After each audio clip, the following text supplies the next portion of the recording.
Hey everyone, this is the preface, this is Karl Kautsky's Terrorism and Communism. So here we go. Preface. The following work was begun about a year ago, but was dropped as a result of the revolution of November 9th, for the revolution brought me other obligations than merely theoretical and historical research.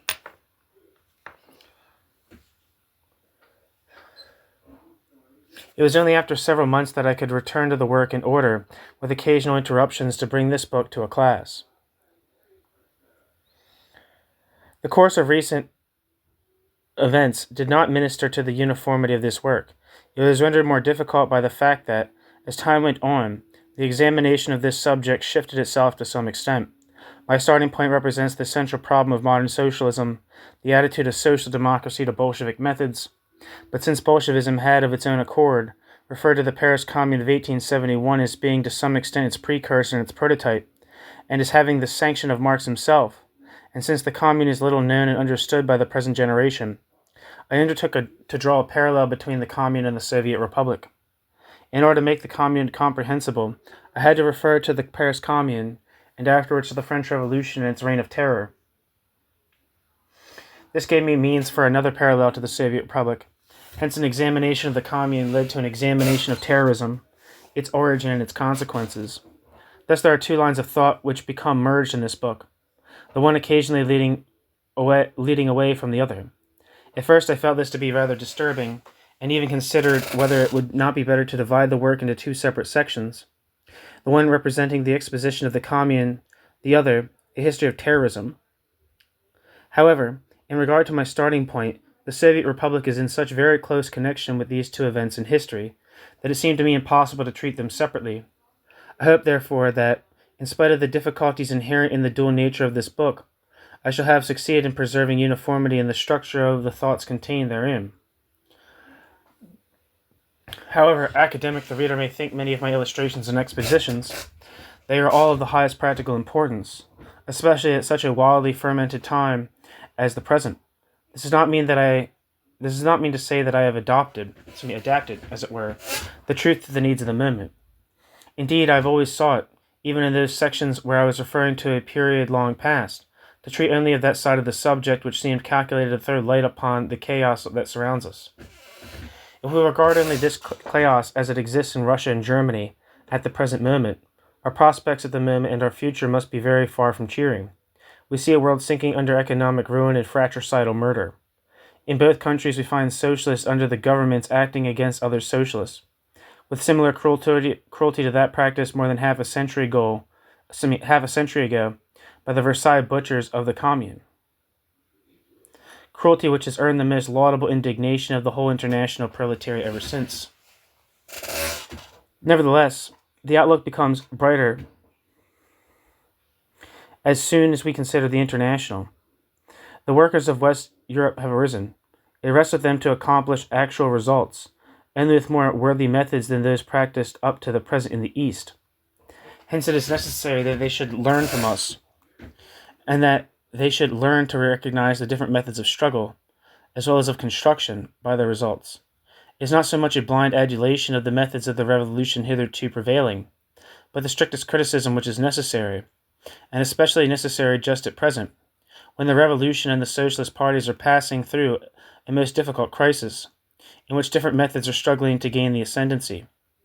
The success of the revolution will depend not a little on whether or not it discovers the right methods of carrying the revolutionary message to the proletariat. To examine methods is at the present moment our highest duty. To help with this examination and thus to further the revolution is the object of this present work. Karl Kautsky, Charlottenburg, June 1919.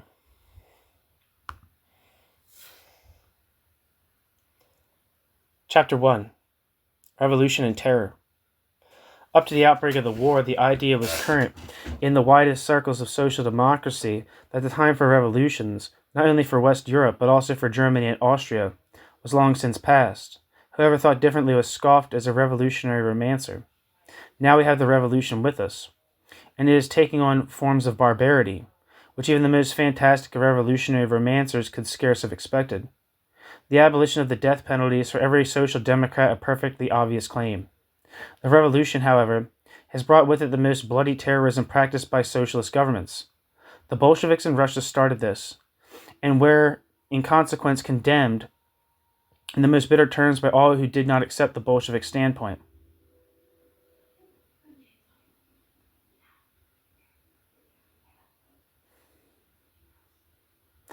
Among them are the German majority socialists.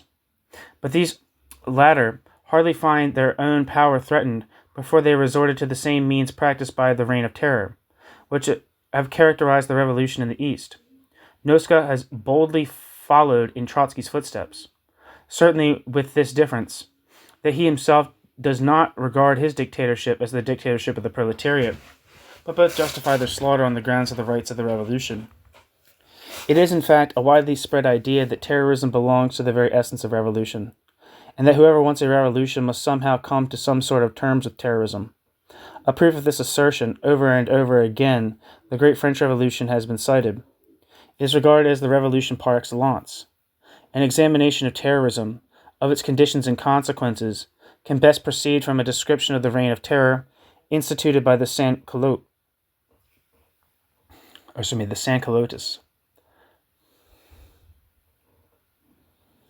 With this, we will begin. This will take us back some considerable distance from contemporary events, but these we shall better understand after an examination of the past. It is striking to find how many resemblances there are between the Great French Revolution and the revolutions of the present time, especially the Russian. Yet the revolutions of our times differ in many essential points from the revolution of the 18th century. This is shown at once by a comparison of our proletariat, our industry and commerce, with the corresponding phenomena of that period.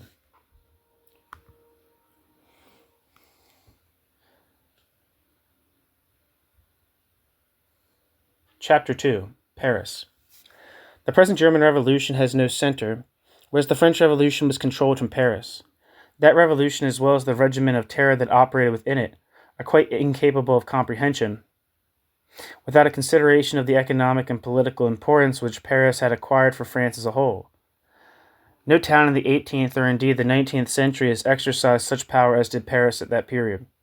This is due to the importance which the royal residence, as being the central government, possesses in a modern bureaucratic centralized state, so long as economic decentralization, with modern industrial capitalism, and the development of means of transport bring in its train, has not set in. In a feudal state, the powers of its central body, of its monarch, are in reality very few. Its functions do not extend very far, nor is the corresponding government apparatus at all large. This apparatus can be very easily transformed from one city or estate to another. It can be transferred from one city or estate to another. The monarch is all the more often compelled to resort to this measure, so long as the system of transport remains in an undeveloped state, and so long as the separate localities do not suffice to maintain him and his retainers. Hence he has more urgent cause to visit personally the different regions of his domain, since this is the only means whereby he may count on preserving their fealty and obedience. In those early times, therefore, it was the chief business of the monarch to wander from place to place like a nomad, seeking out one rich pasturage after the other, forsaking it as soon as he had exhausted its possibilities. In process of time, however, the government apparatus undergoes development, especially as a result of the increase in production, which the money system makes possible, and which exacts tribute in payment of easily transportable coin, instead of cumbrous natural products. In proportion to the increase of tribute, the power of the monarch increases also, likewise the government apparatus in the form of a bureaucracy and a standing army. Wandering from place to place thus becomes impossible. Monarch and government must be established in some fixed place. In former days, single large towns were the central points of commerce, being situated in the center of the kingdom and wealthier than the smaller provincial towns. Thus they eventually became capitals, which the monarch chose as his place of residence, and henceforward one special city was chosen for the permanent abode of both government and monarch. Here there were soon collected together all who had to do with the government, and it was to this quarter that the taxes of the whole kingdom came, only a part of which ever found its way back. It was here that tradesmen in the service of court and government settled down, as well as financiers, who came as bankers to do business with the state. At the same time, the power of the monarch exceeded that of the nobility, whose independence was soon broken. The monarch would not tolerate the actions of the great nobleman who had settled down on his own estates, far from being the king's residence. He was to remain at the court, under his personal supervision, in exclusive service of the monarch, which was service in very truth, vain and profitless. His independent functions in the administration of the public services were taken from him, and given to bureaucrats and officials whom the monarch appointed and paid. The courtiers were gradually reduced to being mere drones, whose one duty in life it was to sit at the royal court and dissipate the revenue obtained from their own estates. But they, therefore, in early days consumed in their own castles and fortresses, together with their retainers, soon flowed into the court town and increased its wealth. There they built new palaces alongside of the king's. They squandered their riches in riotous living, since they were deprived of all serious office, and the capitalist, quote, parvenus, who came to the fore with them, tried to imitate them. Thus the royal residences, as distinct from the country places, and the, quote, provincial towns, became not merely the center of the wealth of the whole country, but the center also of a life of pleasure.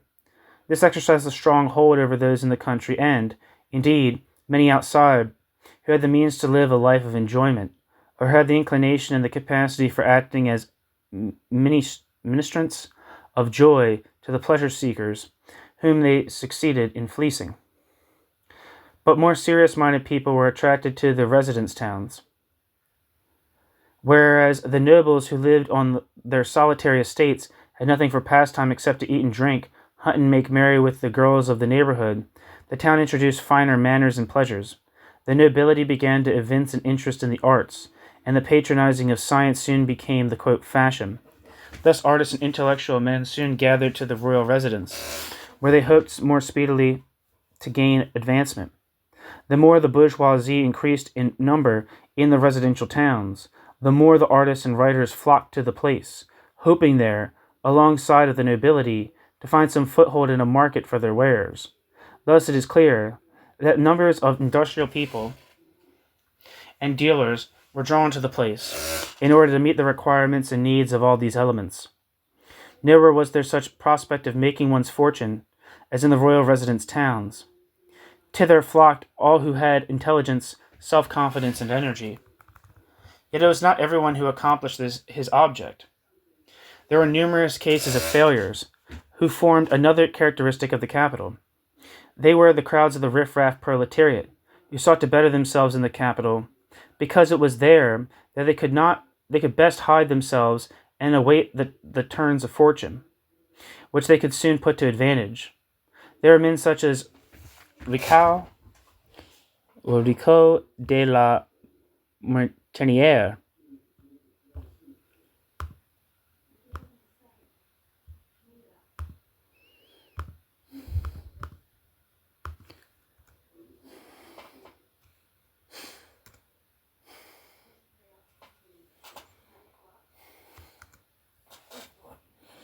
sorry, I'm looking up this person.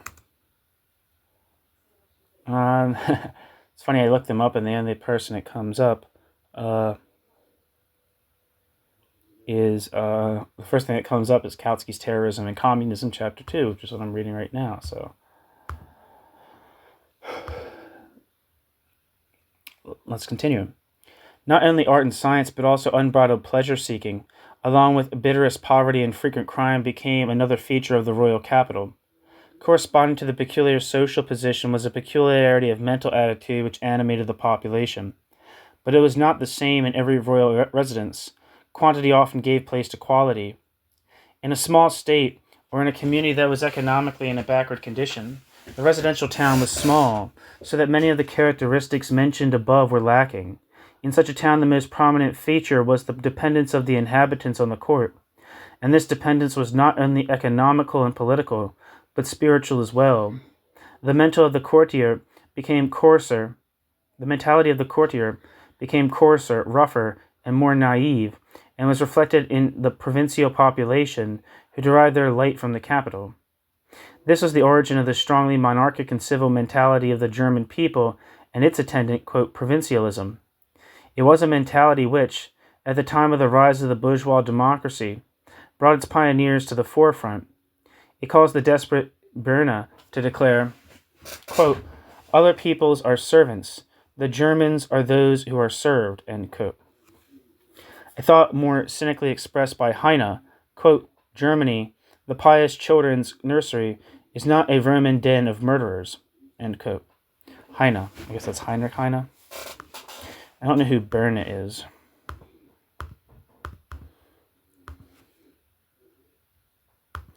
It looks like it might be a Ludwig Berne. Ludwig Berne lived from 1786 to 1837 and was a German Jewish political writer and satirist who was considered part of the Young Germany movement. Back to the text.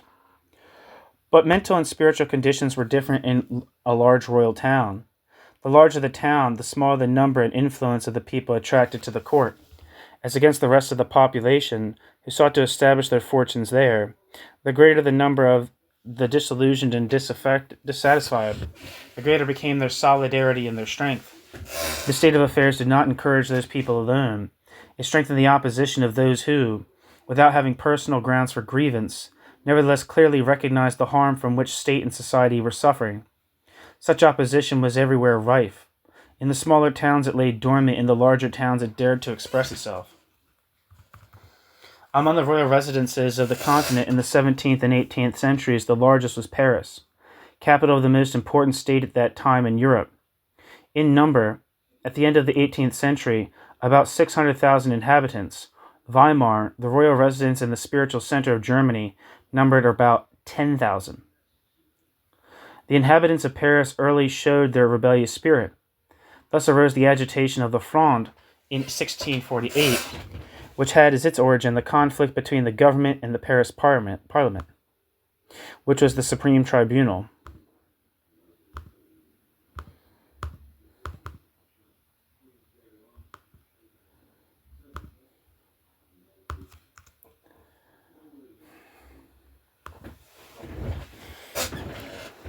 Wikipedia says, the Fronde was a series of civil wars in the Kingdom of France between 1648 and 1653, occurring in the midst of the Franco-Spanish War, which had begun in 1635.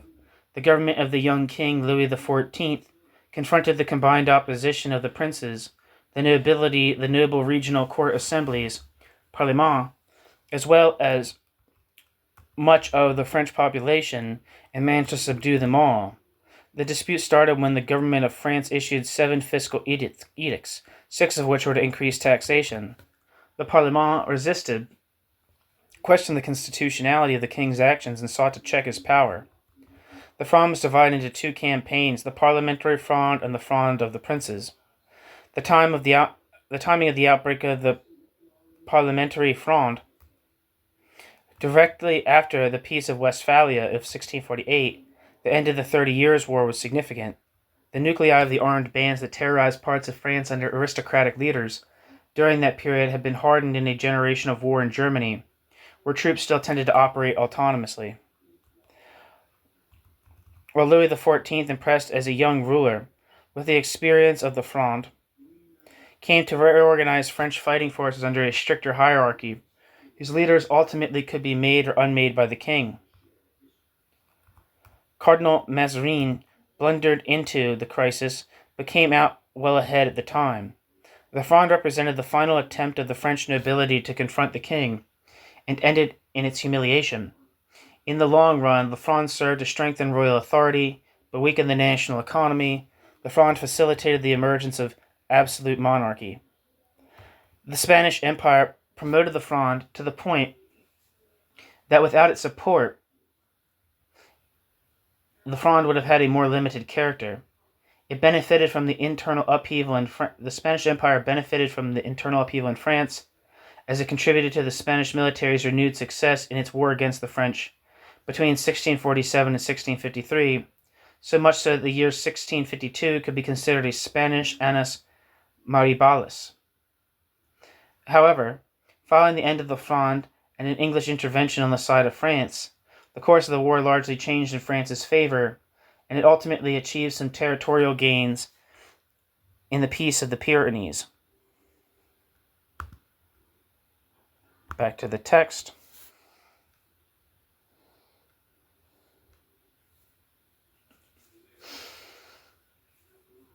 The barricades were erected until finally the king had to flee Paris. This was in 1649, the same year in which Charles I was beheaded in England. The struggle lasted until 1652, in which year the monarchy had to come to some agreement, which however soon led to the re-establishment of absolutism. The capital had united with the high nobility in the fight, and that formed an unequal combination, and the high nobility could carry nothing to success against the monarchy. Paris had not the same power of opposition to act against Louis that London had to act against Charles. The struggle of the Fronde took place when Louis XIV was still adolescent. The rising of the Parisians and his flight made a deep impression on Louis XIV. In order not to experience similar humiliation, Louis XIV established his residence outside Paris. Of course, Louis XIV was obliged to leave the government machinery behind, but as the settled place for his court, Louis XIV chose a spot that was near enough to Paris to ensure a permanent and quick means of communication with the royal residence, yet far enough distant to be protected from any street disturbances.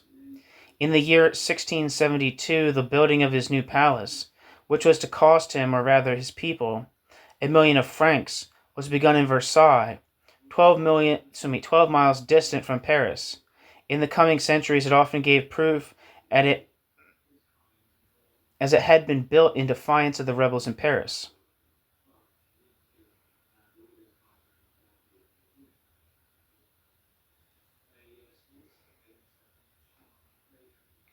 Excuse me, I think there's a typo here. In the coming centuries, it often gave proof that it had been built in defiance of the rebels in Paris. Although Paris often rose in determined opposition to the central power of the state, Paris's attitude towards that power did not always give token of unified action. On the one hand, it strove for independence and detachment from the state power, and yet its wealth and power depended on the size of the empire, and on the strength of the state power in the empire. It strove for the autonomy of the community, and yet drew the greater advantage from state centralization, which, itself, by its very existence, it encouraged. It was the prominent position of Paris over all other parts of the empire which, in the course of that 18th century, welded together different conquered provinces of France in such a sound national unity.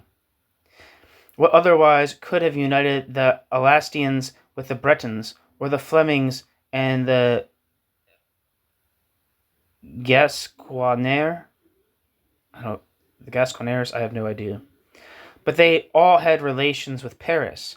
Their finest sons were to be found there, where they merged into one single unified nation. The contradiction occasioned by the fact that Paris formed, at one and the same time, the strongest support of the centralizing state power, as well as the centralizing state power's most vigorous opposition, was reflected in the attitude of Paris towards the provinces. In Paris, the evils and abuses from which the empire was suffering were quickly brought to light. Paris had, more than any other place, the courage to expose and brand them. It soonest acquired the strength to attack them. Hence it became the protagonist of the whole of suffering France. The people in the provinces, through being scattered about, were backward in intelligence and were dispirited and powerless. They saw in Paris their pioneer, their savior, and they often followed the lead given by Paris with the utmost enthusiasm. Yet not always. For this very Paris became large and powerful, not only because of the labors of Paris's inhabitants, but also through the exploitation of the provinces, which resulted in the lion's share of the commodities created in the provinces flowing into Paris, where it was partly squandered and partly turned to account for the accumulation of capital, for the enrichment and strengthening of the exploiters and profiteers in the country. Hence, along with the confidence reposed In progressive Paris, there was engendered a genuine hatred of Paris as an exploiting capital. Thus arose opposition between the royal residence and the provinces. According to the historical situation, sometimes the one, sometimes the other gained the upper hand. The economical opposition was rendered more striking because of the different points of view, which arose from the differences in the social milieu. In the open country and in the provinces, economic stagnation was apparent, hence the conservatism and adherence to traditional moral views. Moreover, whosoever would not acknowledge these views had to conceal the fact, for in the narrow circle of village and small town, everyone was under the control of the whole community. Such control was entirely lacking in a very large town. There one could afford to be bold and laugh to scorn obsolete traditions, and these traditions were attacked from above as well as from below. That is to say, as much by the arrogant pleasure-seeking nobility and the capitalist as by the masses of the lower orders, who in their misery and their continuous uncertainty would not be deterred by considerations for private property, having lost their respect for family life. Between these two sections there stood large groups of intellectuals and parasites, who were often in a deep misery as the beggar proletariat, although they had access to some of the pleasurable life enjoyed by the resident nobility and the large financiers. It was no wonder, therefore, that the modest bourgeois and the peasants were as much horrified by the crass immorality of this Babel of the Seine, as the witty Parisians were inclined to deride the barren Philistinism and the narrow prejudices of the provincials. In religious matters the same opposition arose as in the case of morals. For the peasants in their seclusion from the world, the cleric was the only educated person who troubled about them, who established some means of communication between them and the outer world, and who supplied them with some knowledge beyond the range of the church steeple. The fact that this knowledge had long been surpassed by the rapid development of science could make no impression on the mind of the illiterate peasants in the open country. They clung to church and religion, showing respect, however, only for the spiritual treasures of these institutions. They showed no inclination to acquire for themselves the material possessions of the church. For the Parisians, on the other hand, the church property was of less importance than the influence of the church in her conceptions of religion. If in the Middle Ages the church was a means for acquiring and guarding knowledge, the civil and secular knowledge, ever since the Renaissance, had long surpassed that supplied by the church. To the people of the towns, the church appeared to be no more than a means for extending knowledge. If in the Middle Ages the church was a means for acquiring and guarding knowledge, the civil and secular knowledge, ever since the Renaissance, had long surpassed that supplied by the church. To the people of the towns, the church appeared to be no more a means for extending knowledge, but rather for hindering knowledge. The opposition was rendered more equal, through the attempt by the clericals to come off equal with the secularists, of whose superiority they were becoming increasingly aware, by the introduction of state measures of repression and compulsion made in their defense. The secularists retaliated with their sharpest intellectual weapons and with crushing contempt, as well as with the most thorough methods of scientific research. They conducted the campaign against the church with all the more zeal and interest because, by these methods, and under the conditions then prevailing, they bid fair to win over the dominant aristocrats and the bureaucrats, or at least to ensure their neutral position, provided they, in their zeal, should proceed with due caution.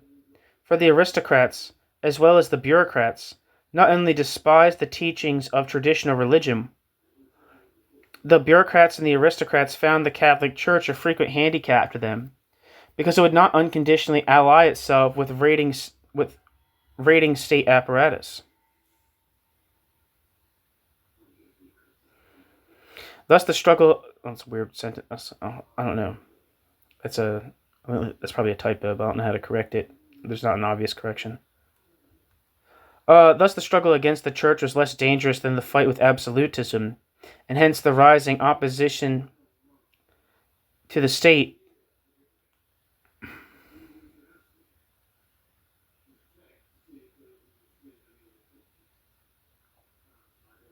Thus the struggle against the church was less dangerous than the fight with absolutism, and hence the rising opposition to the state devoted its energy first to settling matters with the church.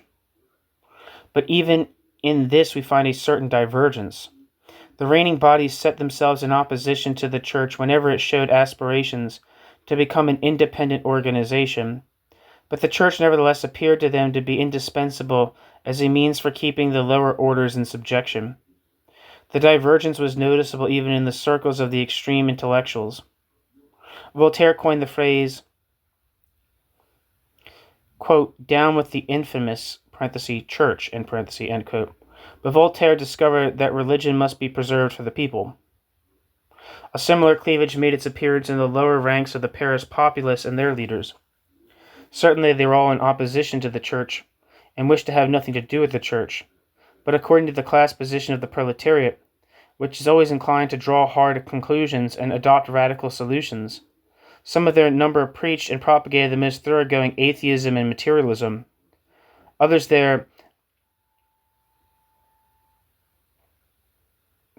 were there who were repelled by this line of thinking, because it was the creed adopted by the aristocrats and capitalist exploiters, especially of the revolutionary period. The opposition between the believing and the atheistical socialists was maintained in France up to well in the 19th century. Even Louis Bloch, in his History of the French Revolution, placed himself on the side of Rousseau and Robespierre, who, in opposition to the atheists Diderot and Narcissus Clout, clung to their belief in God. Quote, "They realized that atheism sanctifies confusion among men because it presupposes anarchy in heaven," end quote. Louis Blanc overlooked the fact that, for the atheist, heaven exists just as little as the Lord God himself. As in the case with direct class opposition, all these differences and contradictions were bound to lead, through a gigantic upheaval like the Revolution, to the bitterest conflicts.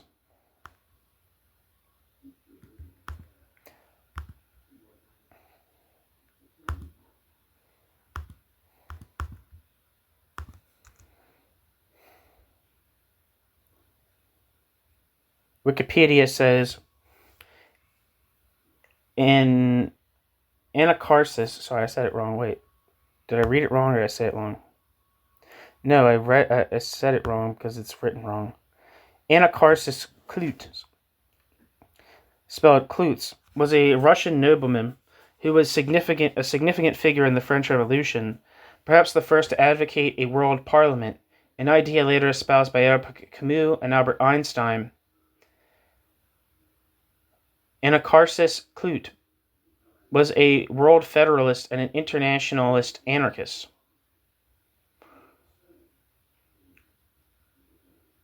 Anacarsis Clout was nicknamed, quote, "orator of mankind," quote, "citizen of humanity," and a, quote, "personal enemy of God," end quote. American author Herman Melville refers to a, quote, "Anacarsis Clout's delegation," unquote, as a representation of global humanity in both Moby Dick, 1851, The Confidence Man, and later in Billy Budd. Back to the text.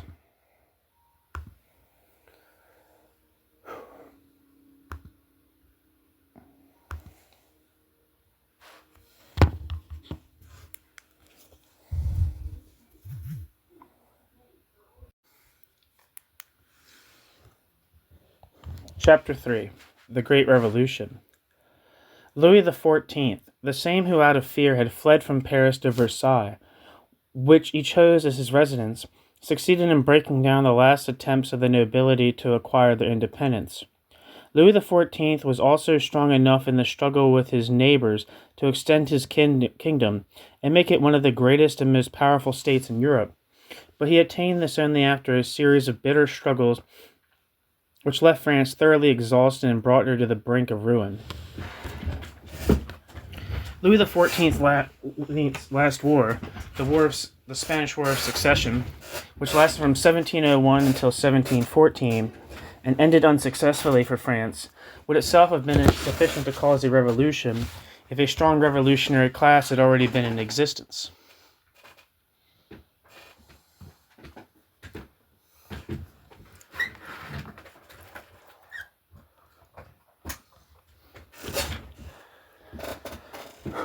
The bitter feeling against the monarch was enormous. That is shown by his death in 1715. Quote, his burial was carried out in the simplest manner possible in order to, quote, save time and money, end quote. The people of Paris, who now believed itself freed from an intolerable yoke, followed the hearse of the great king during its passage through the streets, not only shouting out angry curses and maledictions, but actually hurling mud and stones. Round about the provinces there arose a shout of joy, mingled with curses on the deceased. Everywhere thanksgivings were held. The good fortune to be delivered from such a despot betrayed itself openly and without shame.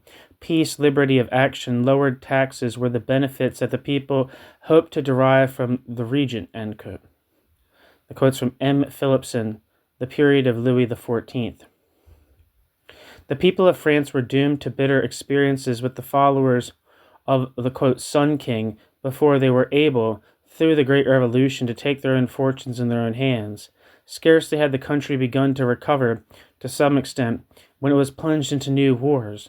From 1733 to 1735, it was at war with Austria for the sake of Poland and Lorraine. 1740 to 1748, it took part in the Austrian War of Succession on the side of Prussia against Maria Theresa and England.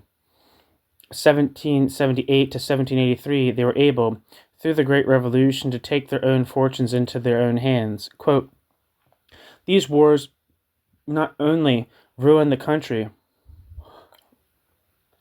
they were so miserably conducted that they brought the French no military glory whatever, end quote. Easbach. Absolutism, with the help of the rising bourgeoisie, had overthrown the feudal nobility, not, however, in order to abolish the feudal nobility, but rather to exercise unlimited power over the nobility. The monarch felt that the nobility were indispensable to him. The monarch chose as leaders of the state policy and of the army members of the nobility who still showed devotion to him, but at the same time he deprived this same nobility of all independence. He degraded them until they led a parasitic life of pleasure, thus allowing them to become morally and spiritually decadent and leading them on to economic ruin. The more apparent the moral, intellectual, and economic bankruptcy of the nobility became, the greater were the claims of that nobility on the peasantry, the more excessive their oppression and subjection, and the more did their agricultural pursuits lose in economic certainty. At the same time, the claims of the nobles on the unhappy peasants, whom they regarded as the chief contributors to the taxes, increased enormously. For the nobility, not content with having ruined the state through their diplomacy and military ventures, sought to compensate themselves for their economic decline by resorting to plunder. In this they had the church as well as the monarchy to aid them, for they represented the great landed proprietors of the state. Over against these desperate conditions in Paris was to be found a strong and rapidly rising bourgeoisie, with a numerous body of intellectuals who quickly realized the evils affecting the state and social order, and who branded them more unsparingly and denounced them more destructively than any intellectuals in other large cities in Europe could have done. And below them was a small bourgeoisie, the most powerful and with the greatest amount of self-assurance in Europe, as well as a proletariat which was none more numerous, more concentrated, more desperate and determined. A fearful conflict was inevitable as soon as these opposing forces should become arraigned against one another. It broke out when, finally, the monarchy could do no more, and at a time when financial ruin was threatening, since no financier would advance more credit. The feudal councils, which had not yet met since 1614, and which embodied a permanent representation of the nobility, the clericals, the ordinary citizens, were called upon to help, to sanction new taxes and loans, and so help to raise the credit of bankrupt absolutism and infuse it with fresh life. The elections for the individual councils were proclaimed in 1789, and the elected were summoned to the king's palace at Versailles. However, with the exception of the courtiers, all classes were too embittered against the reigning system. These councils, after the convention on the 5th of May 1789, set about reforming the taxes and loans instead of creating new ones, but on this matter the nobles and the clericals had somewhat different views from the bourgeoisie. These were victorious through their hostile attitude toward these councils. The general councils were formed into a constituent National Assembly, which gave France an entirely new constitution. The power of the National Assembly was at first only a moral power. It reposed in the consciousness that by far the great majority of the nation was behind it, but that by no means sheltered it against a coup d'etat of a physical order. The monarchy still had at its command such power, the army, for instance, and it was quite prepared to make use of it if necessary. But they had to bear in mind the physical strength which still lay at the disposal of Paris. It was only when Paris had become overcome that they dared to hope to dismember the National Assembly and to bend it to its will. Hence numerous troops were marshaled together in Paris, and when it was thought that all was safe, the coup d'etat followed, the dismissal of the minister, Necker, whom the National Assembly had endeavored to force the king to accept. July 12, 1789. Whether Paris had taken this event quite calmly or whether it had come into conflict with the troops, the fate of the revolution would have been sealed. But Paris rose up, the king's troops failed, the proletariat and the small bourgeois masses broke into the, quote, Invalides, quote, captured some 30,000 pieces of arms, and stormed the fortresses that lay before the revolutionary suburb, viz. the Bastille, July 14th, 1789, But now the king and his courtiers combined, and the peasants rose in revolt throughout the length and breadth of the land. Already before there had been instances of single peasant risings, which had been easily quelled, but now no power could withstand the storm that arose.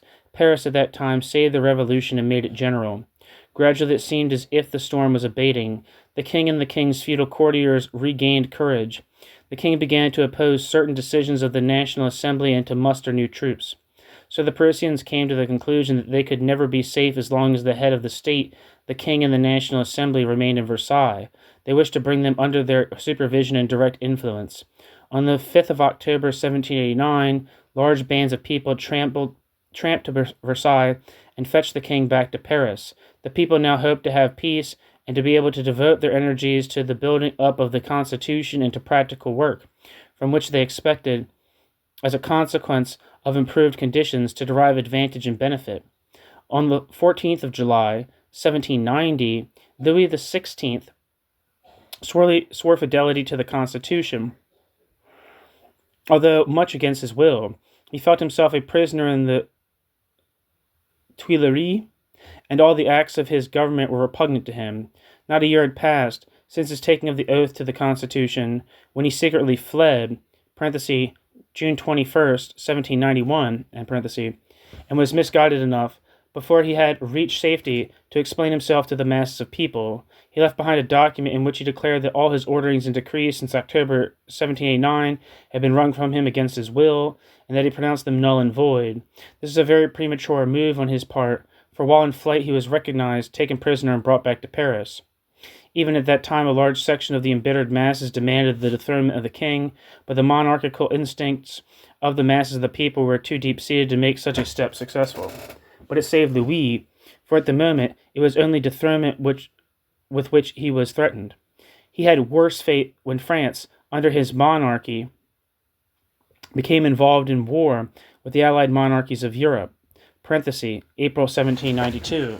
This is not a war like the preceding for more or less land. It was a war of the feudal nobility and of European absolutism against a people that had gained its freedom and which was now in danger of coming under the yoke once more. It was a real civil war, with all the attendant cruelties that characterize civil wars. The country's enemy threatened the revolutionary people with total destruction, and their own king was an ally of the country's enemy. In this situation, the monarchical idea lost all its power. Nevertheless, the National Assembly could not yet decide to discard it. It was the Parisians who again insisted that Louis should be taken captive and a new National Assembly convened, called the Convention, which should give France a new Republican constitution. Parenthesis, August 10th, 1792. End parenthesis. In the first sitting, this new convention unanimously decided on the abolition of the monarchy. Parenthesis, September 21st, 1792. End parenthesis. But the Parisians believed that the safety of the Republic would not be ensured so long as Louis XVI still lived. They demanded that he should be put on trial for treason.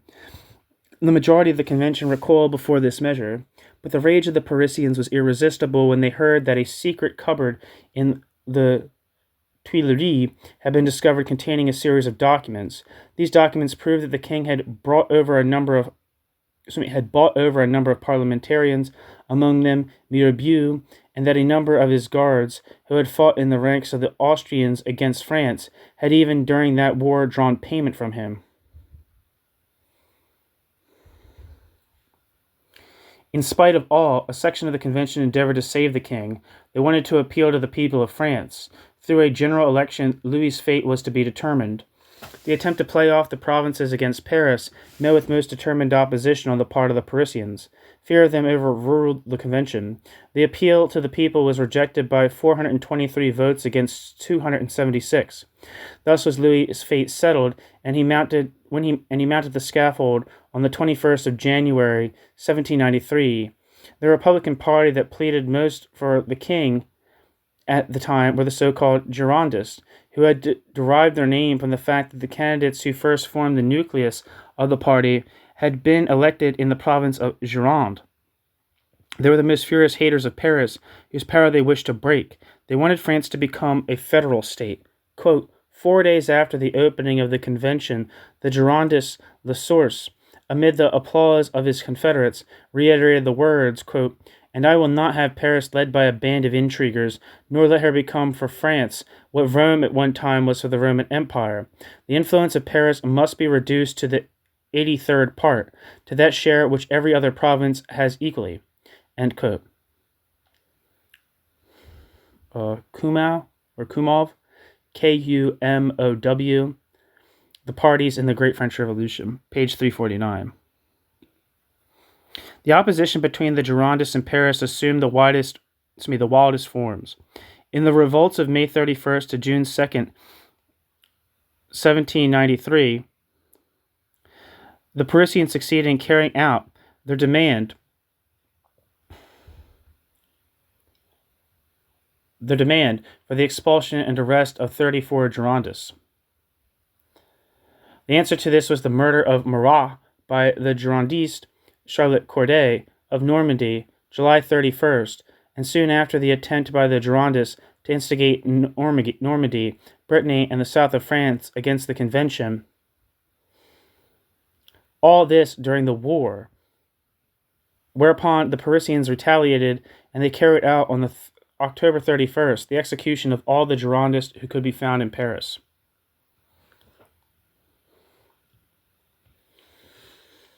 New section, or Chapter 4, the First Paris Commune.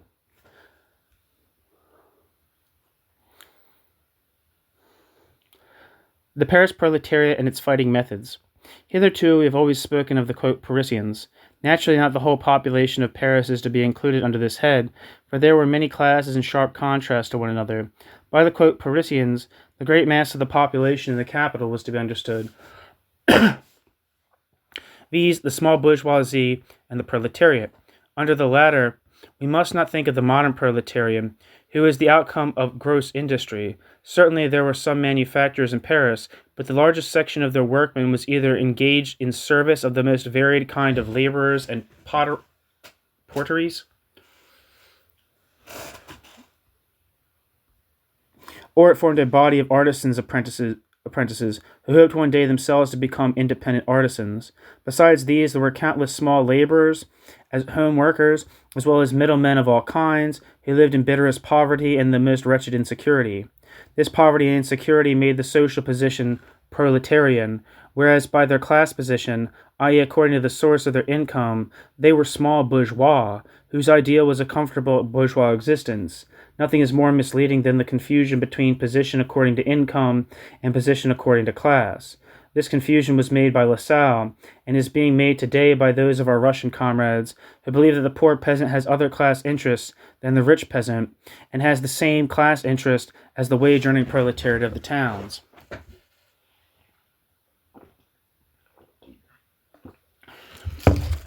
This sounds similar to what Rosa Luxemburg had to say on the matter.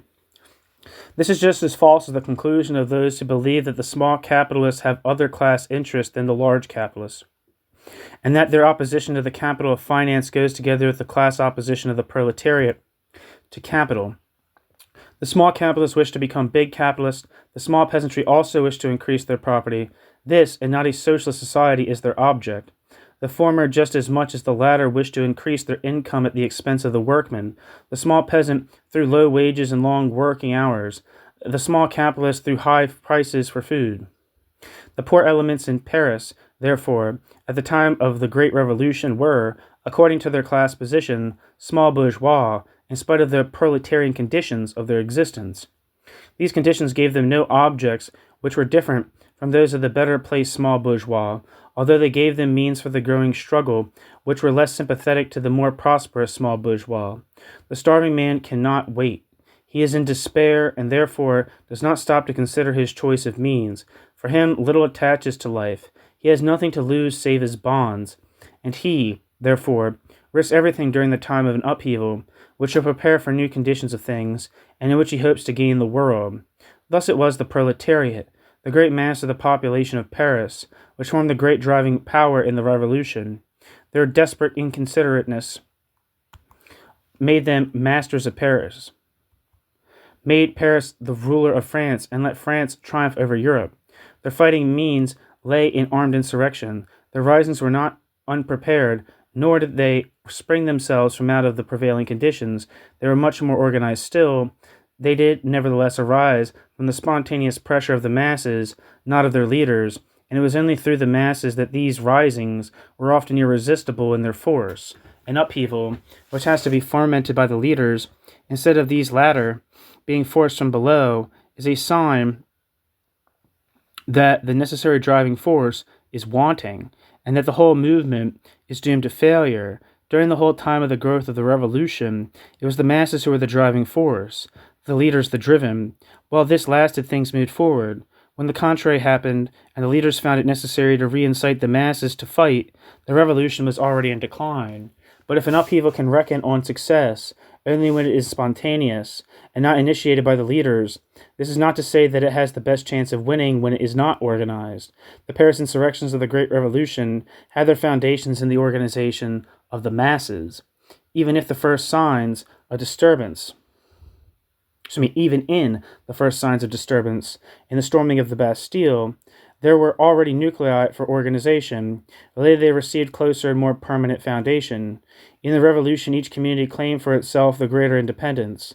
The Constitutional Assembly, by the law of December 22nd, 1789, established the conditions which, in consequence of the sudden loss of power on the part of the state, had everywhere come into being. The communities acquired a high level of self-administration, viz., the control of the whole of the local police and the command of the citizen guard, as well as of the National Guard, which was being formed in the towns. But at the same time, the bourgeoisie strove to keep the lower classes from sharing in their measure of power. The National Assembly made the fine distinction between active and passive citizens. Active are those who paid a direct tax on at least 3 days' wages. They alone had the vote for the local council and for the National Assembly. From them alone, the National Guard was recruited. These bodies afterwards developed into representative associations of the moneyed classes. But in Paris, the quote, passive citizens organized also, as well as their friends from the ranks of the active citizens, along with the official local representative council. They armed themselves in their own way. For the purposes of voting, Paris was divided into 60 districts, which had to select the candidates. After these had been named, the districts disappeared, but they nevertheless remained and became organized on their own initiative as permanent institutions of the municipal administration. They would not suffer repression, and at the same time, when before July 14th, the storming of the Bastille, all Paris was in a state of upheaval, they began to arm the people and to act as independent authorities. After the conquest of the Bastille, the districts had already become acknowledged institutions of the municipal administration. In order to come to some understanding, a central bureau was opened where special delegates could come together and have mutual exchange of thought. In this way, there arose the first attempt at a commune, the result of a movement upward by means of a uniting of the district organizations, which in revolutionary fashion had come about through the initiative given by the people, while the National Assembly was gradually undermining the power of the king. The districts and then the sections gradually enlarged their sphere of activity among the people. They established the connection between Paris and the provinces and prepared the ground for the revolutionary commune of August 10th.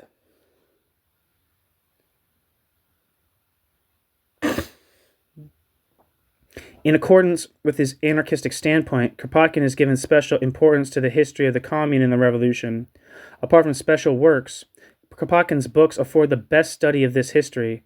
As a consequence, Kropotkin treats the parliamentary activity at the time far less satisfactorily. The National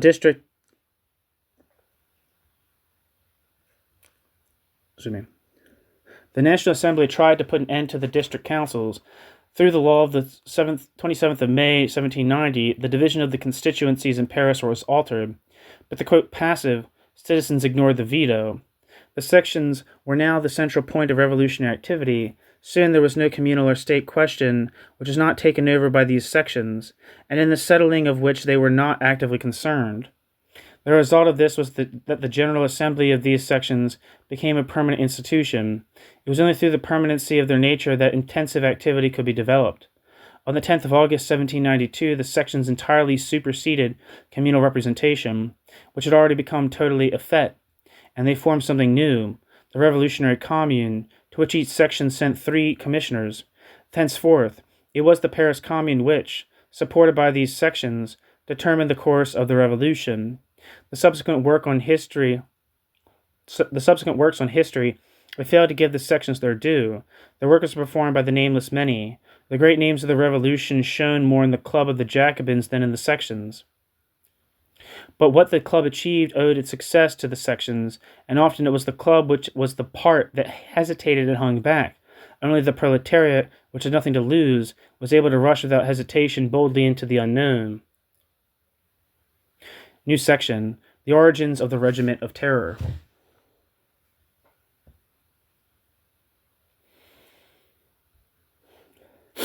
Through the Commune, the proletariat of Paris arrived at a dominating position in revolutionary France, but this position was a divided position. Like the position of Paris in the country, and like that of the proletariat of that time in general society. Small bourgeois, according to their class consciousness, they adopted the point of view of private property as against the means of production. They could not get rid of private property. They needed private property in order to go on producing and live. Yet their attitude as poor wretches was one of hostility to the property of the rich, whose prosperity angered them, and whose wealth arose from their misery. It was this very recklessness toward the great feudal and capitalist property which gave them the energy in fighting the counter-revolution, and which, thanks to the preeminent position of Paris, made them prisoners of the revolution, in which the great bulk of the nation took such active interest. In their powerful struggles against feudalism and the monarchy in France, and against the whole monarchical system of Europe, the revolutionary proletariat of Paris had behind it the whole strength of the nation, the most powerful nation in the world. As a result, they were able to defy the men in all all the world over. Indeed, the power of these men came into their hands. It was during that time that the powerful revolutionary self-consciousness of the Paris workman came into being. Through it, he became the much admired type of the whole fighting international proletariat up to the days of the Second Paris Commune, and even up to the closing decades of the last century. Yet this very class represented the worst consumers of Paris, for they imperatively demanded cheap foodstuffs, never more than in the days of the Great Revolution, which, in the literal sense of the word, could be called a famine revolt. In consequence, the poor of Paris were drawn into increasing conflict with the peasants, the middlemen, the moneyed people, with those elements, in fact, which, by reason of their private property, came off best in regard to the means of production. Since the abolition of private property was impossible owing to the system of retail dealing then prevalent, nor was any such abolition attempted or even proposed. When in regards to this antithesis, the proletarians tried to show their power in Paris, and the power of Paris over the provinces, they were made to realize that they could not for long, as a minority, maintain themselves against the majority. So they went to pieces in spite of their former triumphs. The proletarians went into the revolution expecting to banish all misery by getting rid of the misery of feudalism, in the same way as the bourgeoisie had promised and meant. They now seized political freedom and power, and still it was only the bourgeois and the peasant who arrived at any measure of prosperity. Poverty in the large towns was not diminished. On the contrary, the real pinch of poverty first began to make itself really felt. Starvation and a rise of prices are the outstanding features of the whole time of revolution. They are generally explained as being due to the fact that a number of bad harvests followed in succession. To me, however, it seems that the starvation during the revolution was not due to this alone, but was a direct consequence of the revolution itself. Production among the peasants was at that time, to a high degree, self-sufficing. The peasant had scarcely any need of the industrial products of the town, except for articles of luxury. It's funny because this is what happens in the Soviet Union. I guess he's going to say that later. The peasant had, and that's kind of one of the earmarks of being a peasant, as opposed to being like a farmer, a capitalist farmer, is that your producing is oriented towards what some people call safety first agriculture. We're trying to sustain your self-sufficient, reproducing, meeting your needs before any consideration of participating in the wider division of labor, right? So you might sell your surpluses or something like that, but that doesn't mean you are producing to create surpluses to exchange with an impersonal market. Anyway, production among the peasants was at that time to a high degree self-sufficing. The peasant had scarcely any need of the industrial products of the town, except for articles of luxury. He produced not only his own foodstuffs, but also the raw materials for textile industry which he himself manufactured. He also constructed his own simple furniture and many of his household tools. Whatever else he needed in the industrial line was furnished him by village workmen. The fact that, in spite of this, the peasant did sell his produce in the town was due not to his own industrial needs, but to the taxes with which the state has burdened him. He could not pay these if he did not bring to market his corn, cattle, wine, or whatever else he produced at home. Besides all this, he had to pay his feudal lord in kind, as well as to perform a certain amount of forced labor on his lord's estate. Of the land products, which these feudal lords thus assumed, only a small portion was used for home consumption.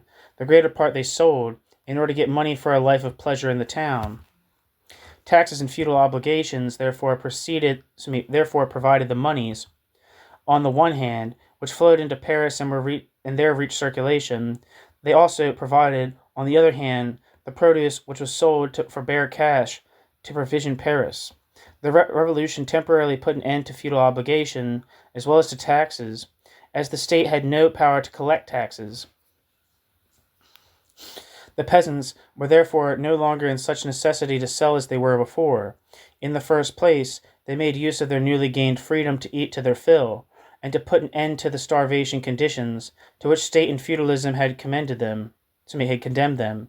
What remained over their produce they decided to sell, only at very high prices. Nothing henceforth forced them to sell cheaply. For that reason alone, a rise in prices and a contrast between Paris and the provinces was bound to arise, and this contrast assumed an exaggerated form. In 1793, the convention had actually formed a revolutionary army of 10,000 men, whose duty it was to scour the villages and requisition food for Paris, in a similar way to that recently tried in Russia, and with equal failure. This is one of the features that makes the Russian Revolution of today assume great resemblance, even in external matters, to the great bourgeois revolution of the 18th century. The contrast was made even more drastic by the war, which led to France's being, quote, encircled, and which hindered the lack of provisions from being mitigated by any import from without. It made the Parisians suffer still more from hunger and loaded the country people with heavy war burdens in the shape of universal conscription. The Parisians had the strongest motives for desiring victory. They, as a revolutionary center, would have been the first to feel defeat. Moreover, in Paris, national feeling was strongest developed. On the greatness and the strength of the empire directly depended the greatness and strength of Paris. The men of the quote mountain of the extreme left of the convention coined the phrase quote the one indivisible republic end quote, and the word quote patriot soon had the significance of radical revolutionary. Utterly different was the attitude of the peasants towards the war. Those in the frontier certainly wanted to be rid of a foreign invasion, but they of all others were most threatened with the return of feudal bondage through a foreign victory. And they of all others were most let me repeat that. I think it's, did I say but instead of and? Those in the frontier certainly wanted to be rid of a foreign invasion, and they of all others were most threatened with the return of feudal bondage through a foreign victory. They therefore felt as patriotic as the Parisians. That was especially true of the Alsatians. It was different for those who were far removed from the frontier, and thus were not threatened by foreign invasion. These peasants did not grasp the political import of the war. They only felt the burdens of war, which according to them were imposed on them by the regicidal and godless Parisians. Such provinces as Vendée, Normandy, and Brittany, under certain circumstances, could go so far in their opposition to Paris as to proceed to an open revolt, whenever they could get the necessary leadership. This was provided from time to time by the anti-revolutionary aristocrats, but the revolutionary bourgeois, also embodied in the Girondists, once attempted a similar revolt of the provinces against Paris, as we have already seen. The financiers likewise came along with the peasants into conflict with the proletarians and the small bourgeois. Indeed, the opposition was even more pronounced and had even more direct consequences. It was not an opposition between workmen and industrial capitalists, who at the time did not play a very large part. Even after the Revolution, Saint-Simon reckoned these latter among the working classes. It was the opposition to moneyed and trade capital, to usurers, speculators, dealers, and sellers. These men did not themselves cause the lack of provisions, but they exploited the calamity and increased the stress. We need not dwell on this. We ourselves have had terrible experience of this for the last 5 years. During this time of misery, profiting caused by high prices became grossly provocative. Along with this was to be classed the profiteering of the war contractors. Since 1792, as well as of those who speculated in land, the National Assembly had confiscated church possessions, perhaps a third of the French landed property. In addition to this, the aristocratic emigrants, who had fled from France in order to fight the revolution from without, were likewise deprived of their property. Their land was also confiscated. Yet all this enormous property did not remain in the possession of the state, nor was it divided among the poor peasants, but sold up. This in the first instance was the result of the low state of finance, which gave the final blow that caused the revolution. But the revolution did not raise the state of finance. On the other hand, it was depreciated because the peasants could no longer pay their taxes. Often those who made a profit out of the selling of confiscated land property would buy new tracts of land at a low price, sell with the intention of parceling them up and selling them in small sections at a high price. The financial difficulties of the state were little helped by this means, but the speculators in property flourished exceedingly. In her necessity, there was no other means open to the state than the issue of revolutionary paper money. This soon began to grow to an enormous extent. Hence a new cause of high prices arose, as well as a cause for extraordinary fluctuation of exchange and prices, which state of affairs was again turned to their own advantage by the speculators and money lenders. Thus there grew up from among the ruins of the old feudal system of property a new capitalistic system, which grew along with the general distress in proportion as the proletariat rose to power. This strange situation showed clearly enough how little the mere possession of political power is able to affect the working of economic laws, so long as the necessary social conditions are lacking. Nevertheless, the proletariat of Paris was hungry. They did not examine what, under the given economical conditions was possible and what was inevitable. They were in power and determined to make the most of it in order to arrive at that utopian state of equality and brotherhood and of general prosperity, which the intellectuals among the bourgeoisie had promised them. As they could not alter the process of production, they tried by the help of coercive means to change the results of this process, means of which our own days have given us more than enough. The high prices, compulsory loans which corresponded roughly to our war credit and similar measures. All of these, however, are less capable of diminishing the distress than they are today, on account of the scattered production, the lack of statistics, and the paralyzing of the central power in its relation to the districts, which existed at that time. As time went on, the contradictions between the political strength of the proletariat and its economical situation became greater, and along with this the oppression caused by the war became worse. Hence the rulers among the proletariat in their despair turned more and more to outward methods, to bloody intimidation and terrorism. New section: the failure of terrorism.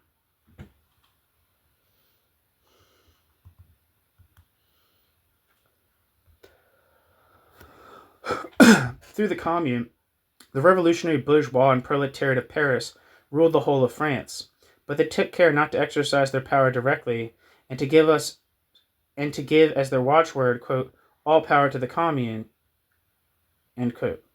They knew that the empire was to be held together and ruled only by an assembly that represented the whole empire. They therefore avoided touching on the convention and the National Assembly. They maintained their power not without the convention, nor even against it, but through the convention. Lenin must have formed a similar plan, otherwise it would be difficult to discover why Lenin convoked the Constitution instead of allowing votes for it to be taken. Yet the Commune was more fortunate than Lenin, for the Commune understood how to make use of this important instrument, which Lenin on the very first day unwillingly cast aside. Certainly the, quote, mountain in the convention, which went hand in hand with the Commune, was in the minority. Nevertheless, the majority was not made up of politicians of strong character and firm conviction. Many of them proved to be uncertain and hesitating. They allowed themselves to be influenced by the Paris milieu, and where that was not strong enough to cause them to vote with the, quote, mountain, it was sufficient to place energetic pressure on them to make them vote as was desired. By means of these moluses, of this, quote, bog, the, quote, mountain was able to occupy a majority in the convention. Yet in the stress of time, which often demanded swift measures, the legislating activity of the convention was not always satisfactory, and even the laws proved to be ineffectual to cope with social need and necessity. Every oppressive law, be it never so strict, put limitations on its sphere of activity, if only for the reason that it enjoins certain rules which give the oppressed occasion and opportunity, with a little skill, to turn them to their own advantage. This policy of oppression, which is directed against phenomena that are closely bound up with existing relations, and are therefore ineradicable, is obliged sooner or later to liberate itself from the shackles of laws which itself has formed, and to have recourse to lawless oppression and finally to dictatorship. This, and this alone, is the real meaning of the word dictatorship. It is a form of government, not merely a state of affairs. Dictatorship represents arbitrary force, which by its very nature can be put into practice by one person alone, or only by a very small circle of persons, knowing how to operate without any formal conditions,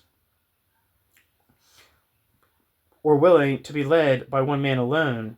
To ensure collaboration, every large circle requires definite rules and administration, etc.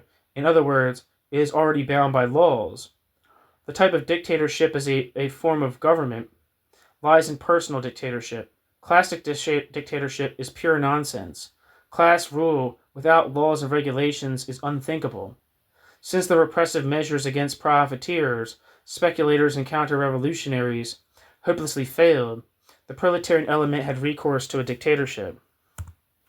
As early as March 25, 1793, the convention had to form a, quote, Committee of Public Safety and General Defense, which gradually acquired the powers of an absolute autocracy, whose members were very small in number. At first, this committee consisted of 25, which number was afterwards reduced to 9. All consultations were secret. It controlled ministers and generals, appointed and dismissed officials and officers. It dispatched commissioners with unlimited powers and could take whatever measures it regarded as necessary. These measures had to be carried out by the ministers without question.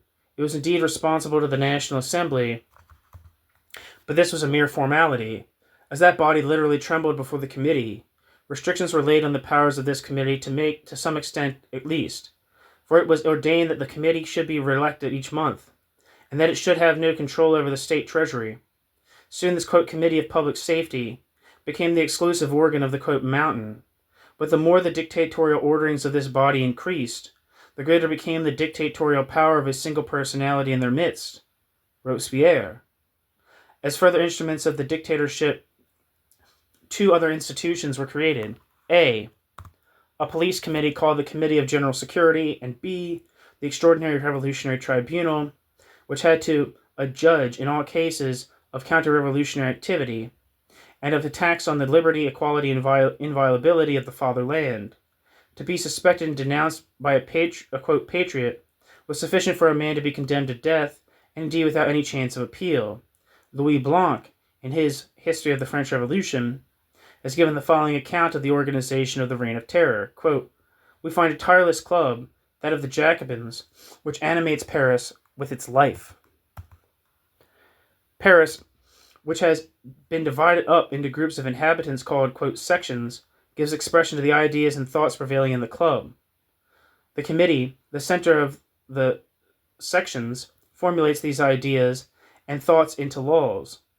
The, quote, Committee of Public Safety infuses life into these laws in all the various departments of state activity. In the state administration, in the choice of officials, in the army, through the commissioners, in the provinces, and in every part of the republic, through the revolutionary committees. Quote, the, quote, Committee of Public Security has the task of exposing all objectionable and disagreeable elements. The Extraordinary Revolutionary Tribunal hastens to punish them. Such was the revolutionary machine, end quote. Louis Blanc, History of the Revolution, History of the French Revolution, Book 2.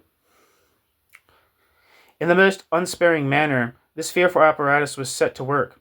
It was hoped, by this means, to get the better of the smugglers, the extortioners, and speculators, especially if smugglers, extortioners, and speculators were summarily beheaded. But the economical situation was less calculated than ever before to encourage the belief that in manual labor of any kind lay a gold mine, and more than ever before each individual became a victim of the worst misery. In the larger towns, at least, if he had money, and a good deal of money, at his disposal. The regiment of terror did not shrink from striving for gold, only it strove to get what it coveted by underhand methods. Hence a new source of self-enrichment and corruption arose in the form of bribery. The more dangerous it became to be caught, the more inclined were the people, quote, wanted to buy off and silence the exposer of their misdeeds by appropriate offers of part of their spoils. And the greater the misery, the greater was the temptation on the part of individual bodies of the revolutionary administration to make a source of profit out of shutting their eyes. In this way, despite the furious activity of the guillotine, new property was being accumulated, and other capitalists grew up in the place of those who had been beheaded, nor did hunger and famine diminish. These new capitalists sprang up direct from the small bourgeoisie, the proletariat, and the ranks of the revolutionaries, with whom they proved themselves to be among the most desperate and the most cunning by no means, however, among those of strongest character. But the best elements among the revolutionaries, the disinterested and most self-sacrificing, were, at the same time, involved in continual struggles at the frontier, as well as in civil wars. Thus the ranks of the revolutionary proletariat were depleted from two sides, through the death of the best elements, and the gradual appearance of the most vicious and hardened among them in the class of adventurers. It lost on both sides its most energetic members. The remainder became more and more apathetic and discouraged. The revolution had been going on for 4 years. It had brought the peasants and the financiers privileges, even wealth, but for the proletariat, who had fought with most energy and self-sacrifice, and who ultimately succeeded in uniting in their hands the power of France, the revolution had nothing to offer. It did not even satisfy their hunger. On the contrary, it increased it. Even the bloody regimen of terror fared no better. What had it indeed to expect from politics? Doubt, distrust, and exhaustion began to make their presence felt amongst them. It soon came to pass that the ruling powers in the Paris Commune had vast demands to settle. We have seen already that the power of the various sections consisted in the fact that all citizens took permanent active interest in their doings. Moreover, these sections were meeting uninterruptedly, and themselves had to settle all matters connected with administration and political action. But as time went on, that became impossible. The proletarians and the small bourgeoisie had to be productive in their labors. How otherwise were they to live? With occasional work, which might at any moment be broken off, they could not proceed very far.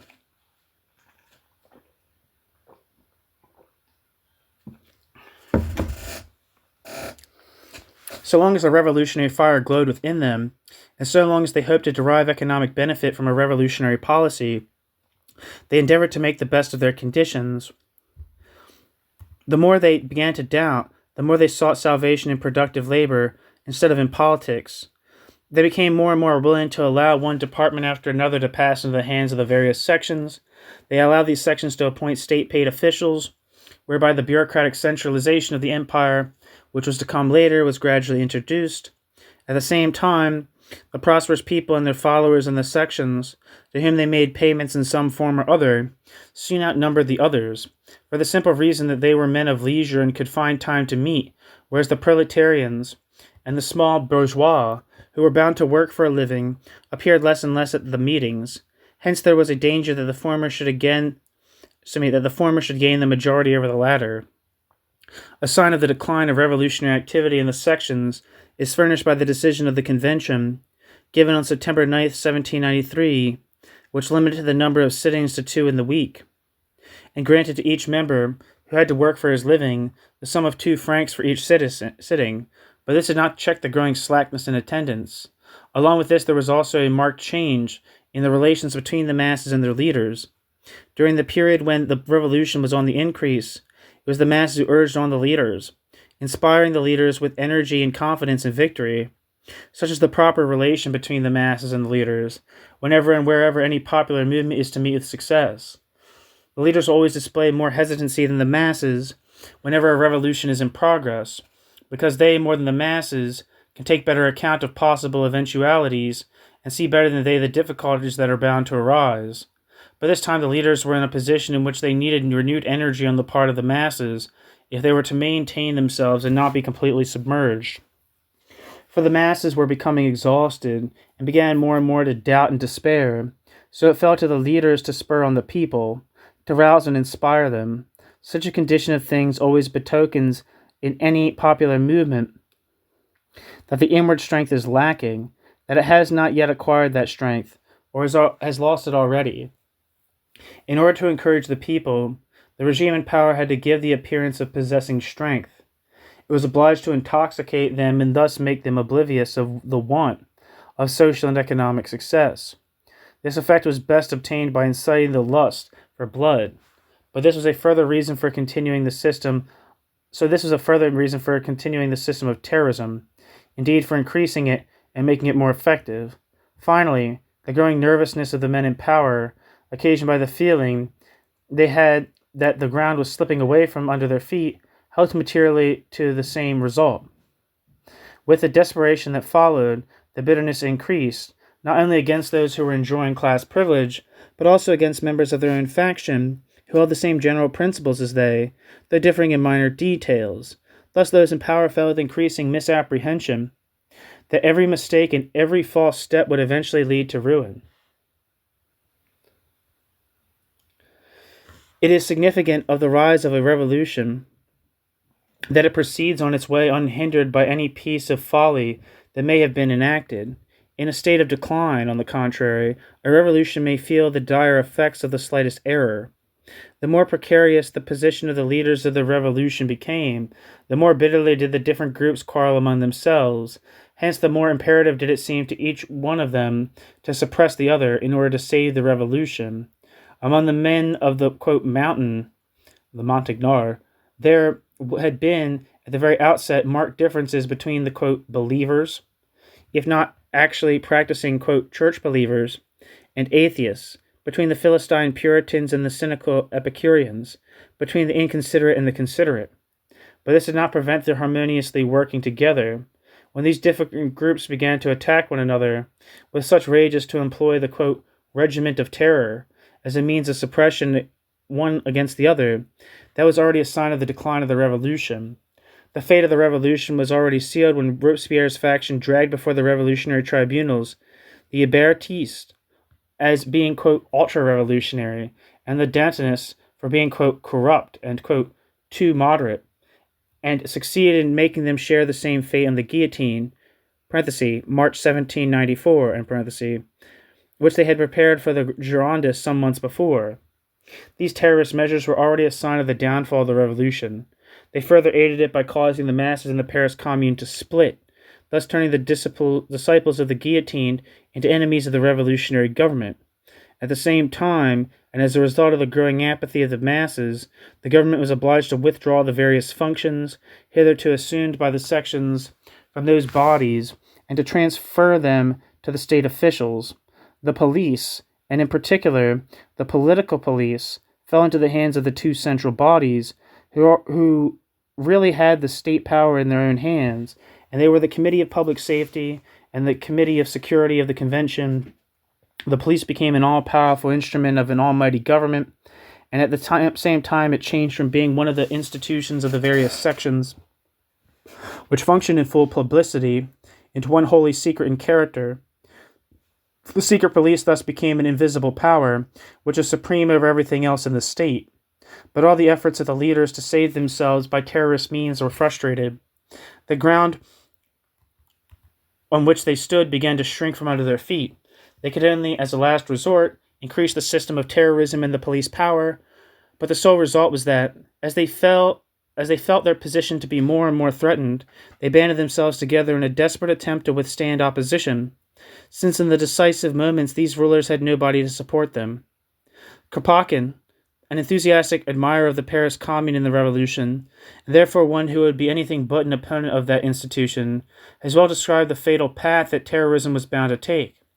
In the 67th chapter of his book on the French Revolution, entitled Terrorism, Kropotkin makes the following remarks, quote, the darkest feature, apart from the war without, was the attitude of the provinces, especially in the south.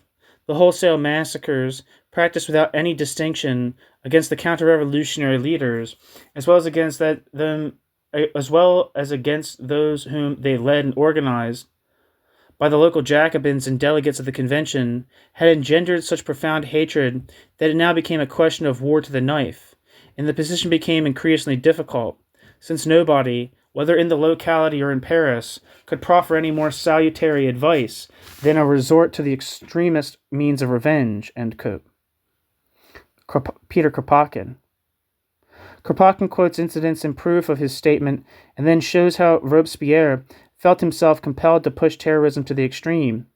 Louis Blanc believes that Robespierre himself wished to detach himself from the system of terrorism, the pernicious results of which he foresaw and keenly felt. But Robespierre could find no other way of getting the better of the men within his own ranks, who were sworn to terrorism, than by fighting them by terrorist means in their most aggravated forms. Louis Blanc says, quote, Robespierre wanted to make those men tremble who themselves had made the whole world tremble before them. Robespierre conceived the bold plan of felling them with their own battle axes and of crushing terrorism by means of terrorism itself, end quote. Louis Blanc, History of the French Revolution, Book 2. It is a disputable point whether such were Robespierre's motives or not. Certain it is, however, that Robespierre himself forced through the decree of the 22nd of Prairial, June 10th, 1794, which removed altogether the last vestiges of legal security accorded to political suspects. In the Revolutionary Tribunal, the defenders of such suspects were removed, and the legal procedure was carried out according to the dictates of, quote, sane human reason, end quote, alone. The verdict depended on the, quote, judge's conscience, end quote, and on his, quote, mediatory powers, end quote, whatever they might be. As early as February 24th, 1794, Robespierre declared, quote, "They are trying to govern the revolution by means of chop logic. Trials of conspiracy against the Republic are conducted as if they were trials between private persons. Tyranny kills and liberty pleads in its defense, and the penal code which the conspirators themselves have drawn up is the very system according to which they themselves are condemned," end quote. Robespierre.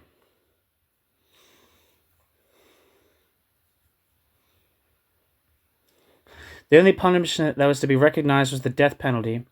It was to be meted out even to those who, quote, "had disseminated false news with intent to cause dissension or confusion among the people, who aimed at undermining the moral status or attempted to poison the public conscience," end quote. By such measures, every government can instantly silence opposition. Kropotkin, referring to this, says, quote, "To promulgate this decree meant nothing less than declaring the bankruptcy of the revolutionary government. Thus, the effect of this decree of the 22nd of Prairial was to bring the counter-revolution to full maturity within the space of 6 weeks," end quote. Instantly, on the strength of this decree, some 54 people were executed, quote, "Thus the new decree everywhere known as Robespierre's decree began immediately to take effect. It caused the regiment of terror to become at once the object of intense hatred," end quote. I'm assuming that quotes Kropotkin. Immediately, there were wholesale trials of 150 suspects who were summarily executed in 3 batches. Quote, "It is unnecessary to dilate any longer on these executions. It is sufficient to say that from April 17th, 1793, the day of the establishment of the revolutionary tribunals, up to the 22nd Prairial of the year 4, June 10th, 1794, that is to say, during the course of 14 months, the tribunal in Paris has already issued orders for the execution of 2,607 persons. But since the promulgation of the new decree, the same tribunal, in the course of only 46 days, from the 22nd of Prairial to the 9th Thermidor, July 27th, 1794, condemned to death 1,351 persons. The people of Paris began to shudder with horror at the sight of all these executioners' carts, in which the condemned were conveyed to the guillotines, and which the 5 executioners, with difficulty, succeeded in emptying day by day. Soon there was difficulty in finding cemeteries enough to bury the dead, or on every occasion, when a new cemetery was opened in the working-class quarters of the city, lively protests were made," end quote. The sympathies of the working-class population of Paris now turned towards the victims. The more so because the rich had fled or were in hiding somewhere in France, thus leaving the poor to the mercy of the guillotine. As a matter of fact, 2,750 of the guillotine, whose status Louis Blanc was able to verify, only 650 belonged to the wealthier classes. It was even whispered that on the, quote, "committee of safety" was sitting a royalist, an agent of Bat's, who instigated the executions in order to make the Republic hated. Certain it is that every fresh wholesale massacre of this kind hastened the downfall of the Jacobin government. The whole world felt itself threatened by Robespierre and his followers. The whole world accordingly united against them, quote, "extreme radicals," quote, "moderates," Girondists and Montagnards, known as the, quote, "mountain," terrorists and humanists, proletarians and bourgeois. Robespierre's power came to an end at the first attempt made by those whom he threatened to show their teeth. His appeal to the populace on the 9th Thermidor met with indifferent reception.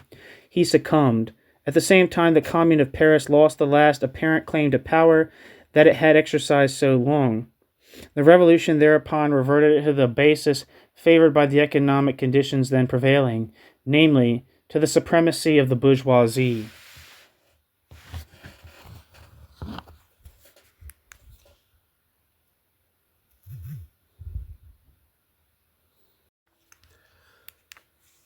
Chapter 5. The traditions of the Reign of Terror. The downfall of Robespierre signified the worst possible collapse. It was a moral collapse brought about by the fact that the proletarians and the small bourgeois of Paris forsook the party that represented them and refused any longer to fight for them. Indeed, they breathed freely as if they had been relieved of some heavy burden, when finally an end was put to the fearful massacres. But this deplorable end was soon forgotten. What remained deeply rooted in the memories of the revolutionary proletarians and small bourgeois, not only in Paris, was the remembrance of the great and splendid time when they, through their insurrections, dominated the Convention, and through the Convention, France itself, the mightiest state of that period, which was in a position to defy the whole of Europe, and even subjugate the whole of Europe, temporarily at least. The more wretched the times for the proletariat, the small bourgeoisie, and the revolutionaries generally under the saber government of Napoleon, especially after his overthrow under the regimen of the quote, Junkers, and the financial magnates, the more did the revolutionaries cherish those great traditions. There are very few men who study history for any scientific purpose and in a scientific spirit, that is to say, with the intention of trying to discover the causal nexus in the development of humanity, in order to bring it into line irrefutably with the whole body of recognized interconnections in this development, or in other words, in order to make their conceptions of the world and things more profound, and to arrive at clearer knowledge and stronger foundations. The starting point of every science is always some very practical aim, and is not the result of an impulse towards philosophical knowledge. Proof of this is to be found in so abstract a science as geometry, through its very name alone, which implies nothing other than the art of measuring the earth. In like manner, the starting point of history was a purely practical one, namely, the laudation of one's forefathers, in order to stimulate the rising generation to emulate them. Since it was not primarily a question of knowledge, but rather of political and ethical consequences, it was not regarded as necessary to stick absolutely to the truth. Exaggeration was readily indulged in, so that the effect might be enhanced. Nor did they shrink from deliberate invention. Historical falsification is as old as the writing of history itself. As is generally known, this method of writing and explaining history has continued to up to the present day, is regarded as being the manifestation of great patriotic feeling, much more than any praiseworthy accomplishment. The writing of history has a further practical object. It was a means of establishing the claims of separate states or of separate localities, clans or families within a state through the customs, agreements or treaties of bygone days. This brand of historical exposition gave the falsifier rich material. Thus a great part of the wealth and power of the Catholic Church, as well as of the Pope and individual bishops, orders and monasteries, was established on falsified documents. The fabrication of false documents has gone out of fashion, since reading and writing have ceased to be confined to a few chosen circles. That, however, quote, historical science always understands very well how to produce, at pleasure, established proofs in support of every historical claim to any legal right, has been abundantly shown to us by the skill with which every brilliant land in the last few years has produced quote, scientific proofs of its historical rights, corresponding to its appetites and desires. Nevertheless, the most important advantage to be derived from history lies neither in the inspiration and enthusiasm to be derived from contemplating the exploits and brave deeds of one's forefathers, nor in the establishing of claims to reach certain rights, but rather in the increasing of the power that belongs to him who wishes to derive benefit from experiences made in the past. Increase of power may take a double form.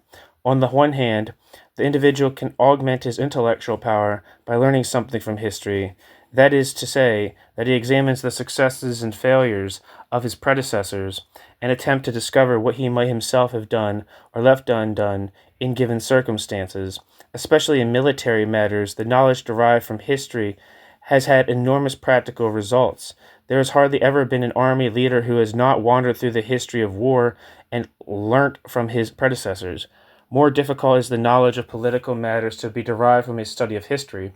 Far greater masses come under consideration in the question of politics than in the case of war, especially in the wars of earlier times, and these masses are not willless instruments in the hands of an all-powerful leader, but very individual and to be tackled with difficulty. And finally, the relations with such a politician with which a politician has to deal are much more varied and changeable than in the case of military matters. Even in military matters, which embrace relations of simpler order, more easy to survey than politics, it would be fatal if learning from history should lead to an unintelligent imitation of the past, rather than to a purposeful application of the general rules and principles derived from the study of history to the particular case. In politics, the differences in the social conditions and situations of the individual countries and times are much greater, and therefore are much less easy to recognize. Hence, an imitation, according to pattern, of the events of the past, applied directly to situations which merely bear superficial resemblance to events of the past, can often do more harm than good and cloud the vision, rather than bringing it in its quest for the knowledge of the true state of affairs and of the practical needs of the moment. The particular needs of the moment. What happens, then, in politics is that men have little understood how really to learn, but most politicians, even when those politicians do busy themselves with historical knowledge, are far less concerned about, quote, learning than about something quite different. And so we come to the consideration of the second means of increasing one's power and strength by a study of history. Every one of the present-day classes and parties finds its analogy in the past, for in bygone days, as in our own, there were struggles between exploiters and the exploited, between those with possessions and those without possessions, between aristocrats and democrats, between monarchs and republicans. These classes and parties of the past were certainly governed by conditions very different from those prevailing at the present day. They often signified something quite different from the corresponding phenomena of a later period. But in politics, the events of today are measured and compared with similar events of the past, with their successes and failures. For the sake of propaganda in a particular direction, it always added to one's power if one could refer to some event in the past which had met with success, and it was no less addition to the strength of one's propaganda if one could show the other side and point out where a contrary action has led to the shipwreck of one's predecessor. This occasioned a very keen interest in the study of history, but by no means a real interest in historical truth. Here also we find instances of the falsification of history.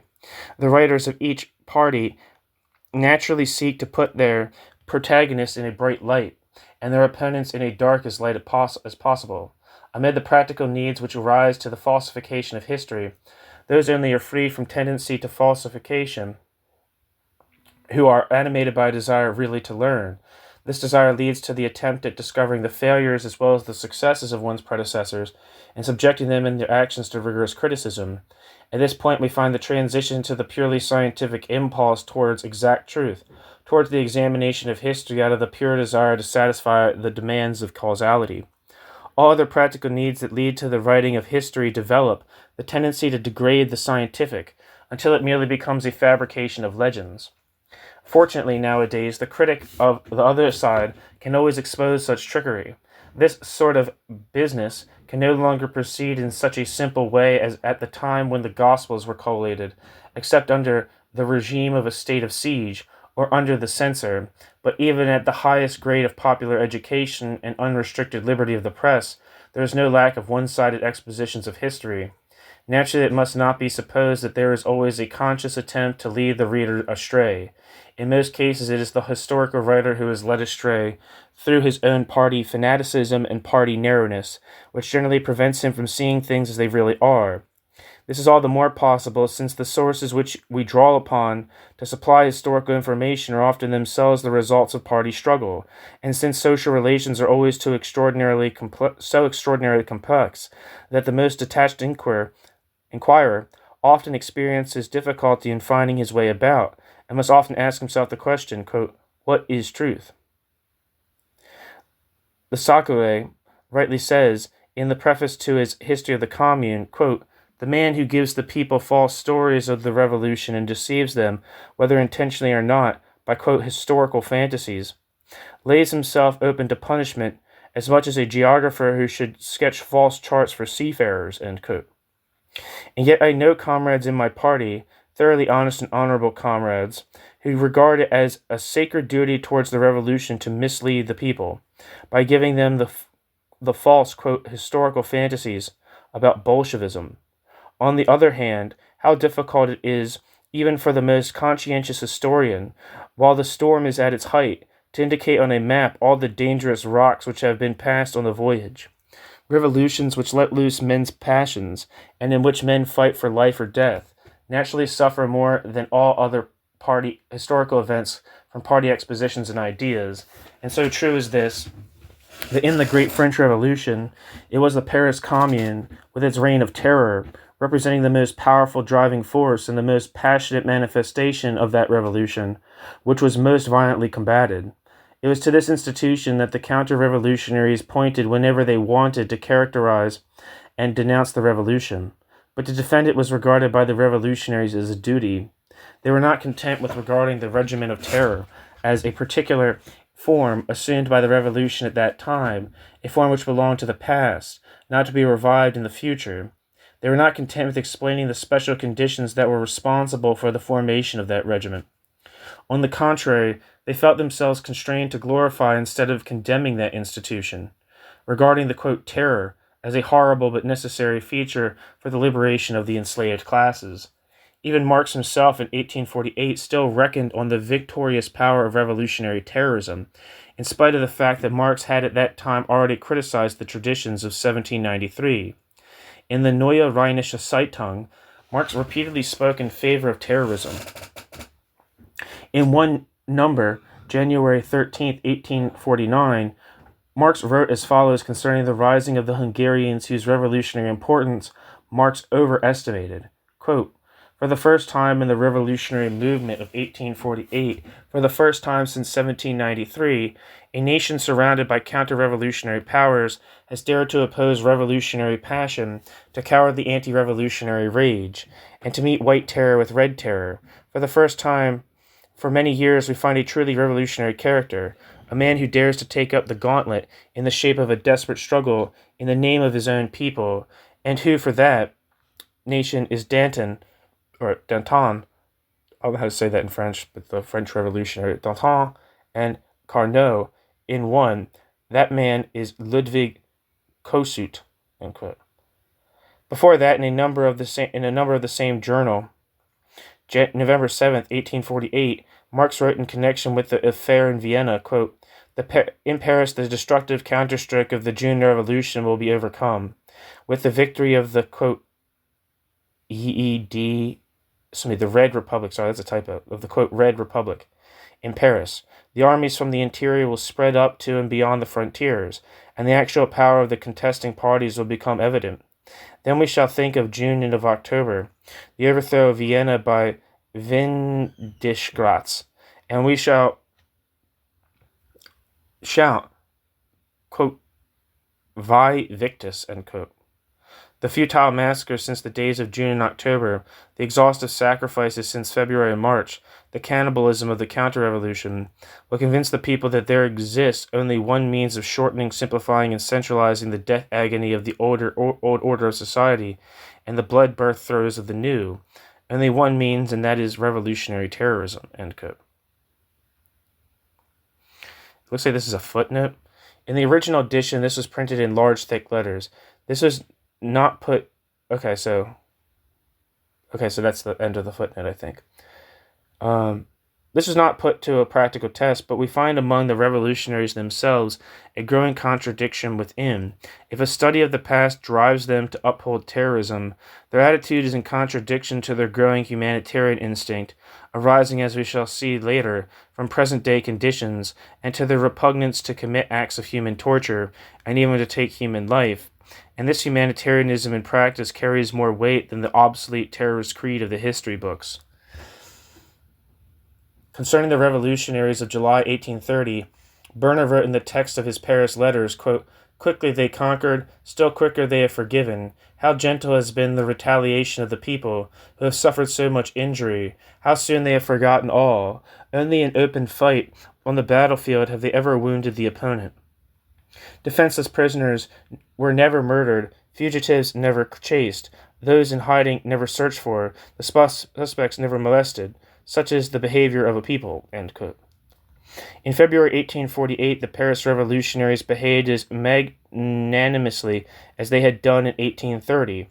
Even in the terrible June battle of the same year, The fighting workers exhibited the most noble heroism and the toughest powers of endurance, but no signs of thirst for blood. This was left for their victors to develop in the most shocking manner. Not only the soldiers, whose rage was fired by invented accounts of atrocities committed by the insurgents, even the intellectuals took part in this campaign of revenge. Doctors refused to bind the wounds of wounded revolutionaries.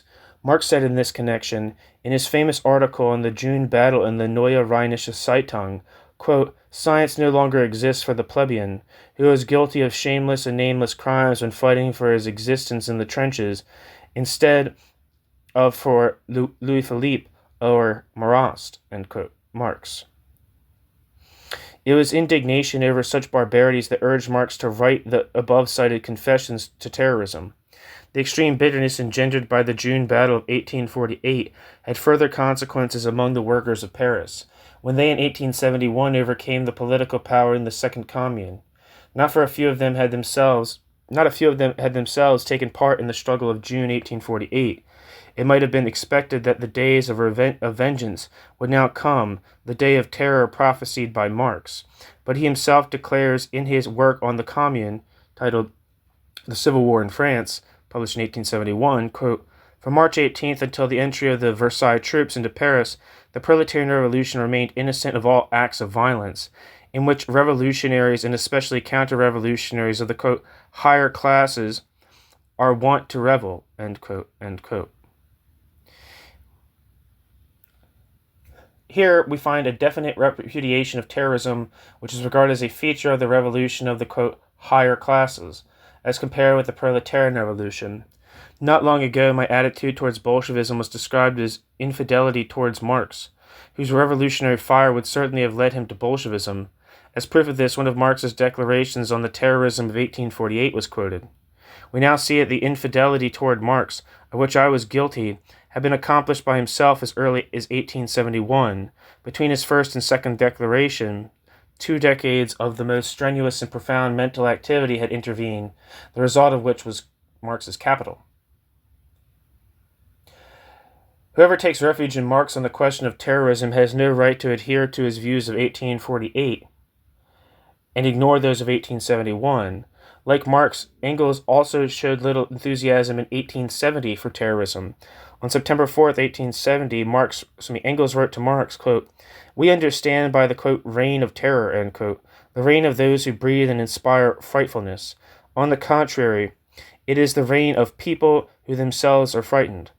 La terreur, this embodies, for the most part, futile atrocities committed by people who themselves have fear and have need of reassurance.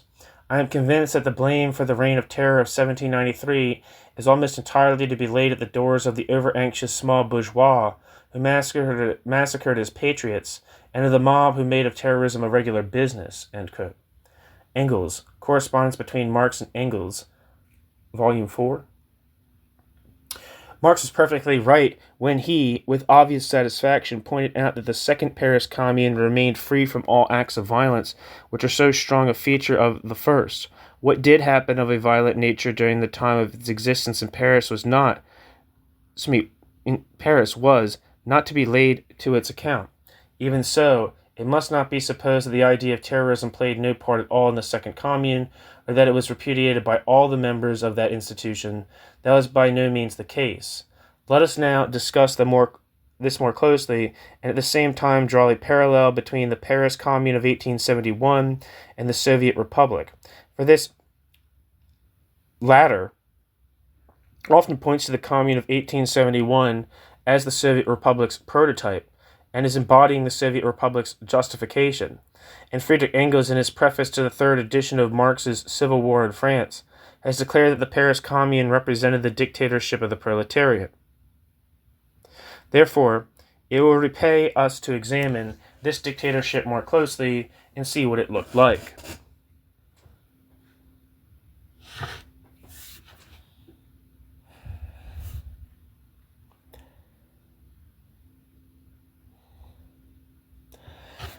Chapter 6, the Paris Commune. The origin of the Commune. Chapter 6, the Second Paris Commune. First section, The origin of the Commune. The Soviet Republic of 1917, like the Paris Commune of 1871, was the result of war and military defeat. It had to be borne by the revolutionary proletariat. Apart from that, a comparison with these two is at an end. The Bolsheviks succeeded in gaining political power because the Bolsheviks, of all the political parties in Russia, were the one party which most energetically demanded peace, a peace at any price, even a separate peace. They did not worry about the general situation that might thereby arise, or whether the victory and the world supremacy of the German military monarchy might therefore be assisted or not. For a considerable time, the Bolsheviks constituted themselves hirelings of the German militarists as much as the Indian or the Irish rebels and the Italian anarchists. Quite different was the attitude of French radicalism in the War of 1870, after the downfall of Napoleon and the proclamation of the Republic, and after the Germans began to make their claims of annexation of Alsace-Lorraine. In this struggle of the Third Republic against the United Monarchs of Germany, it seemed that the situation of 1793, with its struggle of the First Republic against the Allied monarchies of Europe, would again come to life. The traditions of that earlier time came into force, and again the proletariat of Paris formed the most warlike elements, which pursued the war in the most energetic and determined manner for the salvation of the one and indivisible republic. Meanwhile, the peasants of 1870 were no longer the same as those of 1798. Those of 1870 hated Paris and her supremacy. Nevertheless, they were convinced of the necessity of repelling the common enemy. I don't know if this... I think that might be a typo, no parenthesis. Thus, those of 1870 hated Paris and her supremacy. Those of 1870 hated Paris and her supremacy. Nevertheless, the peasants of 1870 were convinced of the necessity of repelling the common enemy, since the victory of the common enemy would bring them again feudal exploitation and would threaten to take from them the ecclesiastical and other property that they had acquired for themselves. The peasants of 1870, on the other hand, had nothing of a similar kind of fear from the victory of the Prussians.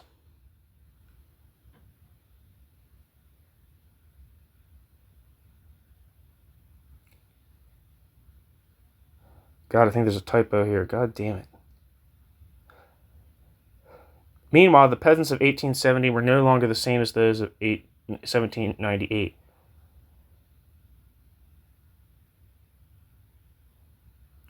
Those in 1790, I think this is supposed to be, it says 1870, but it doesn't make sense because it says on the other hand later. So let's see if this makes sense.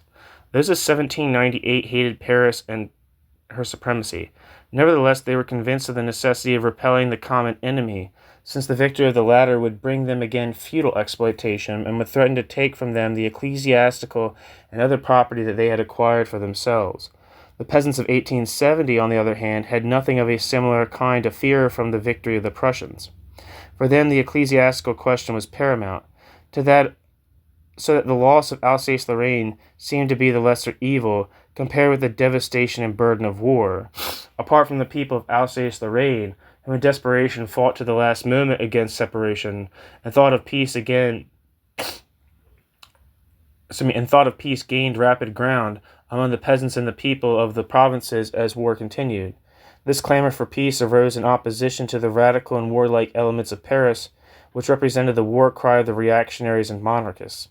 As in 1917 in Russia, the Peace Party of 1871, the party which is wearied of war, gained the upper hand over those who wanted to continue the war. But the peace ideas in 1871 did not assist the most radical of the radicals, but on the other hand, the most reactionary among the reactionaries. On February 8, 1871, a National Assembly was elected to conclude peace. It numbered only 200 Republicans, and on the other hand, over 400 monarchists. Quote, almost the whole province demanded peace at any price. Paris, on the other hand, cried for war to the knife. Paris elected only those men who were pledged to the continuation of war and who opposed a peace purchased at the price of yielding up territory, end quote. That quote's from Louis Brueville, La Commune.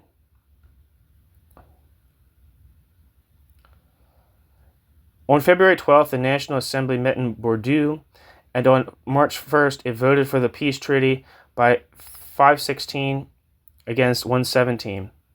Nearly half of these 117 votes represented the delegates in Paris. The National Assembly was elected only with a view to the conclusion of peace. Only in consideration of this had the electors given their votes. The great majority of reactionaries in the Assembly was attributable not to the dislike of the Republic, but to the insuperable demand for peace. After this event, the mandate of the National Assembly came to an end. In its place, a new one had to be elected, which should decide on all matters in connection with the Constitution. These votes might have turned out other than did those in the Assembly at Bordeaux, for the Republic met with less opposition than did the continuation of the war. As a matter of fact, however, the elections which took place throughout France on 30th of April, 1871, gave a great Republican majority. But just because the, quote, Junkers of that party feared the National Assembly, they clung all the more tenaciously to their mandates.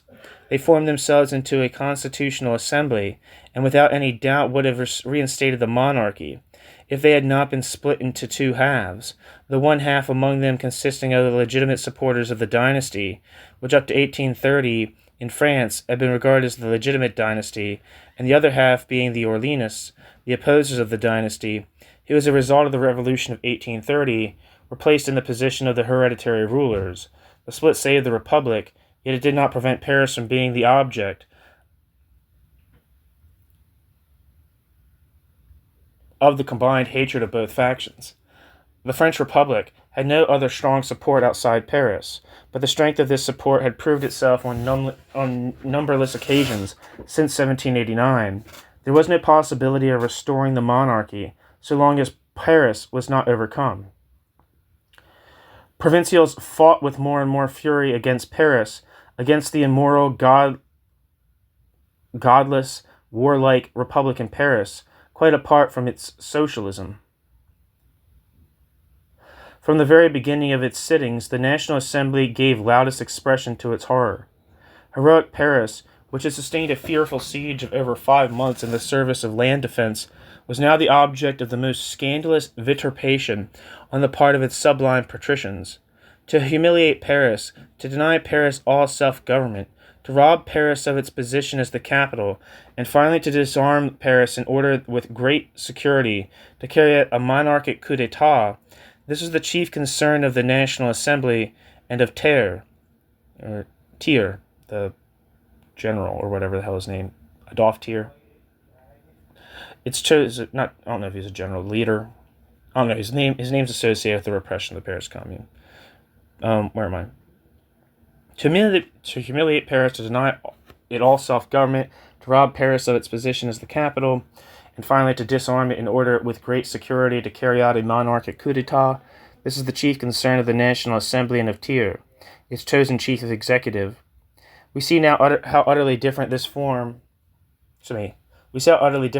from the coup d'etat of the Bolsheviks, who derived their power from the desire for peace, who had the support of the peasants behind them, and who found no monarchist opposition to them in the National Assembly, but only the opposition of social revolutionaries and Mensheviks. The immediate causes of the Bolshevik Revolution and of the Second Paris Commune were as different as the results of these two movements. The Bolsheviks acquired power through a well-prepared coup d'etat, which in one stroke yielded to them the entire state machinery, which they immediately proceeded to exploit in the most energetic and reckless manner possible, with a view to depriving their opponents of all political and economic power, of all their opponents, including the proletariat. On the other hand, at the time of the suspension of the Commune, nobody is more surprised than the revolutionaries themselves, and to a very large number of them this conflict was anything but desirable.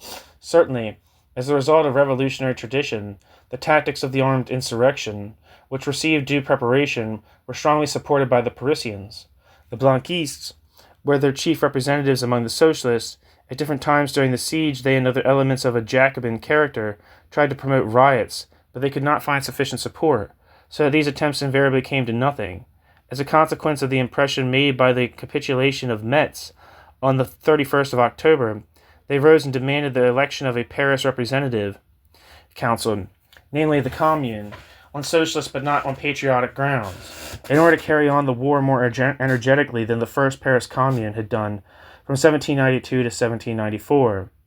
That part of the National Guard faithful to the government succeeded in quelling this revolt without shedding blood, since the government troops found so little opposition to overcome. In order to strengthen their position, the government had a general election of the people in Paris on November 3rd. As a result, there were 558,000 votes for the government and not quite 63,000 against.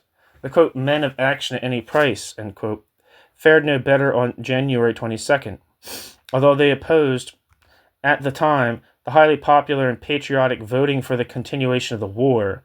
The government had announced that capitulation was inevitable, and, as a result, there was an outburst of fury among the revolutionaries, which had bloodier results than the revolt of October 31st, but which, likewise, was soon crushed without difficulty. These failures had wearied, deceived, and weakened these men of action.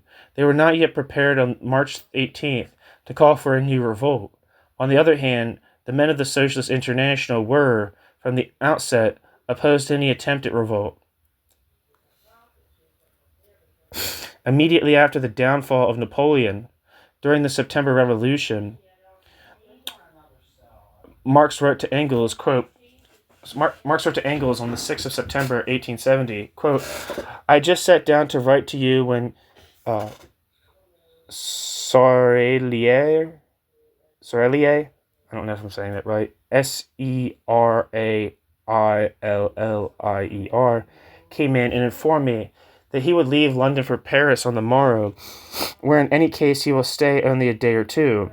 His object is to arrange affairs there with the International Federal Council of Paris.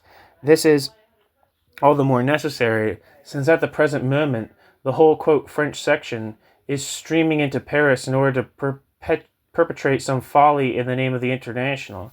They want to overthrow the provisional government, to establish the Commune of Paris, and to appoint Piat as French ambassador to London, etc. I received today a proclamation of the Federal Council of Paris to the German people, which I will send you tomorrow. It contains an urgent request to the General Council to issue a new and special manifesto to the Germans. I had already intended to make the same proposal this evening. Be so kind as to send me, as soon as possible, in English, military information about Alsace-Lorraine, which will be useful for this manifesto. I've already answered in detail the Federal Council in Paris, and at the same time have undertaken the disagreeable business of opening their eyes to the real state of affairs, end quote. Again, Marx to Engels, September 6, 1870. Parenthesis, correspondence between Engels and Marx. Book 1, Part 4, I guess. I have been reproved for being merely a, quote, degenerate epigon, end quote, of Marx. It is certainly that Marx's revolutionary nature and his volcanic temperament at the time would have driven him straight into the arms. It is certain that Marx's revolutionary nature and his volcanic temperament at the time would have driven him straight into the camp of the Bolsheviks. We see from Marx's letter how his volcanic temperament at the time of the revolution made him regard it as his first duty to undertake the disagreeable duty of opening the eyes of his comrades to the actual state of affairs, and that this same temperament, in spite of all its volcanic character, was capable, under circumstances, of carrying out a revolutionary action, even though it was a stupid action. Engels replied to Marx on the 7th of September as follows, quote, Dupont has just gone. He was here this evening and is furious over the wonderful Paris proclamation.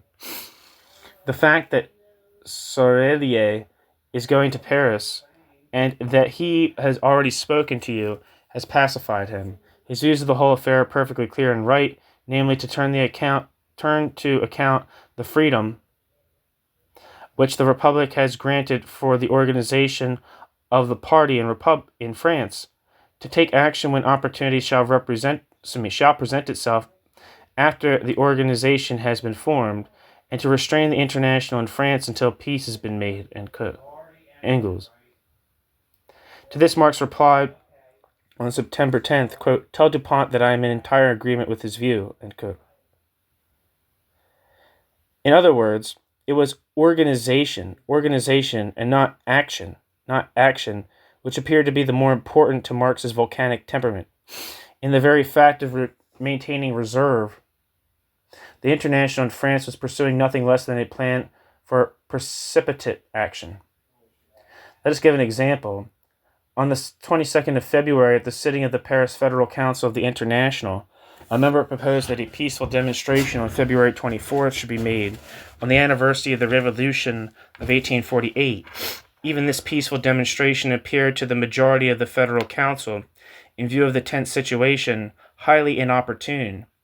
Frankel, in particular, opposed this suggestion. Frankel demanded that they should devote all their strength for the moment to the organization of the proletariat, to the study of the most important economic problems, and above all, to the payment of the wages that had become overdue during the siege, and also to the question of unemployment. The representatives of the International and the National Assembly, Milan and Toulon, were to give expression to the will of the people. As the result of Frankel's proposal, the Federal Council decided not to arrange a demonstration, but to leave it to each individual member to decide whether he should take part in such demonstration or not. This shows not very strong leanings towards insurrection.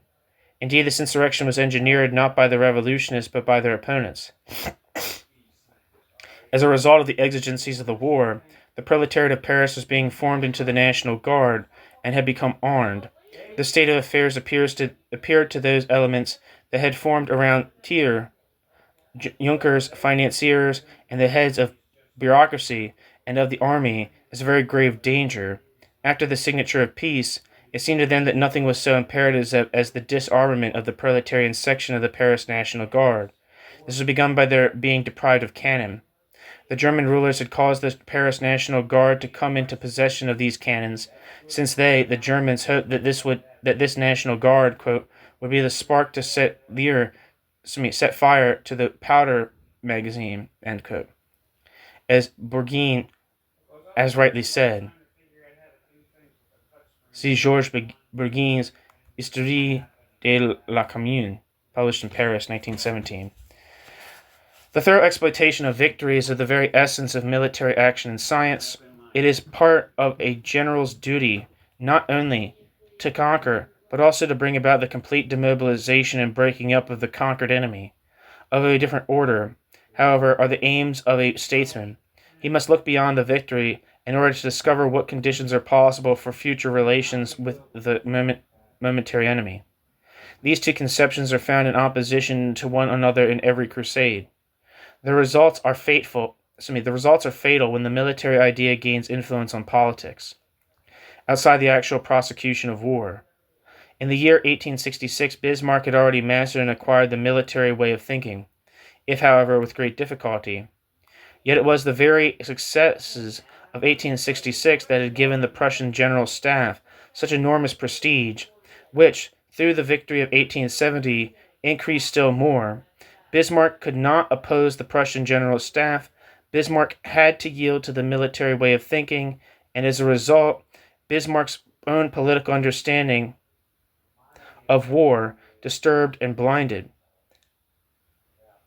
Hence, the demand for the annexation of Alsace-Lorraine, which lengthened the war by months, which drove France in the arms of Russia, and prepared the present disruption of Germany. Nevertheless, Alsace-Lorraine was still economically and strategically a very tangible gain for the moment, but they were not content with that, but in addition tried to bring about the humiliation of Paris, that center which the Germans so hated because of its opposition to their armies, and they compelled France on the 26th of February to grant that German troops from March 1st should invade Paris and take possession of the Champs-Élysées. I'm going to say that. When on February 27th, this information became known to the Parisians, there arose a general cry of indignation and a call to arms, in order to throw back the common enemy by means of force. Nearly all the battalions of the National Guard declared themselves ready to follow. It was only the Internationalists who kept quiet. However disastrous for them at the moment an insurrection against an internal enemy appeared to be, no less disastrous was a rising against the enemy from without. They implored the Central Committee of the National Guard to abstain from every attempt at armed resistance, which they said would only lead to a repetition of the slaughter of the June before, and to the drowning of the Republic in the blood of the Paris workmen. They proposed that the National Guard, instead of offering armed resistance, should surround the Germans with a cordon, which would cut them off completely from the Paris population and keep them in isolation. The Central Committee allowed itself to be persuaded at the last moment, and so we have the International to thank that vain arrogance of the German conquerors did not provoke the most fearful street fighting in the world's history. It was not the German but the French soldiery which a few weeks later let loose the bloody slaughter among the Parisian proletariat. According to the capitulation of Paris on the 28th of January, all war material of the troops in the town had been made over to the victor, excepting the arms of the National Guard, not only their weapons, but also their cannons, which were provided not by the state, but by the city of Paris.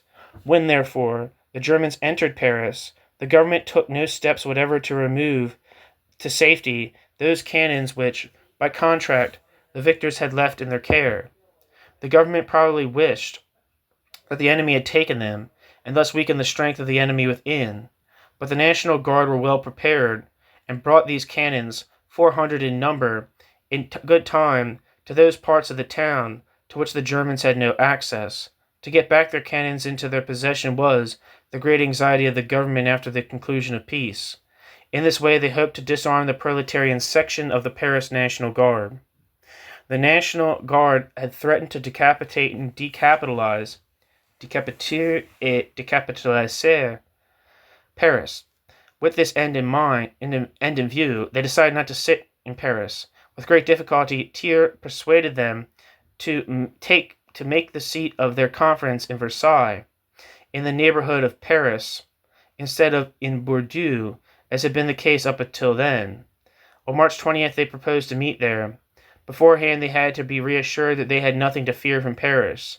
Therefore, it was decided to confiscate these cannons on March 18th.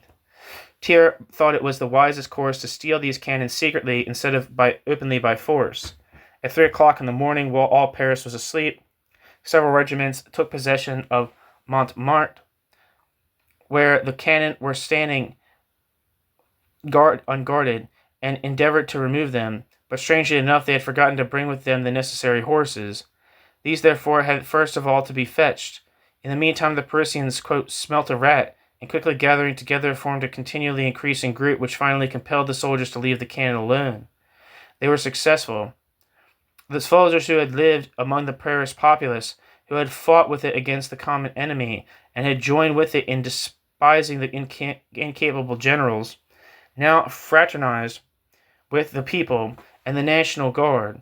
General Lecomte, who ordered the troops to fire on unarmed crowds, merely succeeded in causing his own soldiers to turn against him and arrest and shoot him.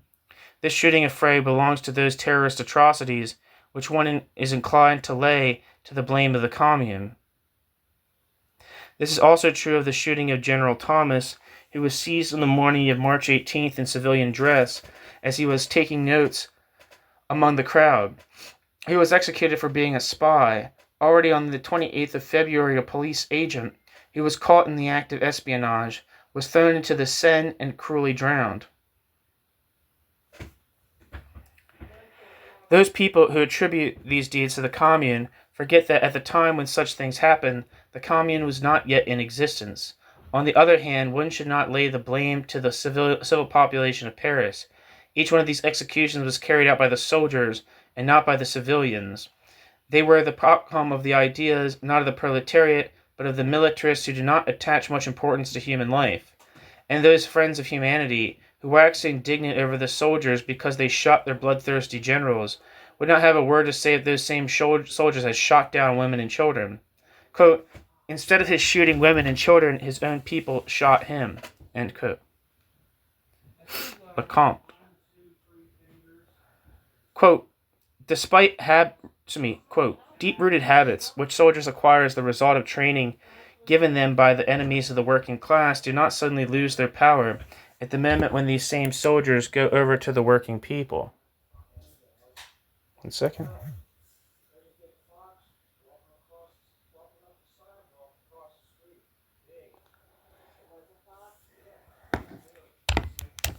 Sorry. Quote, deep-rooted habits which soldiers acquire as the result of training given them by the enemies of the working classes do not suddenly lose their power at the moment when these same soldiers go over to the working people and join them, end quote. Marx, Civil War in France. Whatever action the National Guard took in these events was undertaken only with the view to prevent further bloodshed. They succeeded, in fact, sometimes at the risk of their own lives in rescuing from the indignant soldiers the officers they had arrested, so that only those mentioned were killed. On the 19th of March, the Central Committee of the National Guard at last protested against any participation whatever in this slaughter. In its declaration, which was published in the official journal of the Commune of March 20th, is the following statement, quote, we declare with indignation that the bloody disgrace with which our honor has been besmirched is a shocking infamy. Never did we decide on an execution, and never has the National Guard taken part in any such crime, end quote. This is a strong denunciation not only of the accusers, but also of the cruel deeds which were ascribed to the National Guard. In view of the succession of troops to the people, the government had only two courses open to pursue, either to make concessions to the enraged masses, to bargain with them, or else to retire in flight. Thiers would, on no account, engage in discussions, but took a headlong flight with his government out of Paris, and hurried to gather around him all those troops that, as yet, were untainted with the spirit of mutiny. Thiers even abandoned the forts around Paris, including the prominent fort of Mont Valérien. If the Parisians had kept to the heels of Thiers, they would perhaps have succeeded in overcoming the government. The troops which were withdrawing from Paris would not have been able to offer the least opposition. That is what their general later on declared. Then it would have been possible to introduce a new government, which, however, would not have been able to carry out a socialist program.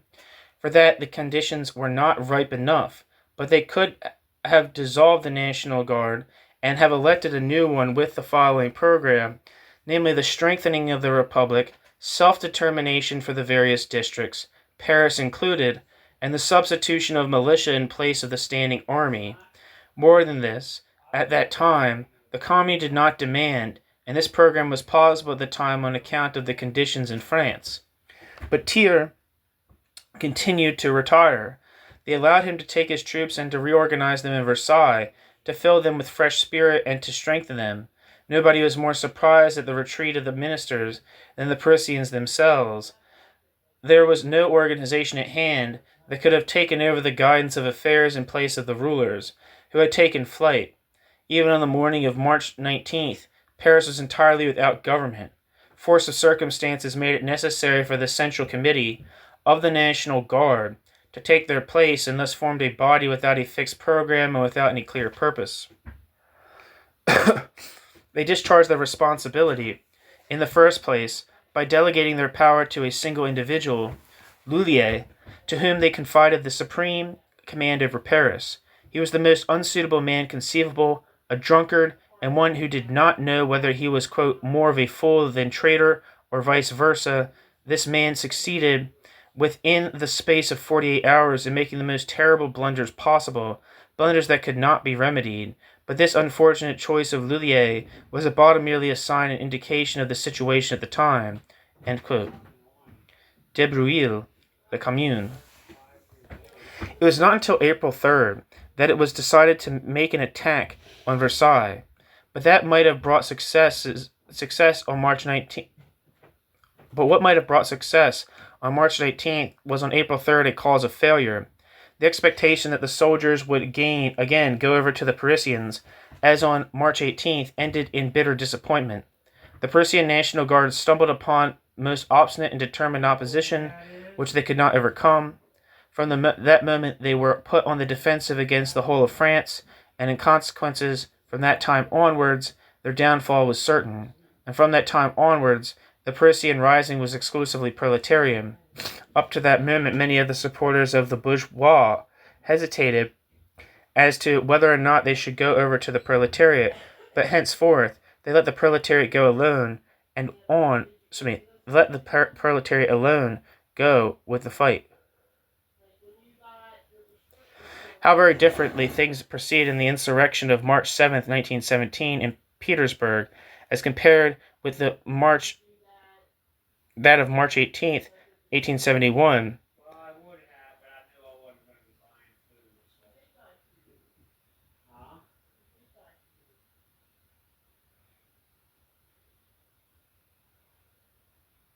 In Paris. Excuse me.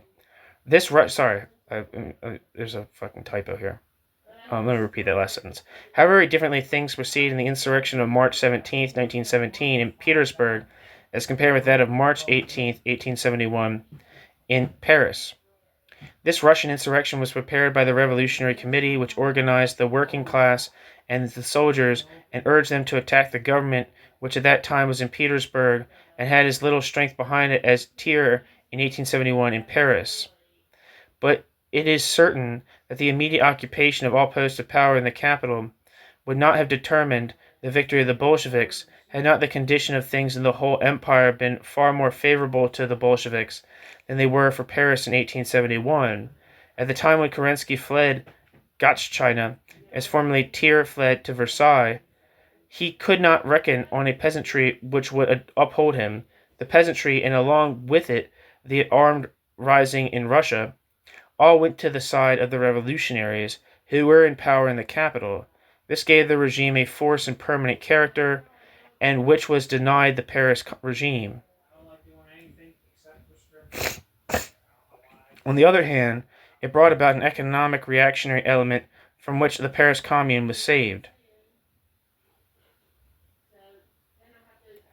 The Paris dictatorship of the proletariat was never founded on peasants' councils, as was the case in Russia.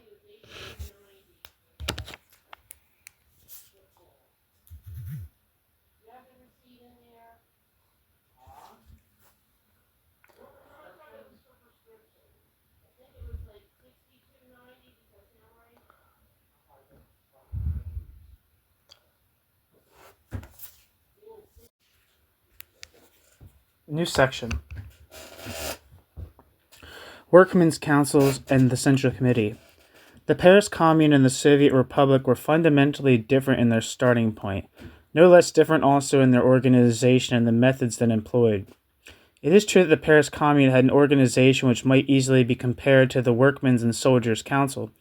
Indeed, it was in a similar position to the Russian Revolution, since it followed, like the Russian, a despotic regime which prohibited every kind of open political organization of the masses, and also forbade the organization of trade unions only shortly before its downfall, just as little as in the case of the Russian workmen in 1905 and 1907.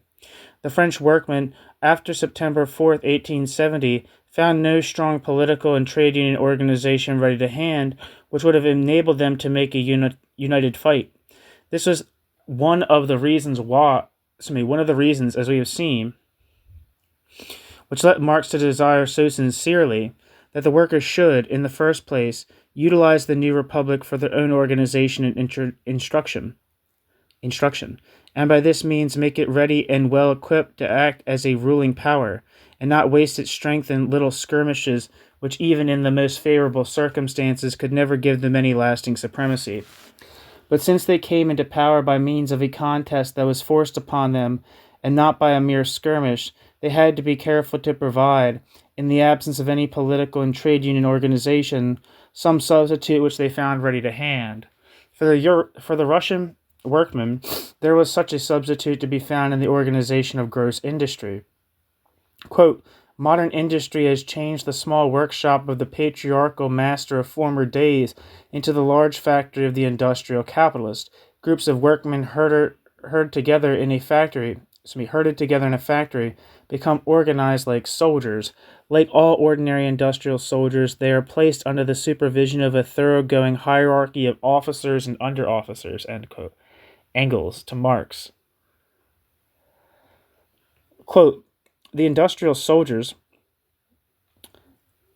of the factory had only to substitute for the officers and under-officers placed in command by the capitalists, similar officers of their own choice, and hence organization in the factory became in reality a close organization of factory workers.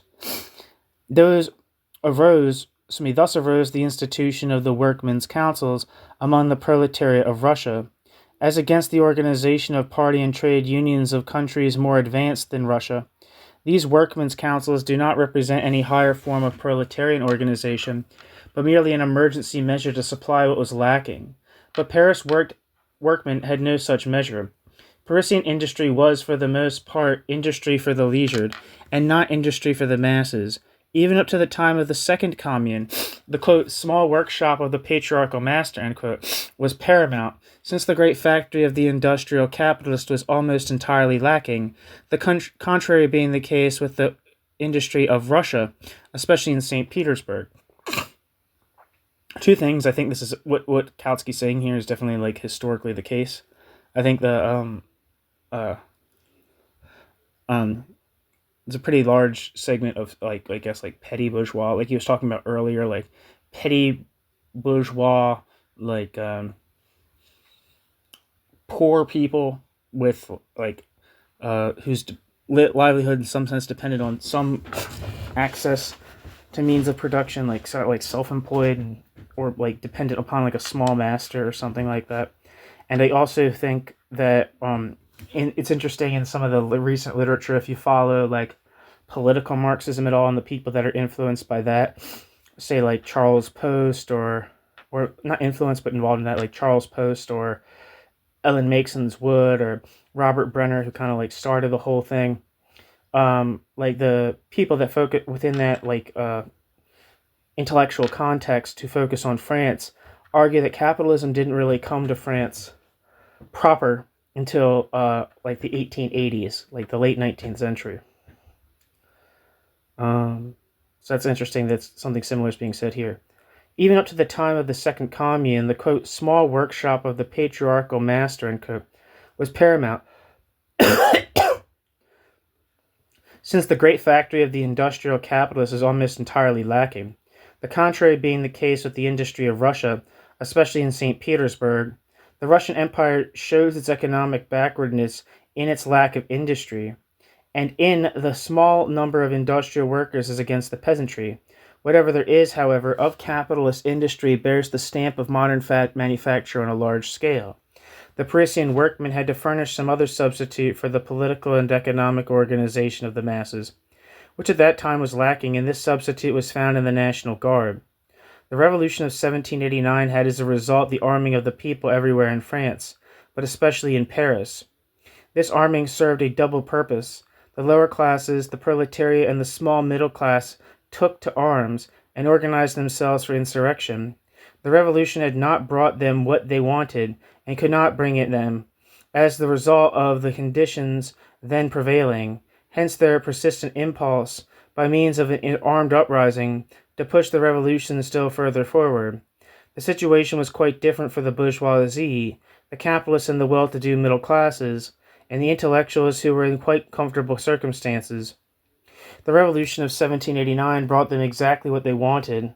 They armed and organized themselves in order to defend what they had won, and they fought on two sides against the reactionary powers, which strove to restore the ancient feudal absolutism, and also against the lower strata of the people, who were impatiently pursuing their object and pressing forward.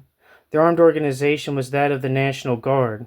The bourgeoisie remained the victor in the revolutionary struggle, and along with the bourgeoisie, the National Guard was established as an institution for the protection of the propertied classes, who themselves nominated their officers and who possessed a certain degree of independence, as against the government. The height of importance was attained by the National Guard in the July Monarchy, 1830 to 1848. Nevertheless, it could not save that monarchy, and proved itself in 1848 to be very unreliable. Napoleon III, after his coup d'etat, took from the National Guard its independence, namely the right to elect its own officers, but he dared not dissolve it completely. Then came the War of 1870 and the speedy defeat. Once again the fatherland was in danger, and once again the spirits of 1913 were incited to continue the traditions of the victorious fight against Europe by means of the, quote, levy in mass, end quote, through the armed rising of the whole people. Under pressure of this situation, the legislative body in Paris on August 11th proclaimed a law on the proposal of Jules Favre, I don't know how to say it, Favre, I can't say his name, that the National Guard, from being a citizen guard, should be converted into a universal guard for the whole nation. To the 60 old battalions of the National Guard, which were drawn from the propertied classes, were attached 200 new battalions from the poorer classes, who even had the privilege of nominating their own officers. In this way, the new battalions of the National Guard of Paris became in reality the organization of the proletariat. The whole law over the extension of the National Guard was really due to sudden fright rather than to mature reflection.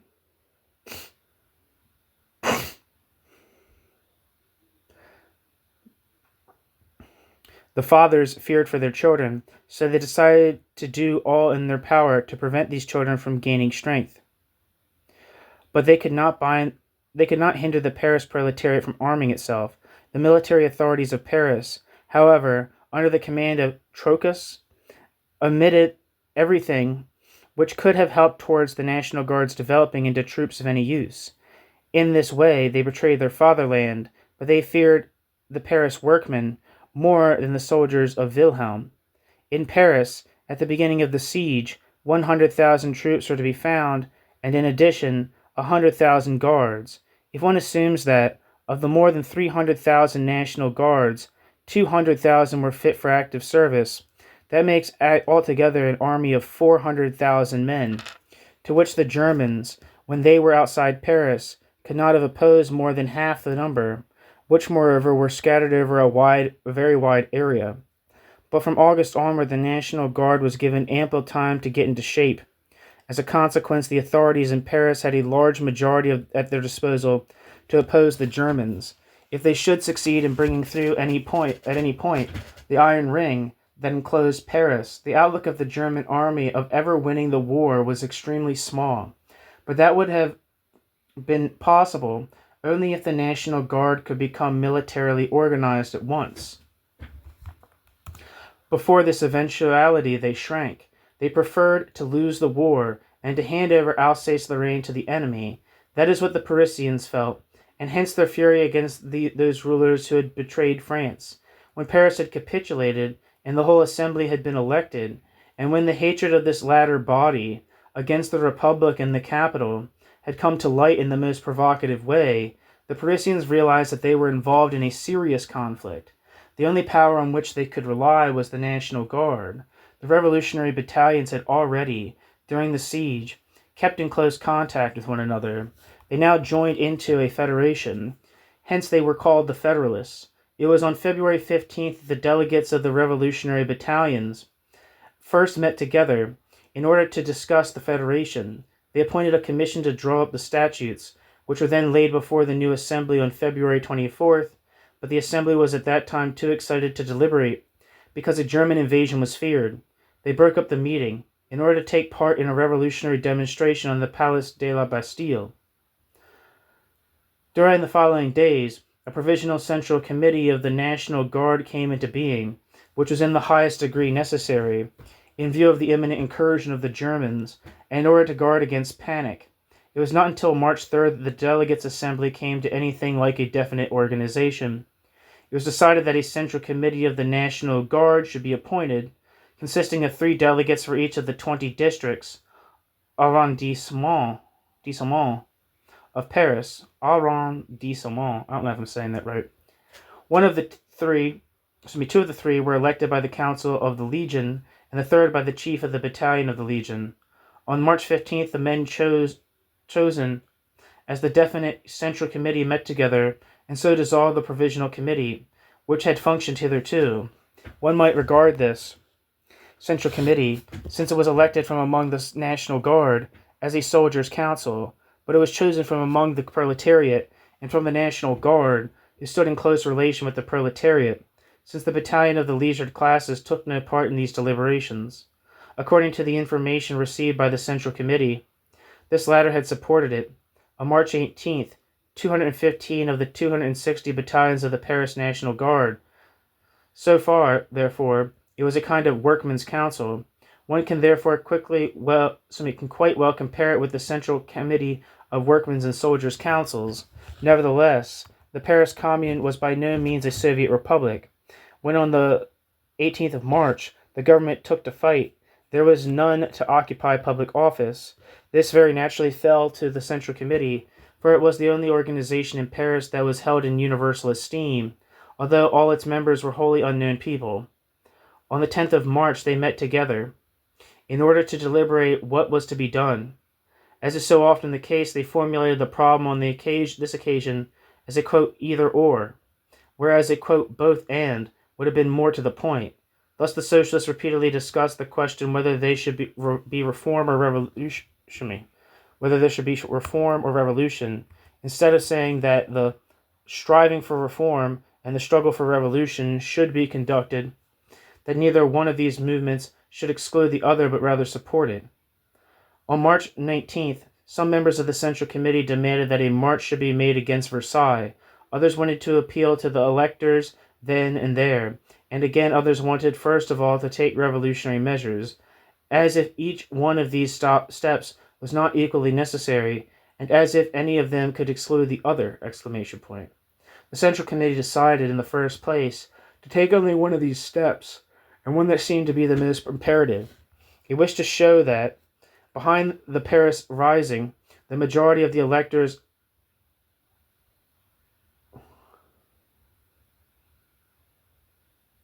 I don't know if this fucking...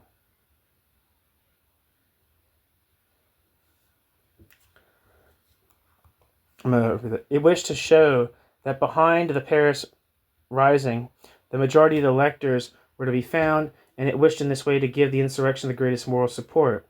That was perfectly right, only it would have been more advantageous to strengthen, by means of revolutionary power, the moral authority of the general election as against the enemy, who himself was undoubtedly endeavoring to get the support of the army. The immediate election of a communal administration for Paris, based on universal suffrage, which the Empire had hitherto withheld from the Parisians, was certainly inevitable. Immediately after the downfall of the Empire in September 1870, the Paris workmen had obtained from the new provisional government the assurance that the election of a commune would soon be undertaken. The failure to fulfill this promise contributed not a little to the disorders that arose during the siege. The insurrections of October 31st and of January 22nd took place amid the cries of, quote, "Long live the commune." Hence it was necessary to make at once a complete list of the electors for the commune. It was arranged for the 22nd and then for the 26th of March. The Central Committee regarded itself merely as a temporary body to hold places in reserve for those who would be elected by universal and equal suffrage. In the journal Officiel de la République Française de la Commune of March 20th, the following announcement was made to the citizens of Paris, quote, "In 3 days you will be called upon, in perfect freedom, to elect members for district representation of Paris. Those who have seized power as the result of necessity will then hand over their provisional authority into the hands of the elected of the people." End quote. But they did not stick to their promise. After the Commune had been constituted, the Central Committee delegated its power to that body on March 28th. It even went so far as to give signs that it would dissolve completely, but the Commune did not insist on this, and so this Central Committee continued to function under the Commune as a part of the military machinery. This did not serve to facilitate the carrying on of business nor the conduct of war, but the Central Committee never attempted to upset the principle that the supreme power belonged to those elected by universal suffrage. This Central Committee never claimed that all powers should fall to the Workmen's and Soldiers' Councils, that is, in the present case, to the Central Committee of the Workmen's Battalions.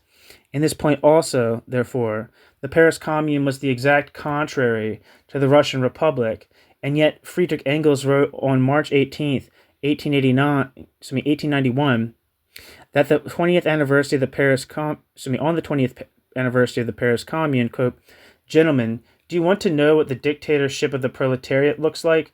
Look at the Paris Commune. That was the dictatorship of the proletariat," end quote. We see that Marx and Engels, under the title of dictatorship, in no way understood the withholding of universal and equal suffrage or the suppression of democracy.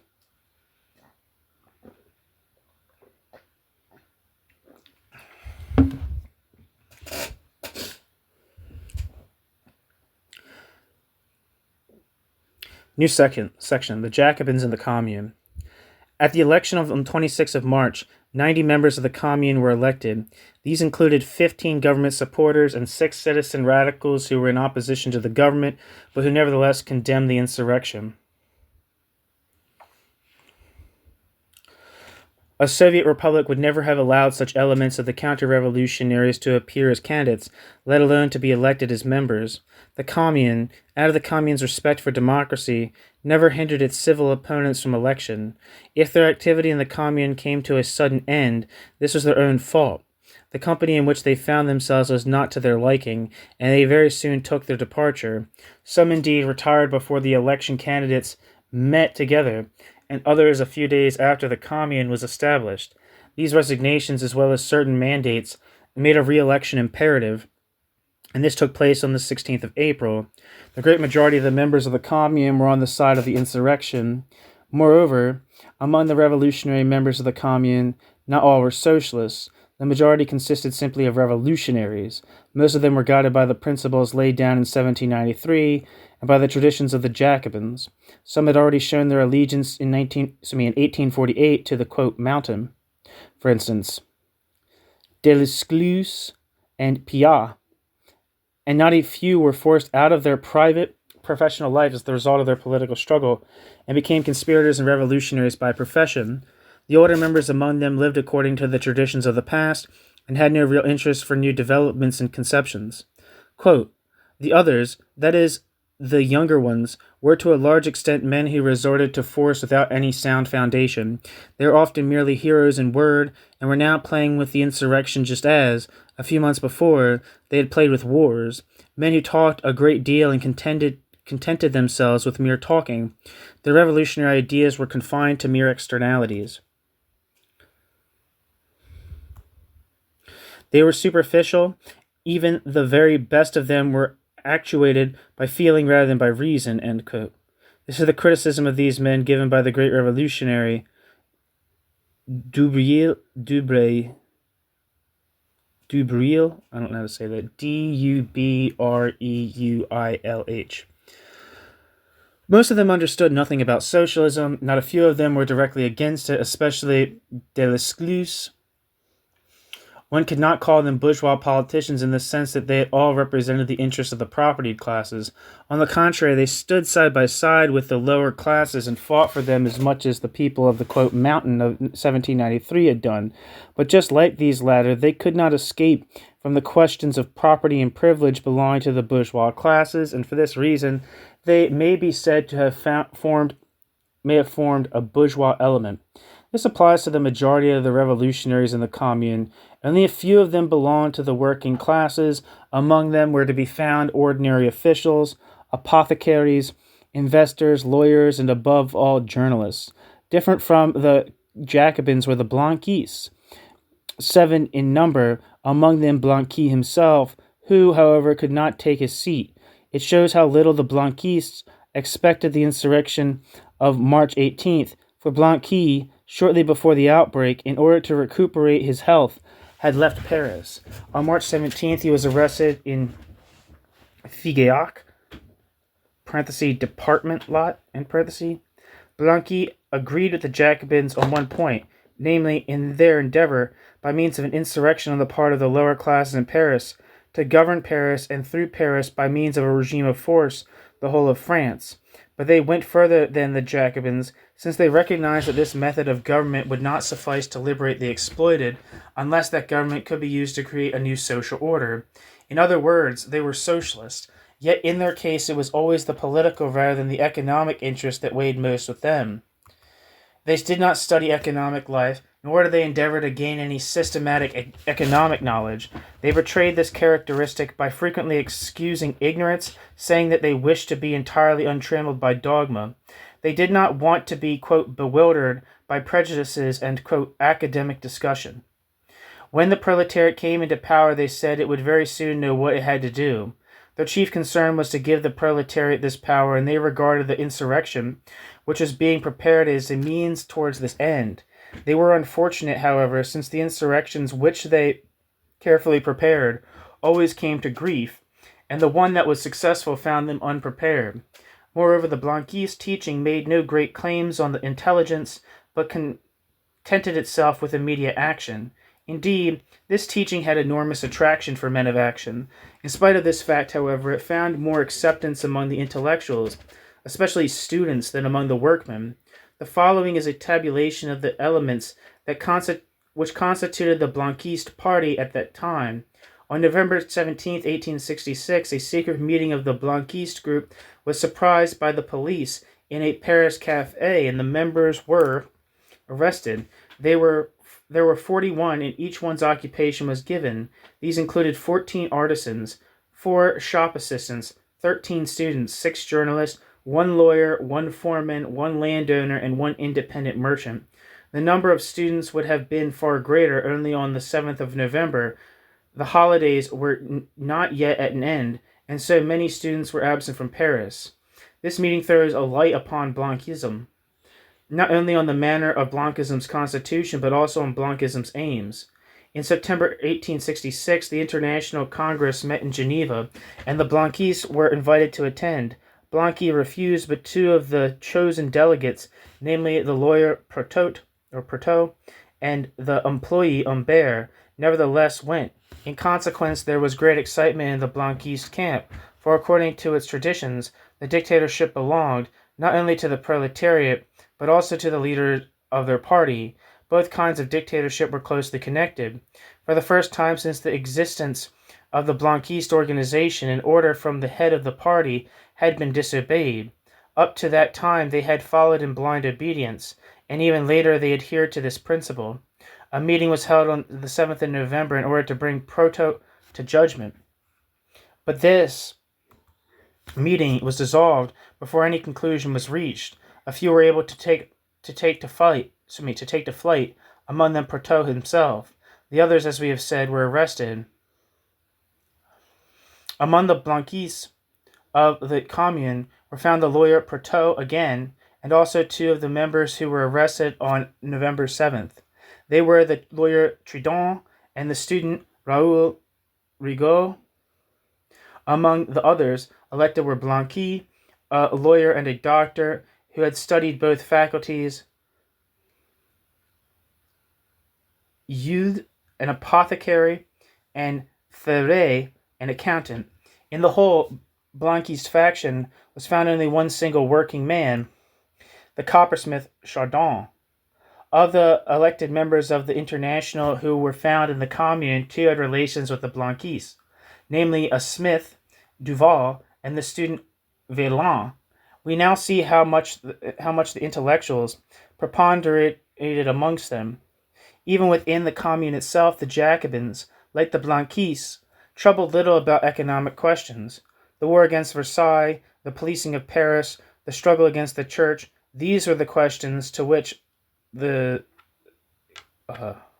Jacobins devoted their energies. This last struggle also, like the military struggle against Versailles and the police struggles against the Versailles associates in Paris, was carried out by means of force and by an attack on persons and externalities. New section: the International and the Commune. The third of the group in the Commune The third of the groups in the Commune was formed by the International, 17 in number, almost exclusively Proudhonists. Proudhonism was in sharp contrast to Blanquism and Jacobinism. The Regiment of Terror of 1793 was for Proudhonism something to be avoided, not to be imitated. It is very clear the weakness of this regiment and the unavoidability of its failure. He realized that the mere acquirement of political power on the part of the proletariat could alter nothing in its social position, and that it could not abolish the system of exploitation from which the proletariat suffered. It realized further that the change could be reached, not by political disturbances, but only through an economic reorganization. This, therefore, made the Proudhonists suspicious of the Blanquist methods, suspicious of the insurrection and of terrorism, and none the less opposed to democracy.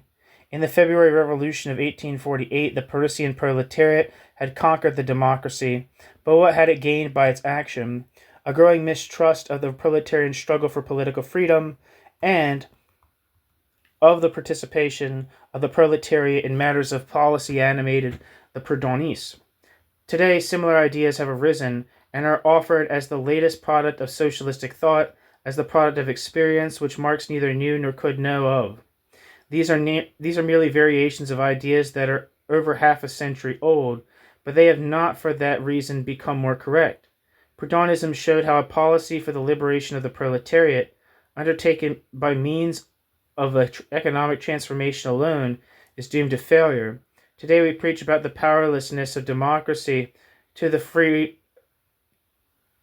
the proletariat, so long as this proletariat is held bound in the chains of capitalism. But if economic liberation must precede the political, then logically every kind of political activity on the part of the proletariat is equally useless, of whatever kind it may be, whereas the Blanquistes devoted their attention exclusively to the political struggle against the existing powers of the state. Proudhonism, equally exclusively, sought means to give the proletariat economic freedom without any assistance from the state. As a consequence, the Blanquists reproached the Proudhonists for discouraging the working class in their struggle against the Second Empire, under which they lay bleeding. Even Marx accused Proudhon, saying that, quote, he coquetted with Louis Bonaparte and endeavored to justify him in the eyes of the French working men, end quote. Parenthesis, in his article of January 1865, which appeared in the German edition of Misery of Philosophy, second edition, page 32. End parenthesis. On the other hand, the Proudhonists were conscious of the class antagonism between the proletariat and the bourgeois, for the good reason that, with the Proudhonists, the economic question was of first importance. The Proudhonists realized, further, that the proletariat would have to trust to its own strength to gain its freedom. They realized this far more than the Blanquists, for these latter were to a large extent a student party, whereas the Proudhonists formed the real labor party in France under the Second Empire. When in the 60s the labor movement everywhere awoke from the death sleep into which it fell, as a result of the reaction after 1848, and at the time when the International of the Working Class was being formed, it was the Proudhonists in France who joined up with them. This was reason enough for Blanqui to forbid his followers to attach themselves also in the International. However, they learned to know of a new order of theory and practice which made them turn away all the more from one-sided Proudhonism. For just at the time of the foundation of the International Labor League, their leader, Proudhon, died on January 19, 1865, and in France a new condition arose for the continuation of the class struggle. Proudhon wished to inaugurate a purely labor movement without politics, but that was possible only by renouncing all attempts at struggle that would involve their coming into conflict with state authority. Quite peaceful means were to be employed to free the working classes, namely guilds, banks of exchange, a mutual system of insurance. These ideas were possible in Paris, where industry, as has been shown before, had very little of the character of manufacture on a large scale, and where the exploiting capitalists appeared to the workmen much more as the moneyed capitalist, taking all the profits than as a real industrial contractor. In the International, the French Proudhonists learnt something of industrial capitalism, and of a labor movement corresponding to this capitalism, which laid most emphasis in economic matters on the importance of the organization of their struggle, on trade unions and strikes, with which the Proudhonists would have nothing to do. Over and above this system of practice, there arose a theory which shed the clearest light upon the laws underlying modern society and social life, a theory which is still unknown to the majority of the International and was not rightly understood even by those who knew. The creator of this theory, however, by his immense superiority, inspired the International in all its activity with his spirit and ideas. In Marx's theory, the one-sidedness of Proudhonism and of Blanquism also was overcome. Like the Proudhonists, Marx recognized that the economic relations were of the first importance, and that without some alteration of these relations, no political change of whatever kind could possibly emancipate the proletariat. but nonetheless he recognized that the possession of state power and authority was absolutely necessary in order to break the domination of capital and in order to carry out the emancipation of the proletariat by economic changes. The fundamental importance of the economic factor received at the hands of Marx an utterly different character from that given by Proudhon. Economics in the eyes of Marx made politics not superfluous but necessary. The character and outcome of political struggle and its very effect depended, to a large extent, on the economic question, but he realized that economic conditions themselves form a steadily progressing process which makes a political result possible today and inevitable tomorrow, whereas yesterday it seemed impossible. The relation between economics and politics consisted for Marx in studying the economic conditions and tendencies and attempting to make political aims and methods fit in with them. The Blanquistes and Proudhonists, so I don't know why I keep saying it like that. I guess because it's just like kind of spelled like there's an ES as opposed to after the ST, so I feel like it's like French pronunciation. I have no idea. The Blanquistes and the Proudhonists, on the other hand, entirely neglected the historical aspect. Their chief endeavor was not at any given moment to find out what was possible and necessary from an economic point of view, but to find the means which under all conditions and in all historical and economic circumstances should give the desired result. If the socialists have found the right means, they are then in a position to carry out their socialism exactly as they wish. It was believed that these ideas had been superseded by Marxism, but we find them still in existence even today. Once again, we find men in Moscow and Budapest who, instead of asking what policy is possible and necessary in the present economic conditions, are proceeding from the standpoint that, since socialism is desired by the proletariat, the socialists have a duty to carry out their socialism wherever they have the power to do so. Their duty consists not in examining whether and how far this scheme is possible, but in discovering where the philosopher's stone is to be found, that universal remedy which socialism, in all circumstances and in all conditions, undertakes to provide.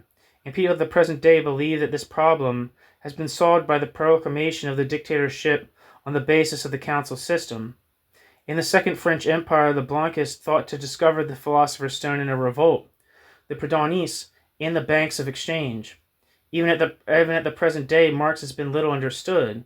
Marx demanded far too great mental energy and far too great subordination of personal desires and needs. But in a general way, all the aims, ways, and means adopted by Marx as well as by Engels were successful because the logic of things was on their side.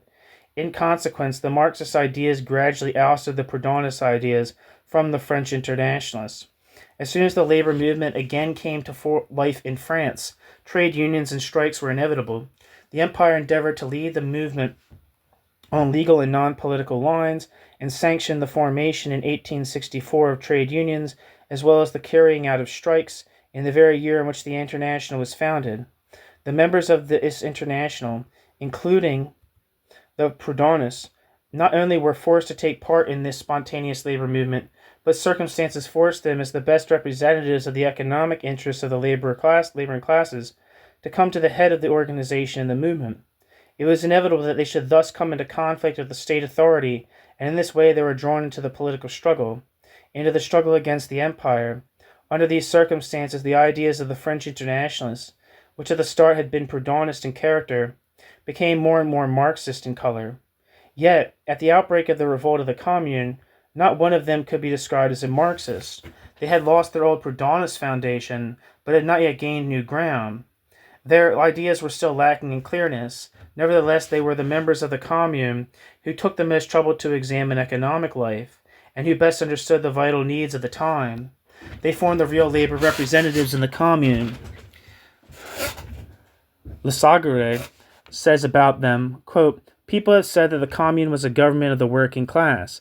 That is a great mistake. The working class took part in the struggle, in the administration, and their breath alone made the movement great, but they were very little engaged in actual government. The election of March 26 gave the workers only 25 votes against 70, which went to the revolutionaries," end quote. History of the Commune. Lasagre. But of these 25, the majority, 13, belonged to the International, had all told only 17 representatives in the Commune. Only 4 of the International were not labor members, and of those, one of them, the student, Vaillant, had leanings towards the Blanquist. Out of the 13 members of the labor group among the internationals, we find the most important men in the Commune, namely the bookbinder, Varlin, the carpenter, Theiss, the painter, Melon, and the jeweler, Frankel. In accordance with their party standpoint, they left all direct action, the conduct of the war, and the organization of the police to the Jacobins and Blanquists, and turned their attention to the question of peace, to the administration of the districts, and to economic changes. Only one of them showed any warlike spirit, namely the metal worker, Duval, and he was inclined, as we know, like Vaillant, to Blanquism. He was one of those in the Commune who, at the outbreak of April 3rd, was captured and shot by order of General Vinoy. Vinoy. Thus,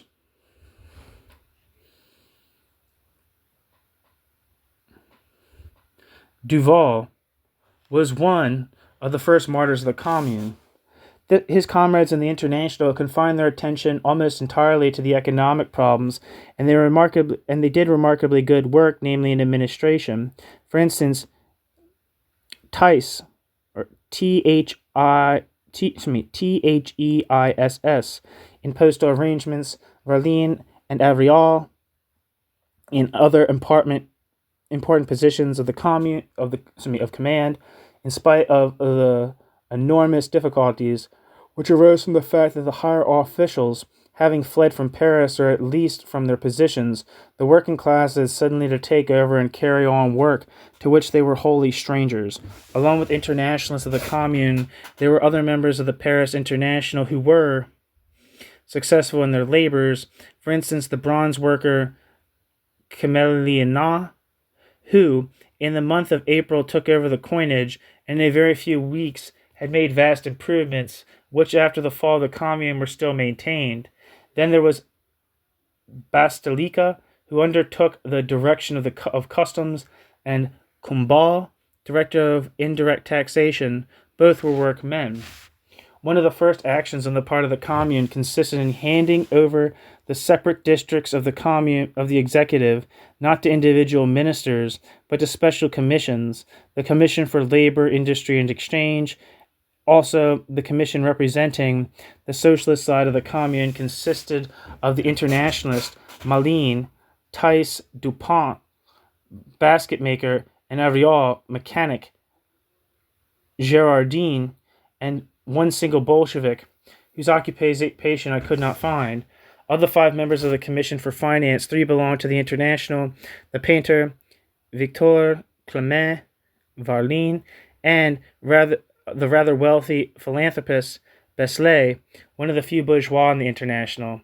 Besides these men, there were the Jacobins, Riger, a veterinary surgeon, but an old fighter against the Empire, as well as the cashier, Jourde, who had no particular tendencies and who was the real head of finance, through whose hands millions of francs had to pass, while his wife continued to carry on the family washing in the Seine. He himself never dining at a higher cost than 1.6 francs, or 1.6 francs. In both the commissions for labor and finance, utterly different methods were employed from those in the commissions for the army and police. The contrast in these methods has been very well characterized by Mendelssohn in his appendix to the Sagare's History of the Commune. The war administration in the Commune had very little satisfactory means to hand. Here we find incapacity, ignorance, vanity, absence of all feeling for responsibility, etc. Here we find the reflection of all the unfortunate disorganization of the conditions under which the socialist movement had to suffer during the Empire, and we need only go from the Place Vendôme to the Prefecture of Police in order to find the second reflection of these conditions. Quote, "We certainly had a peaceful change from the noisy self-importance of the new Hébertists, who formed the general staff of the police at the time, When we pass over to the Ministry of Labor and the Ministry of Exchange, the name itself shows the influence of the Proudhonist doctrine. Apart from this, however, the conscientious and modest members of the International were so occupied in their labor that they put aside all that was impossible and fantastic. Regarding themselves as a committee of the working class, they did not look for signs of their power in orders and badges. They formed a commission out of the members of the trade unions and labor commissions. As a result, this ministry so carried on its work that one can say it did what it could, according to the conditions then prevailing, and never undertook anything that it could not carry out. End quote. In this ministry, the socialists stood well concentrated. It was Marxist in character. It represented the actual revolutionary elements in the commune, and yet it showed a measure of caution, which is perfectly amazing. The reason for this caution, which was also noticeable in the Ministry of Finance, was given by Jourde on the occasion of a debate on pawnbroker shops.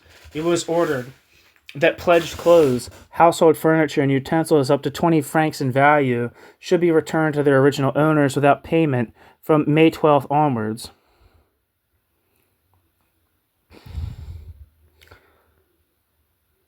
The state undertook the compensation. In the course of this debate, Avril proposed that in the place of these pawnbrokers' shops, a kind of labor institute should be established, whereupon Jourde replied,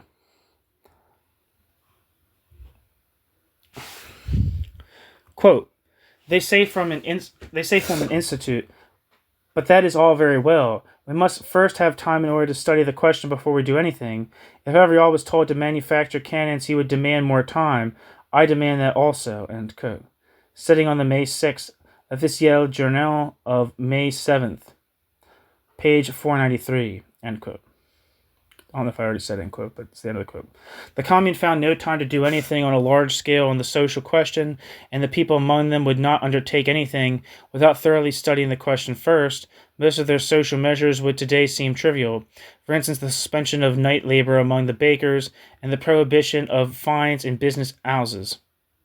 The most important conclusion never got beyond mere examination. During the siege and after March 18th, there was a large number of factories in Paris closed down by their owners who fled and escaped. On the proposal of Avril, an inquiry into this very serious question for the working classes was made, and the conclusion ran as follows, quote, in consideration of the fact that numerous factories had been closed down by those who hitherto ran them, in order that the owners might avoid their civil duties, and without taking into consideration the interests of the workmen, further, in consideration of the fact that, through this cowardly flight from their positions, much important labor for the communal life has been interrupted, and that the working man is thus endangered, the Commune of Paris makes the following declaration. The trade unions of the workmen shall be called together in order to form commissions of inquiry with the following object in view. 1. To gather statistics of the businesses that close down, as well as an exact description of the state in which they are at present, as well as of the machinery contained therein. 2. To provide a report as to the practical measures to be taken in order to put these factories into working order, not through those who have deserted them, but through associations of workmen who were employed in them. 3. To form a scheme of action for these associations. 4. To set up a court of arbitration, which shall settle under what conditions these factories shall be definitely handed over to the possession of these labor associations, when the owners who have fled shall return to Paris, and further to decide on the compensation that these associations shall make to the original owners. This commission of inquiry must lay its report before the Commune Commission for Labor and Exchange. Furthermore, and in the shortest possible time, a synopsis of this decree, which will serve the interests of the commune and of the workmen, is to be laid before the commune, end quote.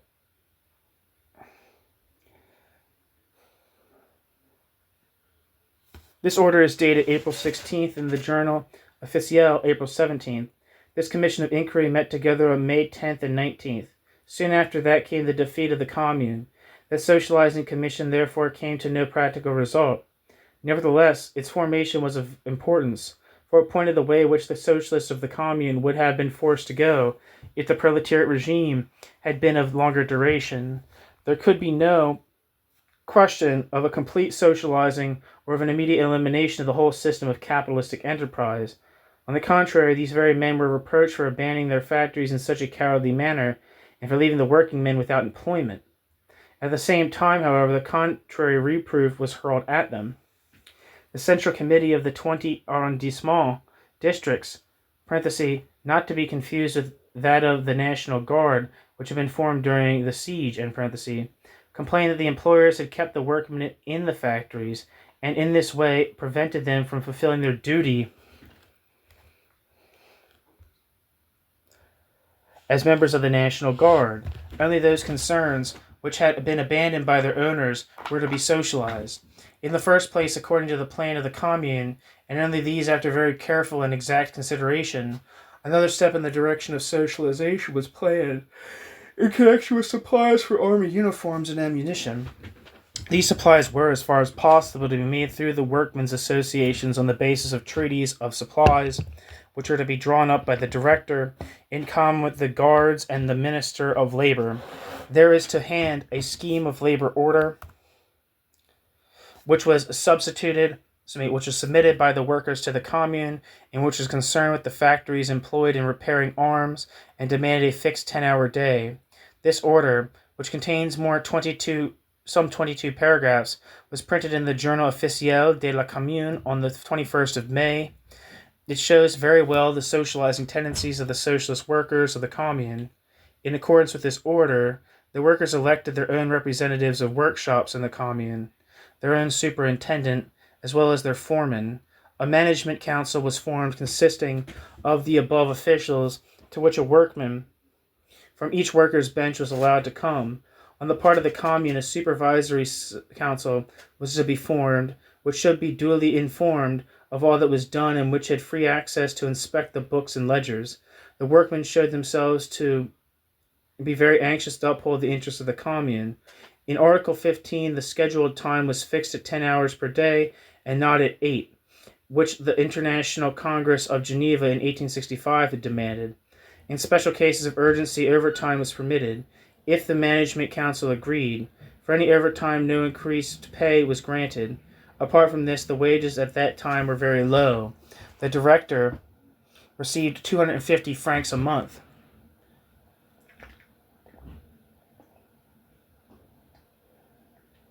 The manager, 210.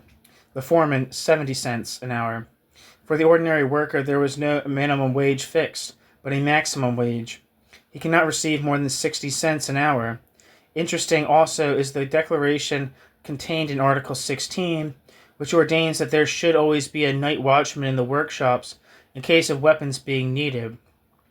Every workman was bound to take his turn at night duty. The conclusion ran as follows, quote, as under the present circumstances it is absolutely necessary to be as economical as possible with every farthing of the Commune, the night watchman will not be paid, end quote. Truly, these workmen did not regard the time of their, quote, dictatorship as an opportune moment for demanding an increase of wages. The real and general cause for good, in their estimation, had a higher claim than their own personal interests.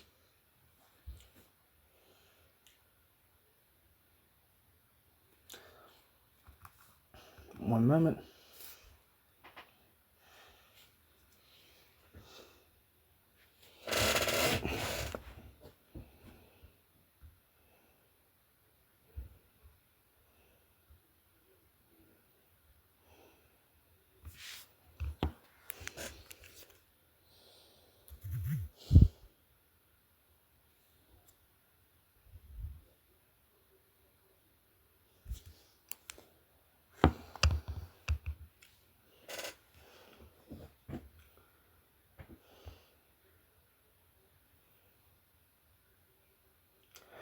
New section, the socialism of the Commune.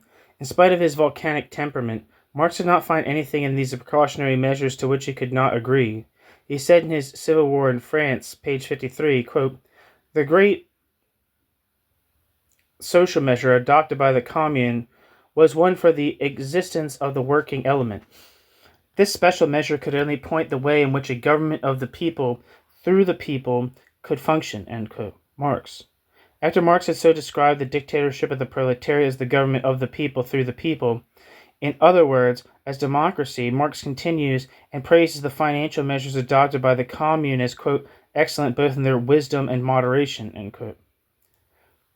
In their wisdom and moderation, end quote.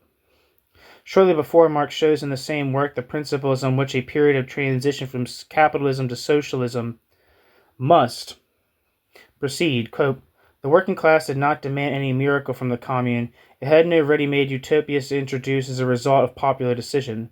It knew that, in order to obtain its own freedom and to fashion along with that some better standard of living, which the present state of society had made possible through the economic complications then existing, the working class would have to go through a long process of preparation and sustain many fights before men as well as circumstances could be completely transformed. It had no ideals to realize. It had merely to give the elements of the new society freedom to expand, the elements which were already latent in the crumbling bourgeois society, end quote. Marx. From the sentence, quote, the working class had no ideals to realize, end quote, it has been concluded that Marx contributed to the social movement no set aim and no definite program. But this is disproved by the fact that Marx himself drew up the socialistic programs from the Communist Manifesto of 1847 onward to the time of the program of the French Labour Party, which he finished in 1880 with the collaboration of Jules Gued and Paul Lafargue. In the above-cited paragraph, Marx already gives the aims of the social movement, namely emancipation of the working class by means of victory in progressive class war, and the creation of a better standard of living, which would follow from the coming into power of the working class, and which would be based on the results of modern science.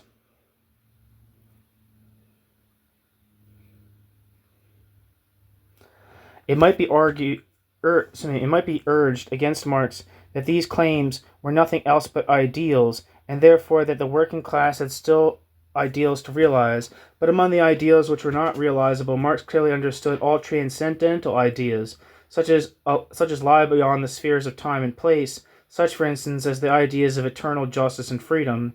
The aims of the workers' movement were provided by the economic development that was then in progress. The special forms of their realization are in a continuous state of development and are indeed dependent on time and space. Socialism is for Marx no ready-made utopia, but a process which promises a lengthy development of economic relations and also of the working class itself, a development which should not come to an end after a political victory, but which could only continue by setting at liberty, quote, the elements of the new society, end quote.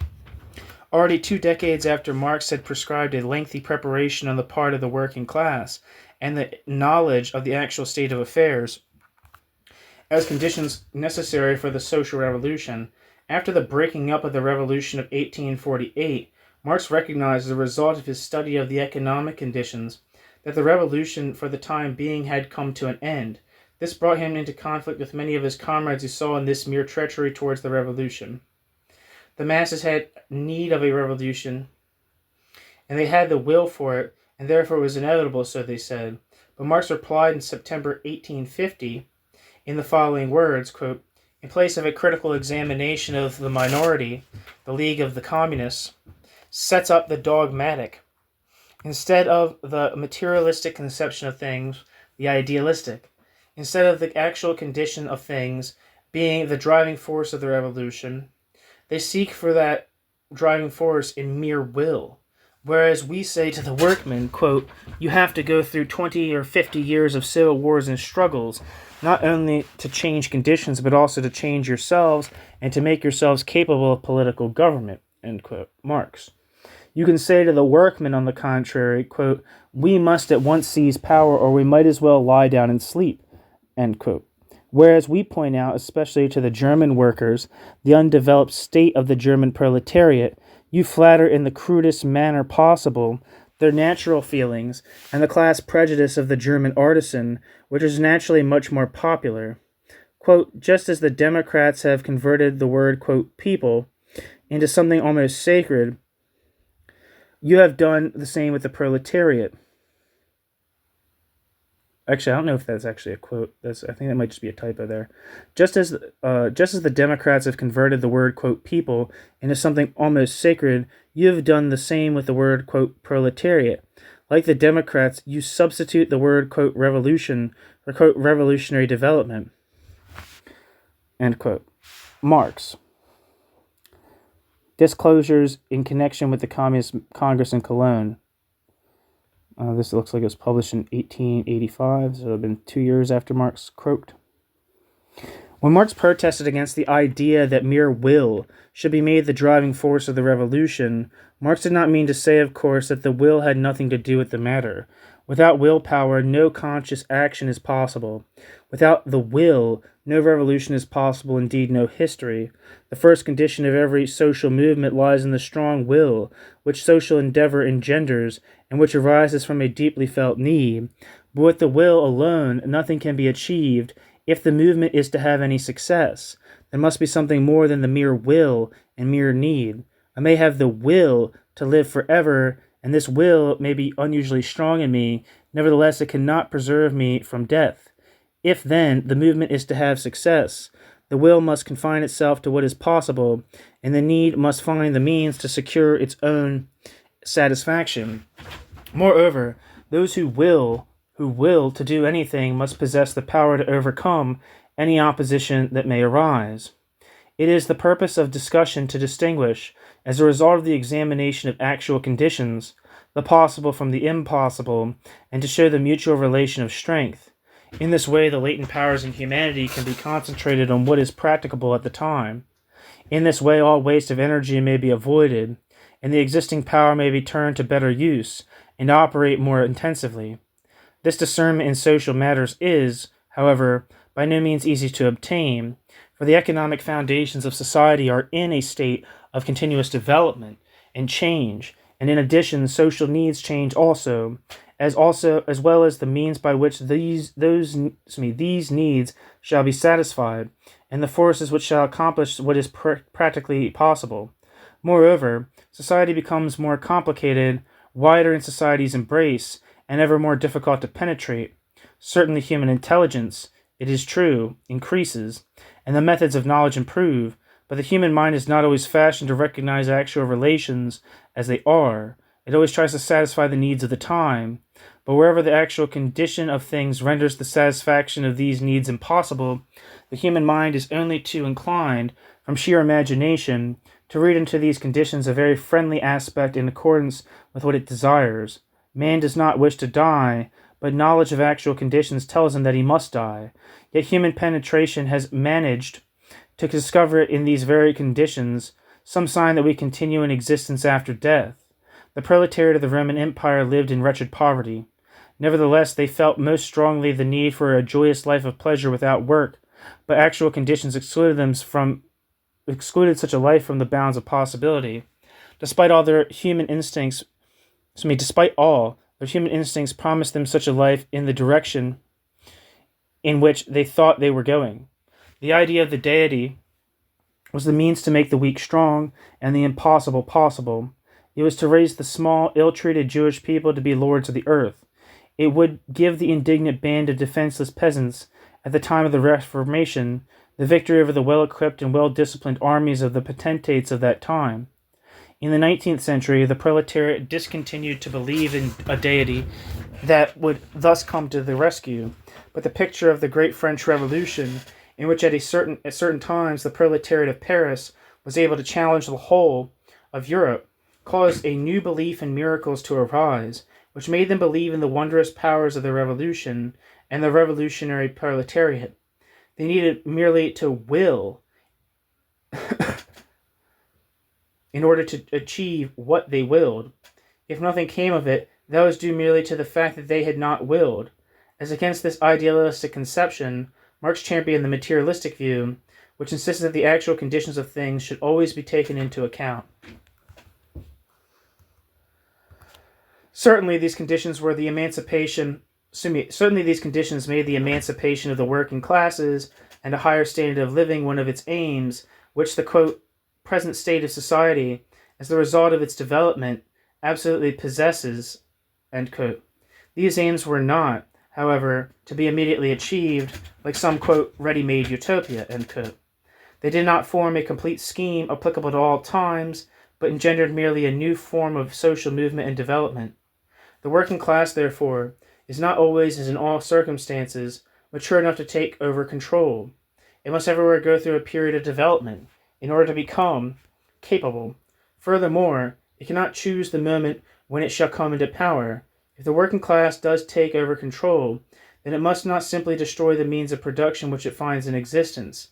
It must rather seek to carry on what is already existent, to develop it further in accordance with the needs of the proletariat, and to, quote, liberate the elements of the new society, end quote, all which in different circumstances requires very different treatment.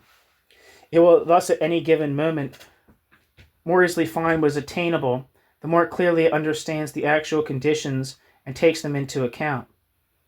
When after the downfall of Napoleon, the possibilities of a proletarian revolution arose, Marx gave it a good deal of serious thought. Certainly the Parisian workers are the most intelligent workers in the world at that time. They were not living in vain in the very heart of the world, in the very home of enlightenment and revolution. Nevertheless, the empire had denied them a good school system, freedom of the press, as well as political, and for a long time also industrial organization. Therefore, to make use of the Republic for the better education and organization of the working classes, to uphold and defend the Republic with every means and power seemed to Marx to be the most imperative need of the time.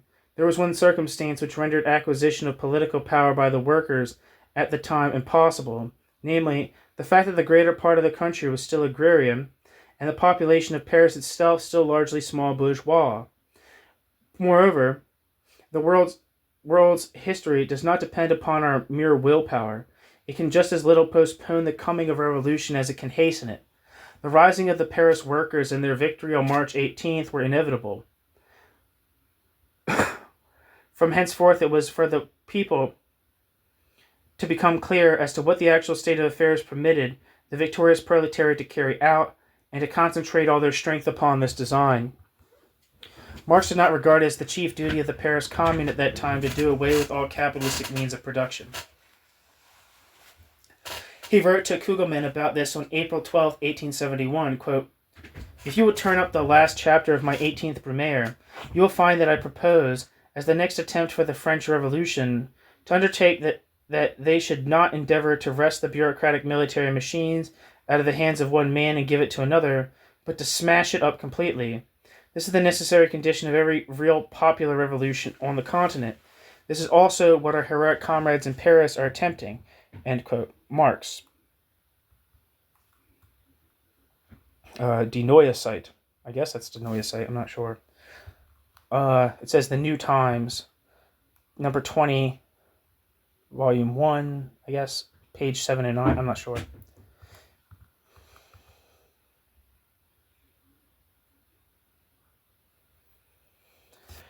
There was no word of socialism in this letter. Marx proclaims that the chief duty of the communists is to destroy the power then in the hands of the bureaucrats, the militarists.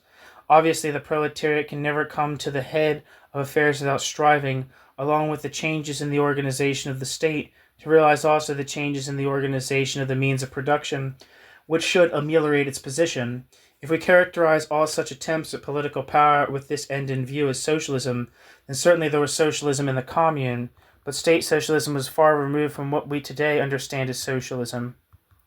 Naturally, that was due in part to want of time. The whole rising lasted only a few weeks. For the most part, this was due to the fact that this rising was confined to the small industrial elements in Paris. As the result of the existing economic base, more could be achieved than the transformation of single workshops into associations of productive workers. The organization of a complete branch of industry into a unified system of production and control of its exports as well as of its raw materials was hardly possible at that time.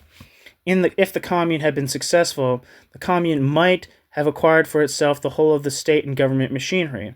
It might also have introduced nationalization of railways, perhaps also of mines and iron works.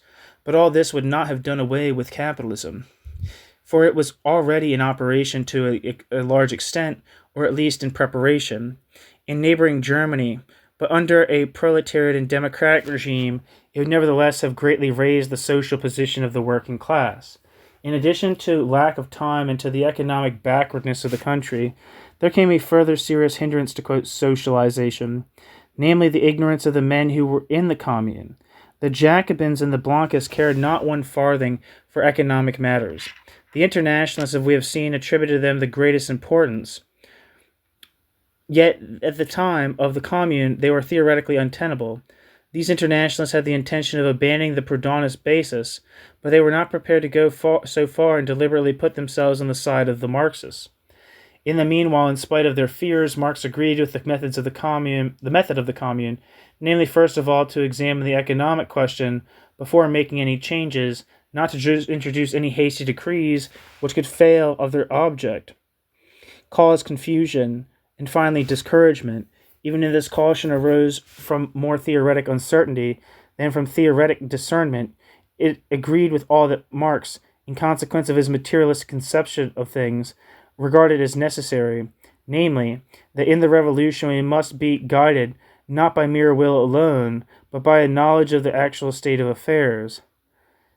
De Breuil has characterized this feature of the Paris Rising extraordinarily well in his Commune, page 419. Quote, the policy of the methodic expropriation, quite apart from the opposition of the other classes, was impossible, for the very good reason that the day laborers in the mass had no idea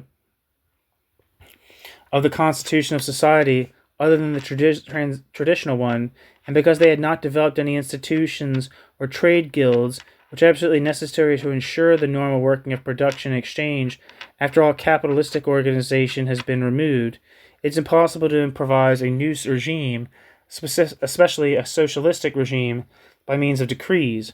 Decrees and laws should rather make secure the relations already existing. If in this matter the Commune had attempted to act prematurely, probably the sole result would have been to cause a section of its own best powers to turn against it, without causing among the daily workers any appreciable disposition in their favor. They could not do otherwise than prepare the way for a general social provision, under the pretense of democratizing the political machinery then in existence, and that is what they did. End quote. De Breuil. Debreuilh.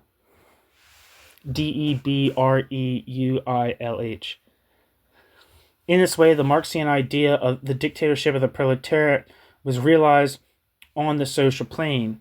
This Marxian method of socialization, which is so very much like that of the Commune, must be our method today.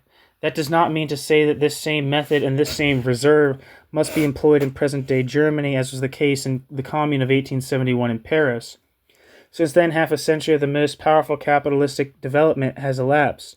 The enormous progress that was made is shown by the fact that, at that time, it was Paris alone which arose in an insurrection that was not purely proletarian, without any support from the country, and that it had to succumb to the superiority of agrarianism, which was ultimately bound up with bureaucracy and higher finance. In the year 1918, the German Revolution broke out throughout the entire empire, and it was everywhere led by the proletariat. German agriculture constitutes hardly more than a quarter of the population. Parenthesis, in 1907, 29%. And industry has made enormous progress and has advanced to the formation of trade unions comprising whole branches of industry. The Parisian proletariat in 1871 had only just emerged from the Bonaparte regime, which had hitherto prevented it from acquiring any means of education or organization. The German proletariat entered on the revolution with the political and corporate experience of half a century.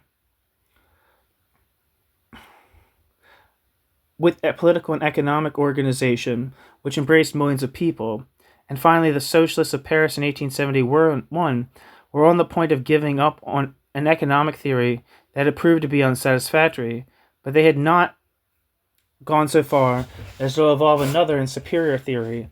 German socialism has at its command the historical and economic insight and the clear methods of a theory, which has been recognized by the socialists of all countries as the highest and best, and which even the bourgeois classes accept.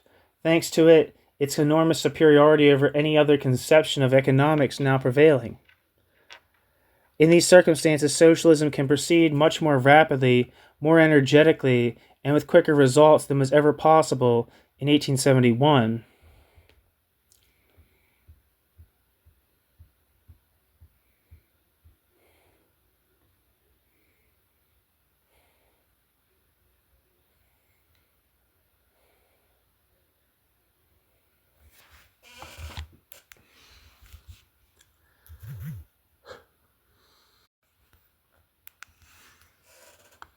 New section: Centralization and Federalism. We have already spoken of an economic method of the Commune, but we have shown that such a method in the real sense of the word was not to be found.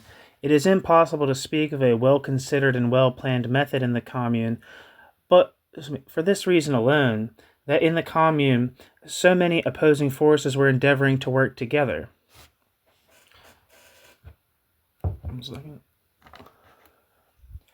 The method of procedure in the Commune was the result of opposition, and not of a definite theory. The socialists themselves in the Commune were not very clear and definite, and they represented only the minority. Nevertheless, their spirit and conception of things ruled the economic ideas of Paris at the time. Whereas, however, the majority attached little importance to economics and felt themselves even more insecure than did the minority. With politics in the Commune, it was different. The opposition that arose in the Commune over politics was far greater. This opposition seriously influenced and almost destroyed the capacity of the Commune for work, but the general tendencies arising therefrom gradually found a middle course, which Marx also accepted, as Marx did the methods of procedure in regard to economics. We know already that the majority of the Commune consisted of Jacobins and Blanquists. When they entered the Commune of Paris, they hoped to influence the whole life of France similar to the manner of 1793. They were radical Republicans and free thinkers. They wished to destroy the whole apparatus of monarchy, of the clerical system, as well as the bureaucracy and the standing army, and they could have arrived at the supreme command of Paris only by means of a state organization, which would have made one of the central positions in Paris a strong means of force. They forgot that the Paris Commune of 1793, by means of the centralized power which was thereby developed, actually prepared the way for Bonaparte and the Empire. They hoped to get salvation by means of dictatorial power, without realizing that a dictatorship, which is not supported by the sternly disciplined armies and organized administration, is the mere shadow of a dictatorship. In strong opposition to the centralizing Jacobins were the Proudhonists, who were extremely critical of the traditions of 1793, which they in fact abhorred. They realized the illusions which led to the reign of terror, and which befooled the proletariat and made it bloodthirsty and brutal, without in the least aiding it towards freedom. But they were not less critical towards democracy. Universal suffrage in 1848 had helped to create the reactionary National Assembly, and had become the main support of the empire. Indeed, in the economic conditions of France at that time, the state policy, whether of the dictatorship or of the democracy, could offer no hope for the immediate emancipation of the proletariat. A means towards this end was sought by the socialists. The idea of development in general, as well as of the significance which democracy might have for the development of political insight and the organizing capacity of the proletariat, and ultimately for its emancipation, to this idea they were completely strange. For the immediate emancipation of the proletariat at that time, neither the dictatorship nor the democracy was very helpful. This the Proudhonists understood very well, but the consequences they drew from this were not good. Entirely without policy such as they wished, they found it was impossible for them to proceed. At this time, the communal policy in certain industrial municipalities offered the proletariat quite other prospects than those offered by the state policy in a country which was predominantly agrarian. Democracy in the districts was of great importance. In the state it was of a small account. The bitter critics of the state parliaments, of these, quote, talking shops, as they called them, had nothing to say against the communal talking shops and parliaments. The sovereignty of the municipality became the ideal of the Proudhonists. Their idea is shown already in the status of industry as they regarded it. Moreover, they did not intend to do away with exchange, for even at that time there were business concerns whose economic importance extended far beyond the single community. In order to control such concerns, it was necessary for the different municipalities to combine. In this way, the Proudhonists hoped to emancipate the industrial proletariat and agrarian France. But they forgot one small thing, namely the idea of dissolving the state into sovereign municipalities was also a state idea, to carry out which the overthrow of the existing state was necessary, which is exactly what the proletariat wished to avoid. The idea of the commune, in the Proudhonist sense, was therefore the direct contrary to the idea such as the Jacobins held. For the Jacobin, the Commune of Paris was a means to obtain power for the control of the whole of France. For the Proudhonists, the sovereignty of each commune was a means to putting an end to state power as such. Arthur Amul characterizes very well this contrast of the revolutionary Jacobins and the, quote, socialist federalists in his book Histoire, I don't know how to say this, Popular History and the Parliament of the Commune of Paris. The same words were often understood by the different members of the assembly in two quite different ways. Quote, for one group, the Commune of Paris represented the first application of anti-government principle, the war against the old conception of the centralized despotic single state. The Commune represented for them the triumph of the principle of autonomy, of the free federation of groups, and of the most direct form of government, quote, of the people by the people, end quote. But in their eyes, the Commune formed the first stage of a great revolution, social as well as political, which had nothing to do with the old methods of procedure. It was the very negation of the idea of a dictatorship. It was the seizure of power by the people themselves, and therefore the destruction of every power that stood outside the people or over them. The people who so felt and thought and willed represented that group which afterwards was called the socialist group, or the minority. For the others, on the other hand, the Commune of Paris was the continuation of the old Commune of 1793. In their eyes, it represented dictatorship in the name of the people, an enormous concentration of power in the hands of a few, and the destruction of the old system through the setting up of new men at the head of the system, whom, for the moment, they provided with arms to fight a war in the service of the people against the enemy of the people. Quote, among the men of this authoritative group, the idea of the centralized individual state had by no means disappeared. If they accepted the principle of municipal autonomy and the free federation of groups, and even proclaimed this on their banner, they did so solely because the will of Paris forced them. They remained slaves to old habits and thoughts. As soon as they came into power, they continued in their old habits and allowed themselves, certainly with the best of intentions, to employ old methods to new ideas. They did not realize that in such cases the former always gains the victory in the struggle, and that those who try to establish freedom by means of the dictatorship or of mere arbitrariness generally destroy that which they would save. This group, which consisted of many various elements, formed the majority, and they were called the quote, revolutionary Jacobins. End quote, end quote. De Breuil has quoted these comments with the remark that they referred only to the two extreme tendencies. That is true. It is equally true that in all such tendencies many new shades of opinion are to be found. Still, if we wish to have a clear idea of them, we must regard the most pronounced characteristic as if it were the classical characteristic. The opposition that existed was enormous. It might never have been overcome, but the commune been victorious. But it was not victorious, and that forced the contending parties to strike out some fresh line. From April 3rd onwards, the commune found itself on the defensive, and had to surrender all idea of conquering France and ruling it.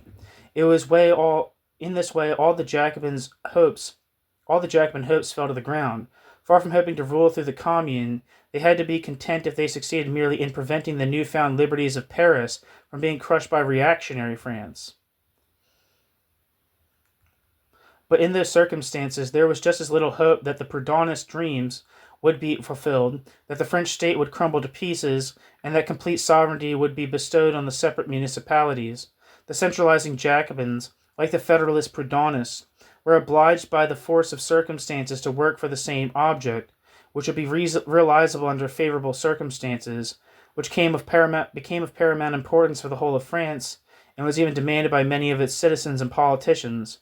This object was, namely, the self-control of the municipalities, their independence within limits drawn by the state democracy, and the limitation of the power of state bureaucracy, as well as the setting up of a militia in place of the standing army.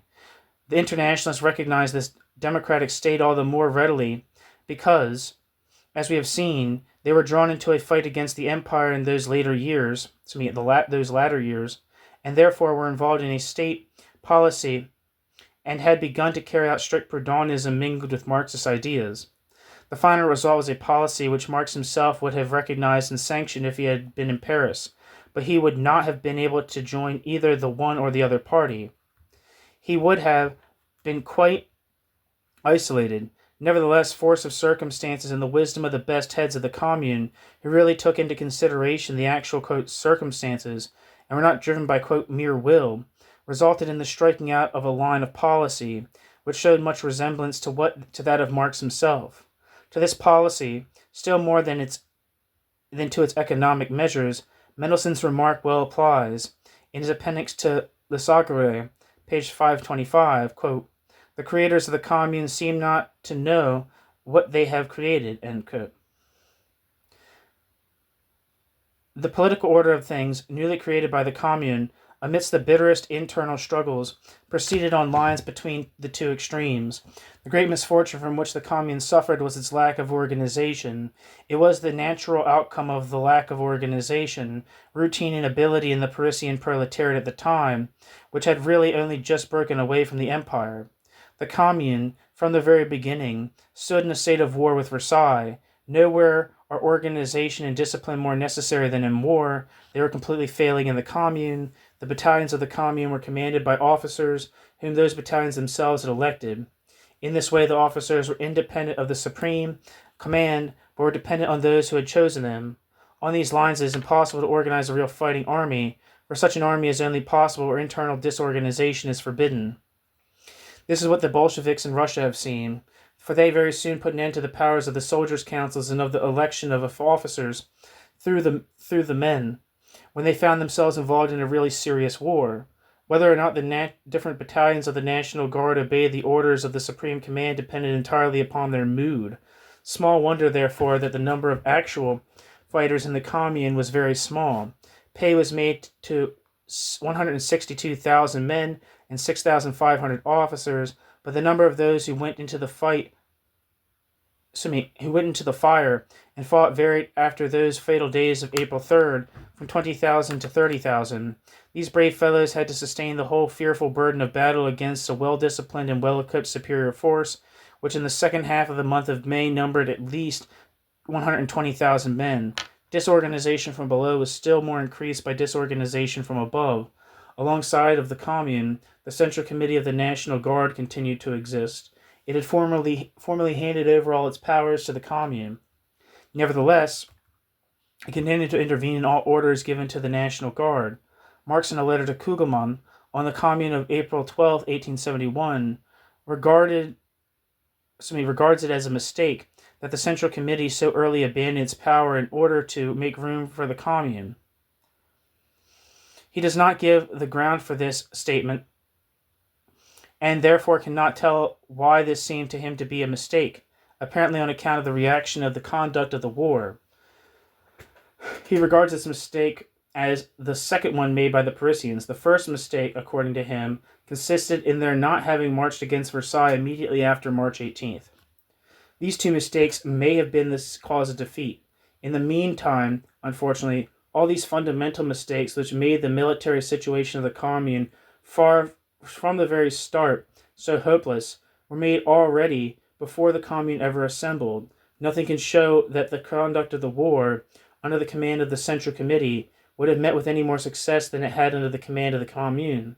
On the contrary, that committee showed itself to be more vacillating even than the Commune. The conduct of war is not the proletariat's strongest point.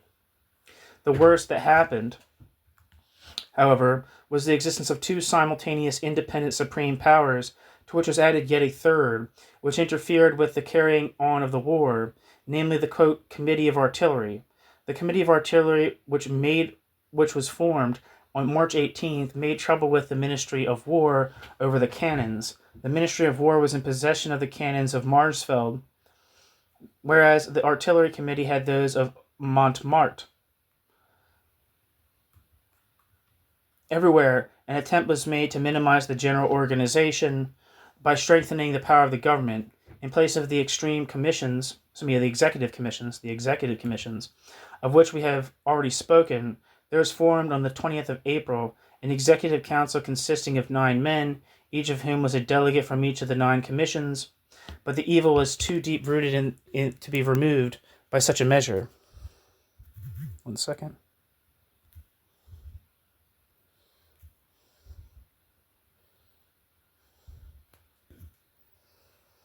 Sorry.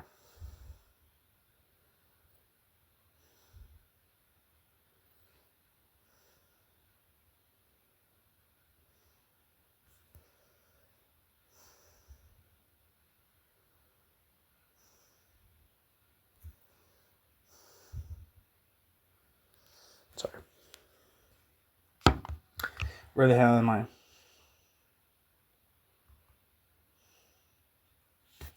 Everywhere an attempt was made to minimize the general organization by strengthening the power of the government in place of the executive commissions, of which we have already spoken. There was formed on the 28th of April an executive council consisting of 9 men, each of whom was a delegate from each of the 9 commissions. But the evil was too deep-rooted to be removed by such a measure.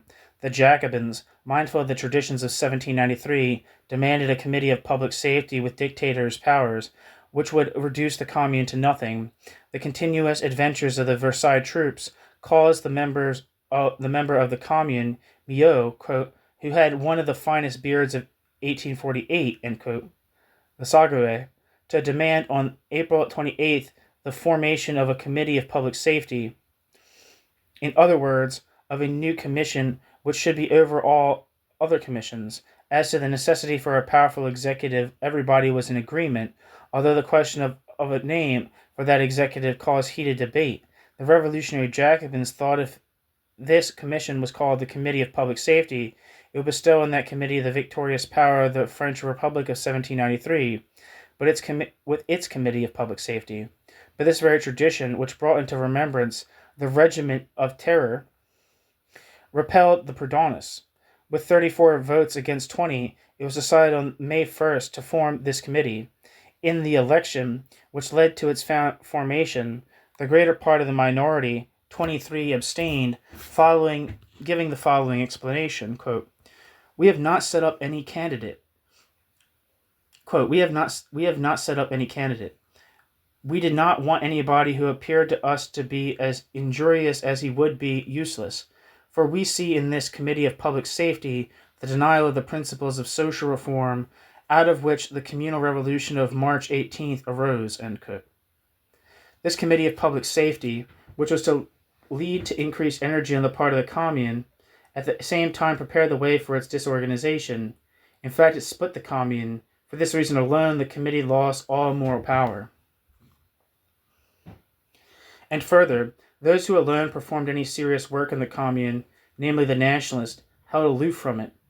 Its members were all, with the exception of one, quote, ballers, end quote, as Le Sagoué expressed it.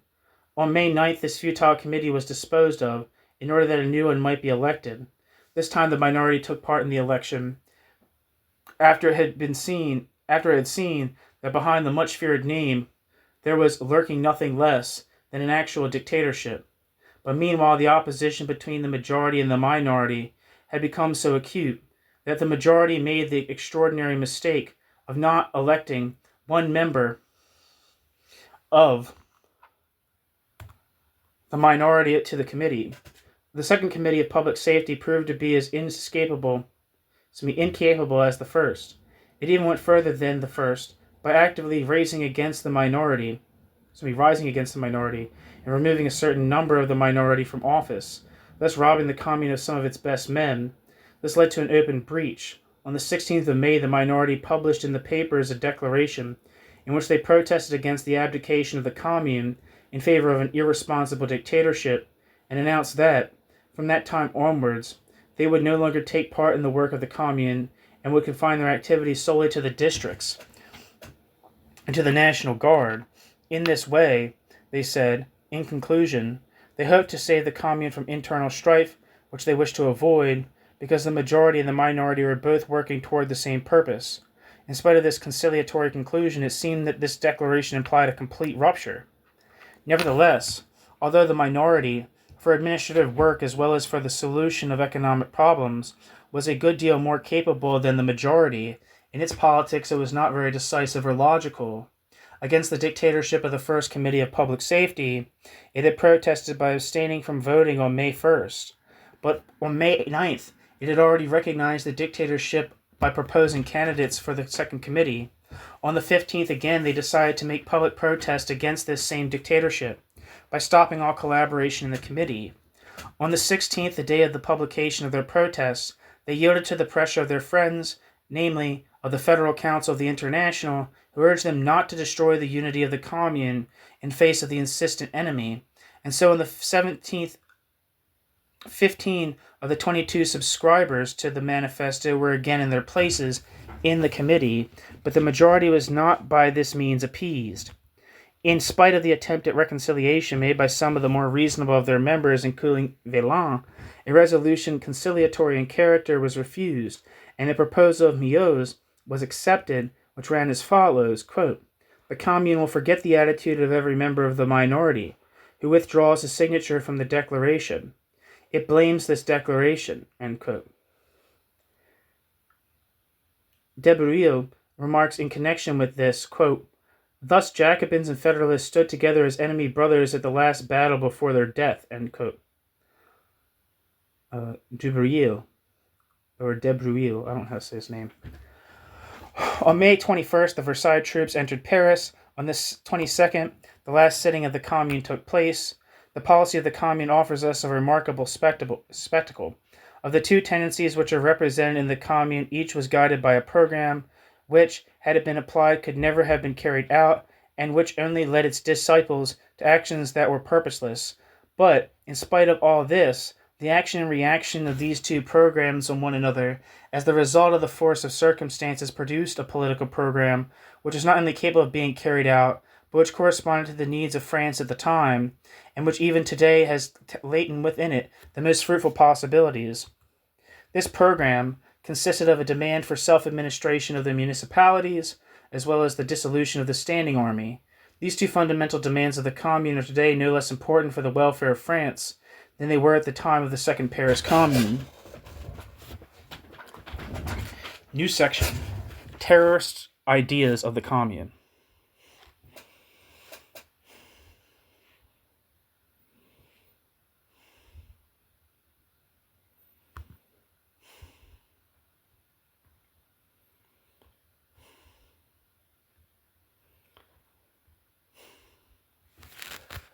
We cannot speak of the Committee of Public Safety without thinking of the regime of terror, which represented the very soul of that body in 1793.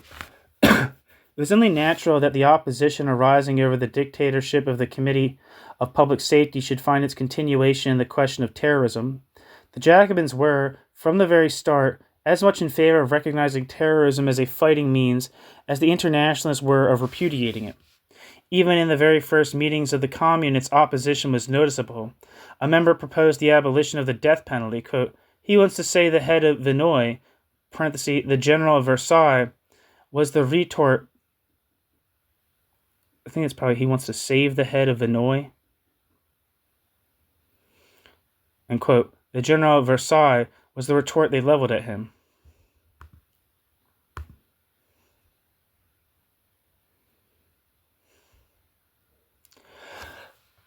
Before the Federation of the International, Franco formulated on April 29th the policy of the International, saying, quote, "We wish to establish the rights of the workers, and that is only possible by persuasion and moral force," end quote.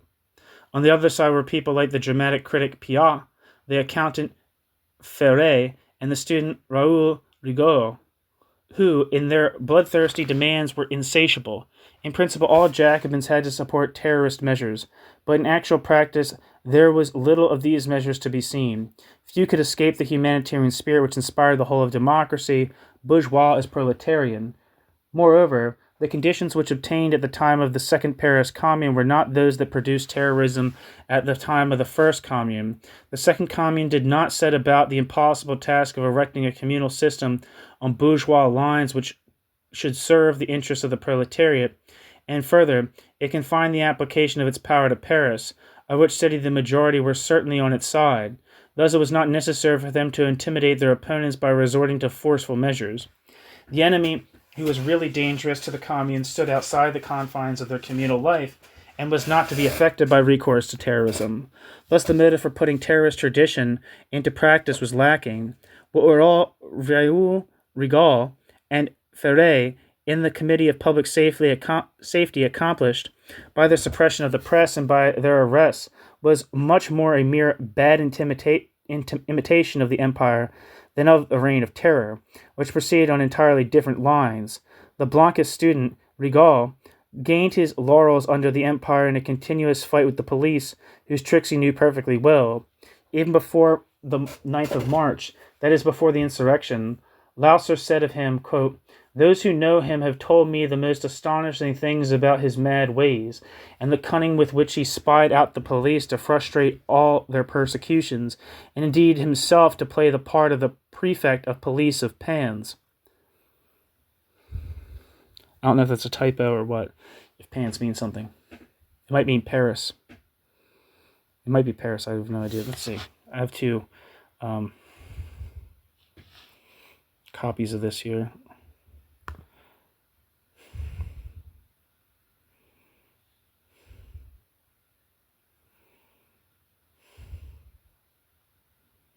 Yeah, it's supposed to be Paris.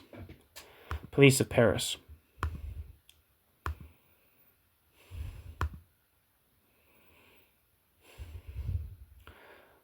Quote, "Under the Paris Commune, a diary by Leipzig, 1878. On March 18th,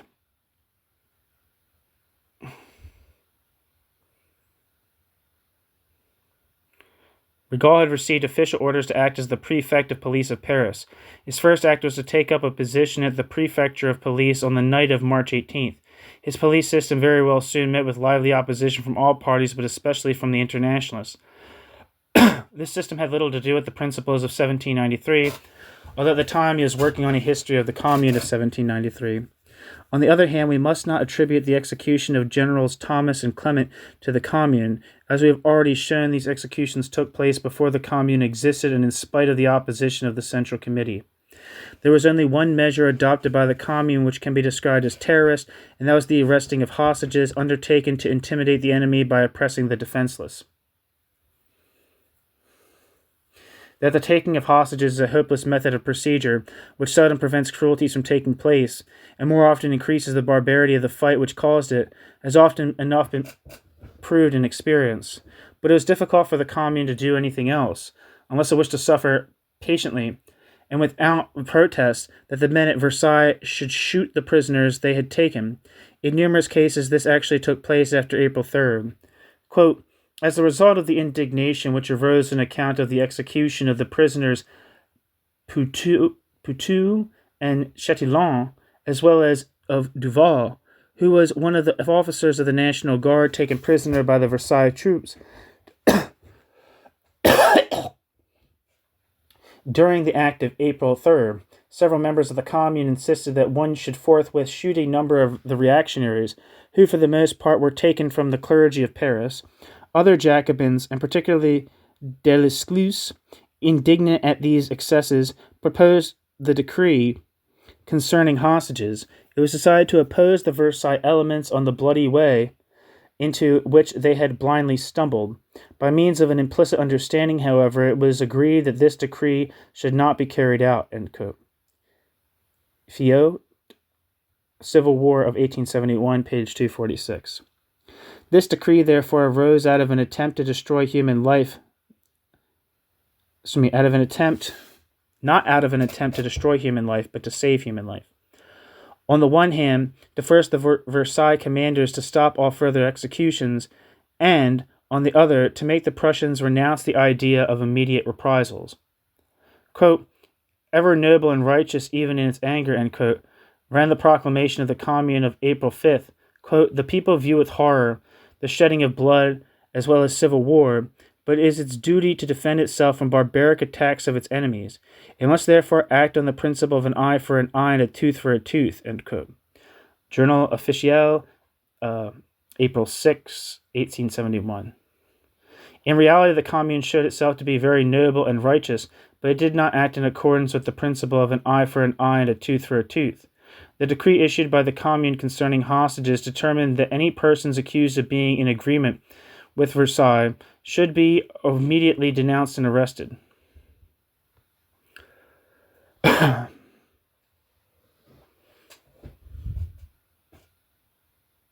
A court of justice was to be set up within the space of 24 hours to hear the accused, and within 48 hours pass judgment on him. No accused person was to be shot, but kept as hostage. Likewise, all prisoners of war were to be brought before this same tribunal, which would thereupon decide whether they were to be set free or detained as hostages. Finally, it was decided that every execution practiced on a fighter or follower of the Commune who had been caught by the Versailles command should be followed by the execution of 3 times the number of hostages. This last and most terrible decision of the decree really remained a dead letter. It was never put into practice by the Commune, although those in command of Versailles, after short interruptions, continued to shoot the prisoners they had caught, and seemed quite unconcerned by the fact that, by their action, they had jeopardized the lives of their friends who had been kept as hostages in Paris. Thiers did his best to incite the Commune to slaughter. Thiers knew perfectly well that every hostage shot rendered a service not to the Commune but to himself, because it roused public opinion at large, which was still governed by bourgeois thought and feeling, and coolly accepted the shooting of numberless prisoners at Versailles, whereas it waxed violently indignant over the mere arresting of hostages in Paris. This miserable attitude was shown by Thiers in the affair of the exchange of hostages. After the decree of April 5th, they were taken as hostages in Paris a number of the clergy, a banker, Jecker, the originator of the Mexican expedition, as well as the president of the Cour de Cassation, Bonjean. But the Commune proposed an exchange. They wished to set at liberty the arrested clergy, among them Archbishop Derbois, the pastor Degury, and Vicar General Lagarde, as well as President Bonjean, provided the Versailles government would deliver up Blanqui, who was then under arrest. They were good-natured enough to allow the Vicar General Lagarde to proceed to Versailles on April 12th with a letter of Darbois to Thiers, after he had sworn to return if the deliberations should come to grief. But before that, on April 8th, Darbois had already arrested a letter to Thiers and addressed a letter to Thiers and implored Thiers to shoot no more prisoners. Thiers remained silent. On April 13th, a Paris newspaper, La Affranchie, published this letter, whereupon Thiers replied, but with a lie, since he characterized all news about executions as being mere libel. The answer to the second letter, which Lagarde had handed in, was not received until the end of April, but the Vicar General, in spite of his oath, was cautious enough not to return to brave the vengeance of the lion. In this answer, Blanqui's release was refused, but the Archbishop was comforted with the assurance that the lives of hostages were not in danger.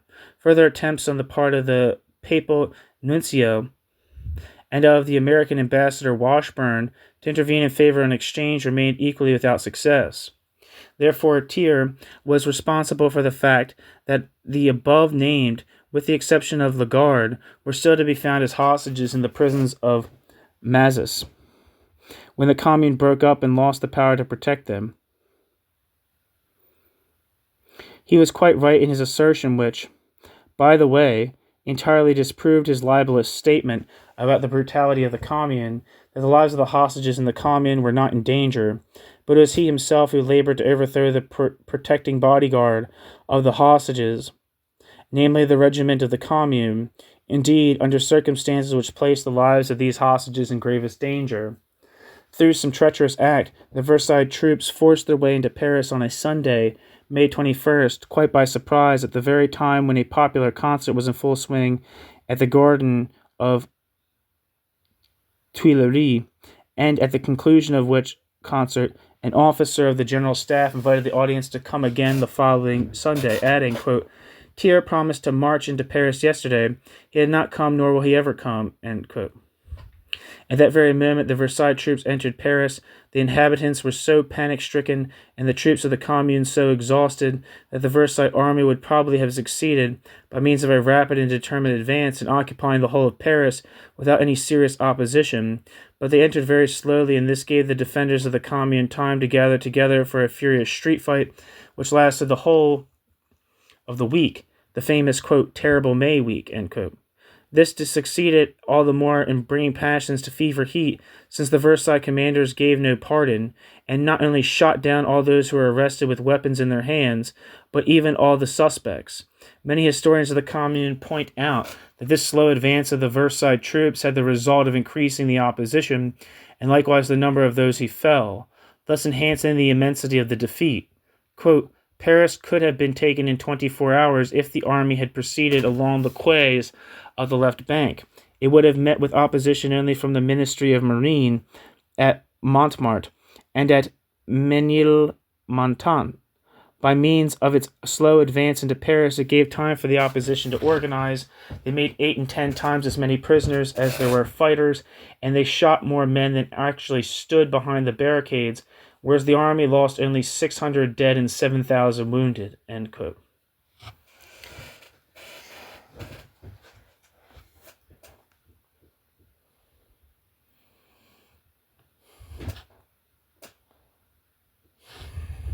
One second.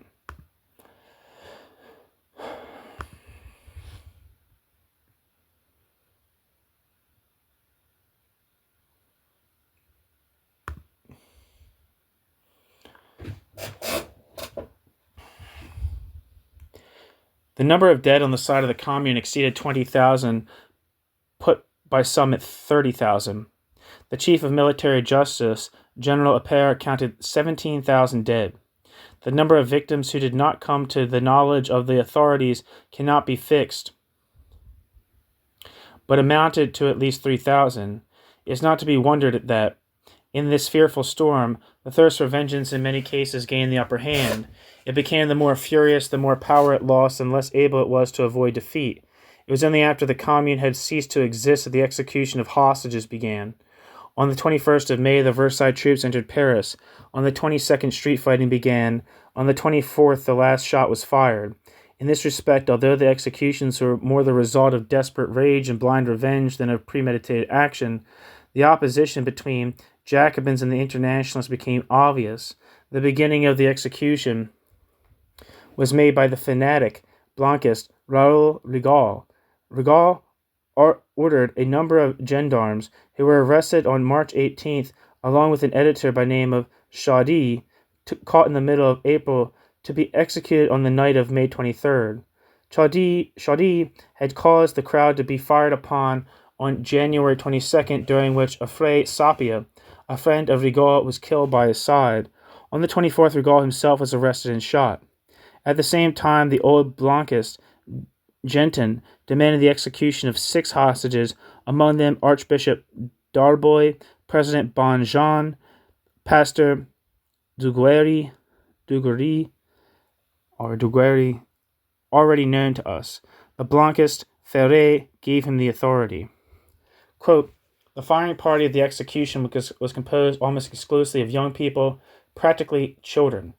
In most cases, those taking part in these crimes are hardly more than adolescent young men, excited through the various ramparts in the town, and whose passions, which had grown faster than their beards, left no place open for the feeling of responsibility, end quote. Theo, Civil War, page 258. Unfortunately, we cannot make the same observation today in Germany in the case of those who would justify by practice the right of war. On the 26th, it was again the Blancist Ferré who arranged that 48 hostages, mostly priests, secret police, and gendarmes who had fired on the crowd on March 18th, should be handed over to Colonel Gois, likewise a Blancist.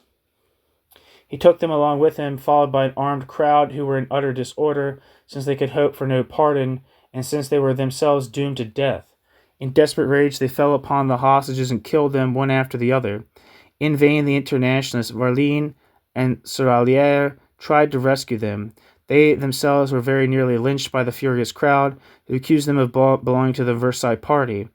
On the 28th of May, this same Varlin, who had risked his life to save the hostages, was arrested by the Versailles command as a result of the denunciation of a priest who had recognized him in the street, and he was forthwith shot. Of the countless victims who succumbed to the murderous lust of the victors, both during the fight and after, these bourgeois elements that waxed indignant over the terrorism of the Commune had nothing to say. On the contrary, they had not words enough to express their furious condemnation when they came to speak of the 6 hostages who, after the downfall of the Commune, fell victims to the vengeance and irresponsibility of some of the Versailles party.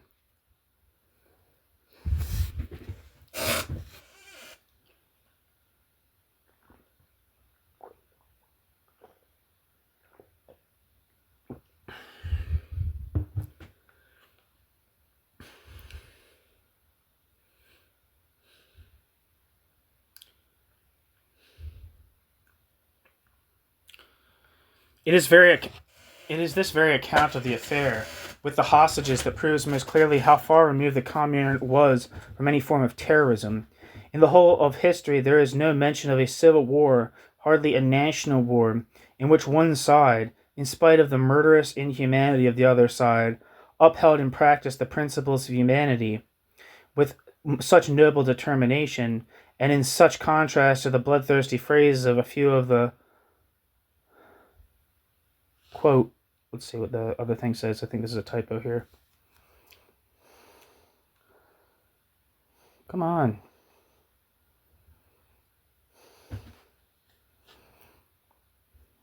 Excuse me.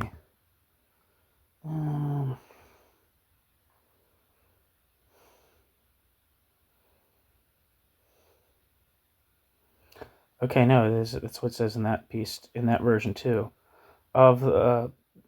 And in such contrast to the bloodthirsty phrases of a few of the, quote, radicalinskis, end quote, such as appeared in the French Civil War of 1871. This is the reason why the Second Paris Commune ended quite differently from the first, which had formed such a fearful regime of terror.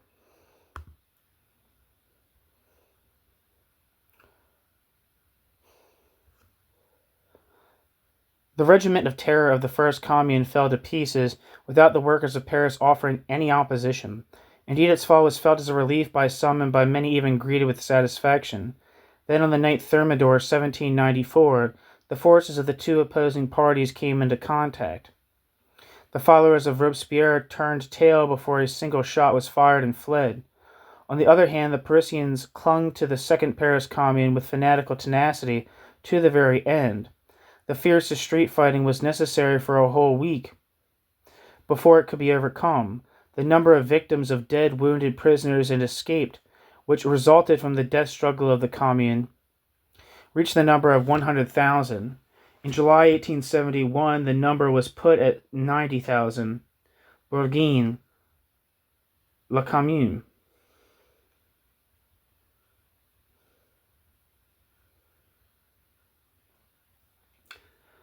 The Second Commune was torn asunder by violent opposition. We have seen this in the enmity of the two parties engaged in the last struggle.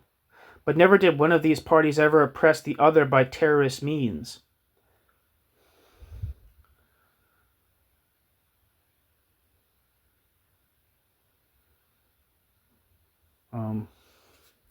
This last sentence is like incorrect, or I don't know. It says the maximalists, parenthesis, quote, Bolshevik, means maximalist in English, in parenthesis, and the minimalist, parenthesis, Russian Mensheviks, and parenthesis, fought together in spite of all to the bitter end.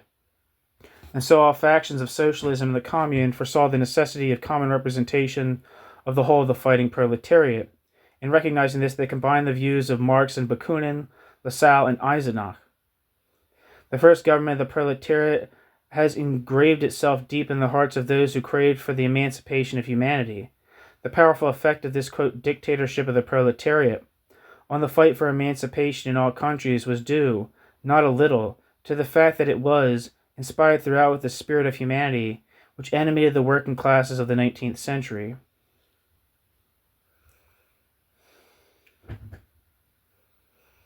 Okay, so I think I'm going to make this into 2 videos. I was originally going to make it into one, but it seems like this is getting a little too long for one video. So I'm going to cut this one off here, and then I'm going to start on chapter 7 in the next video, which is titled The Effects of Civilization on Human Customs. Thank you so much for listening.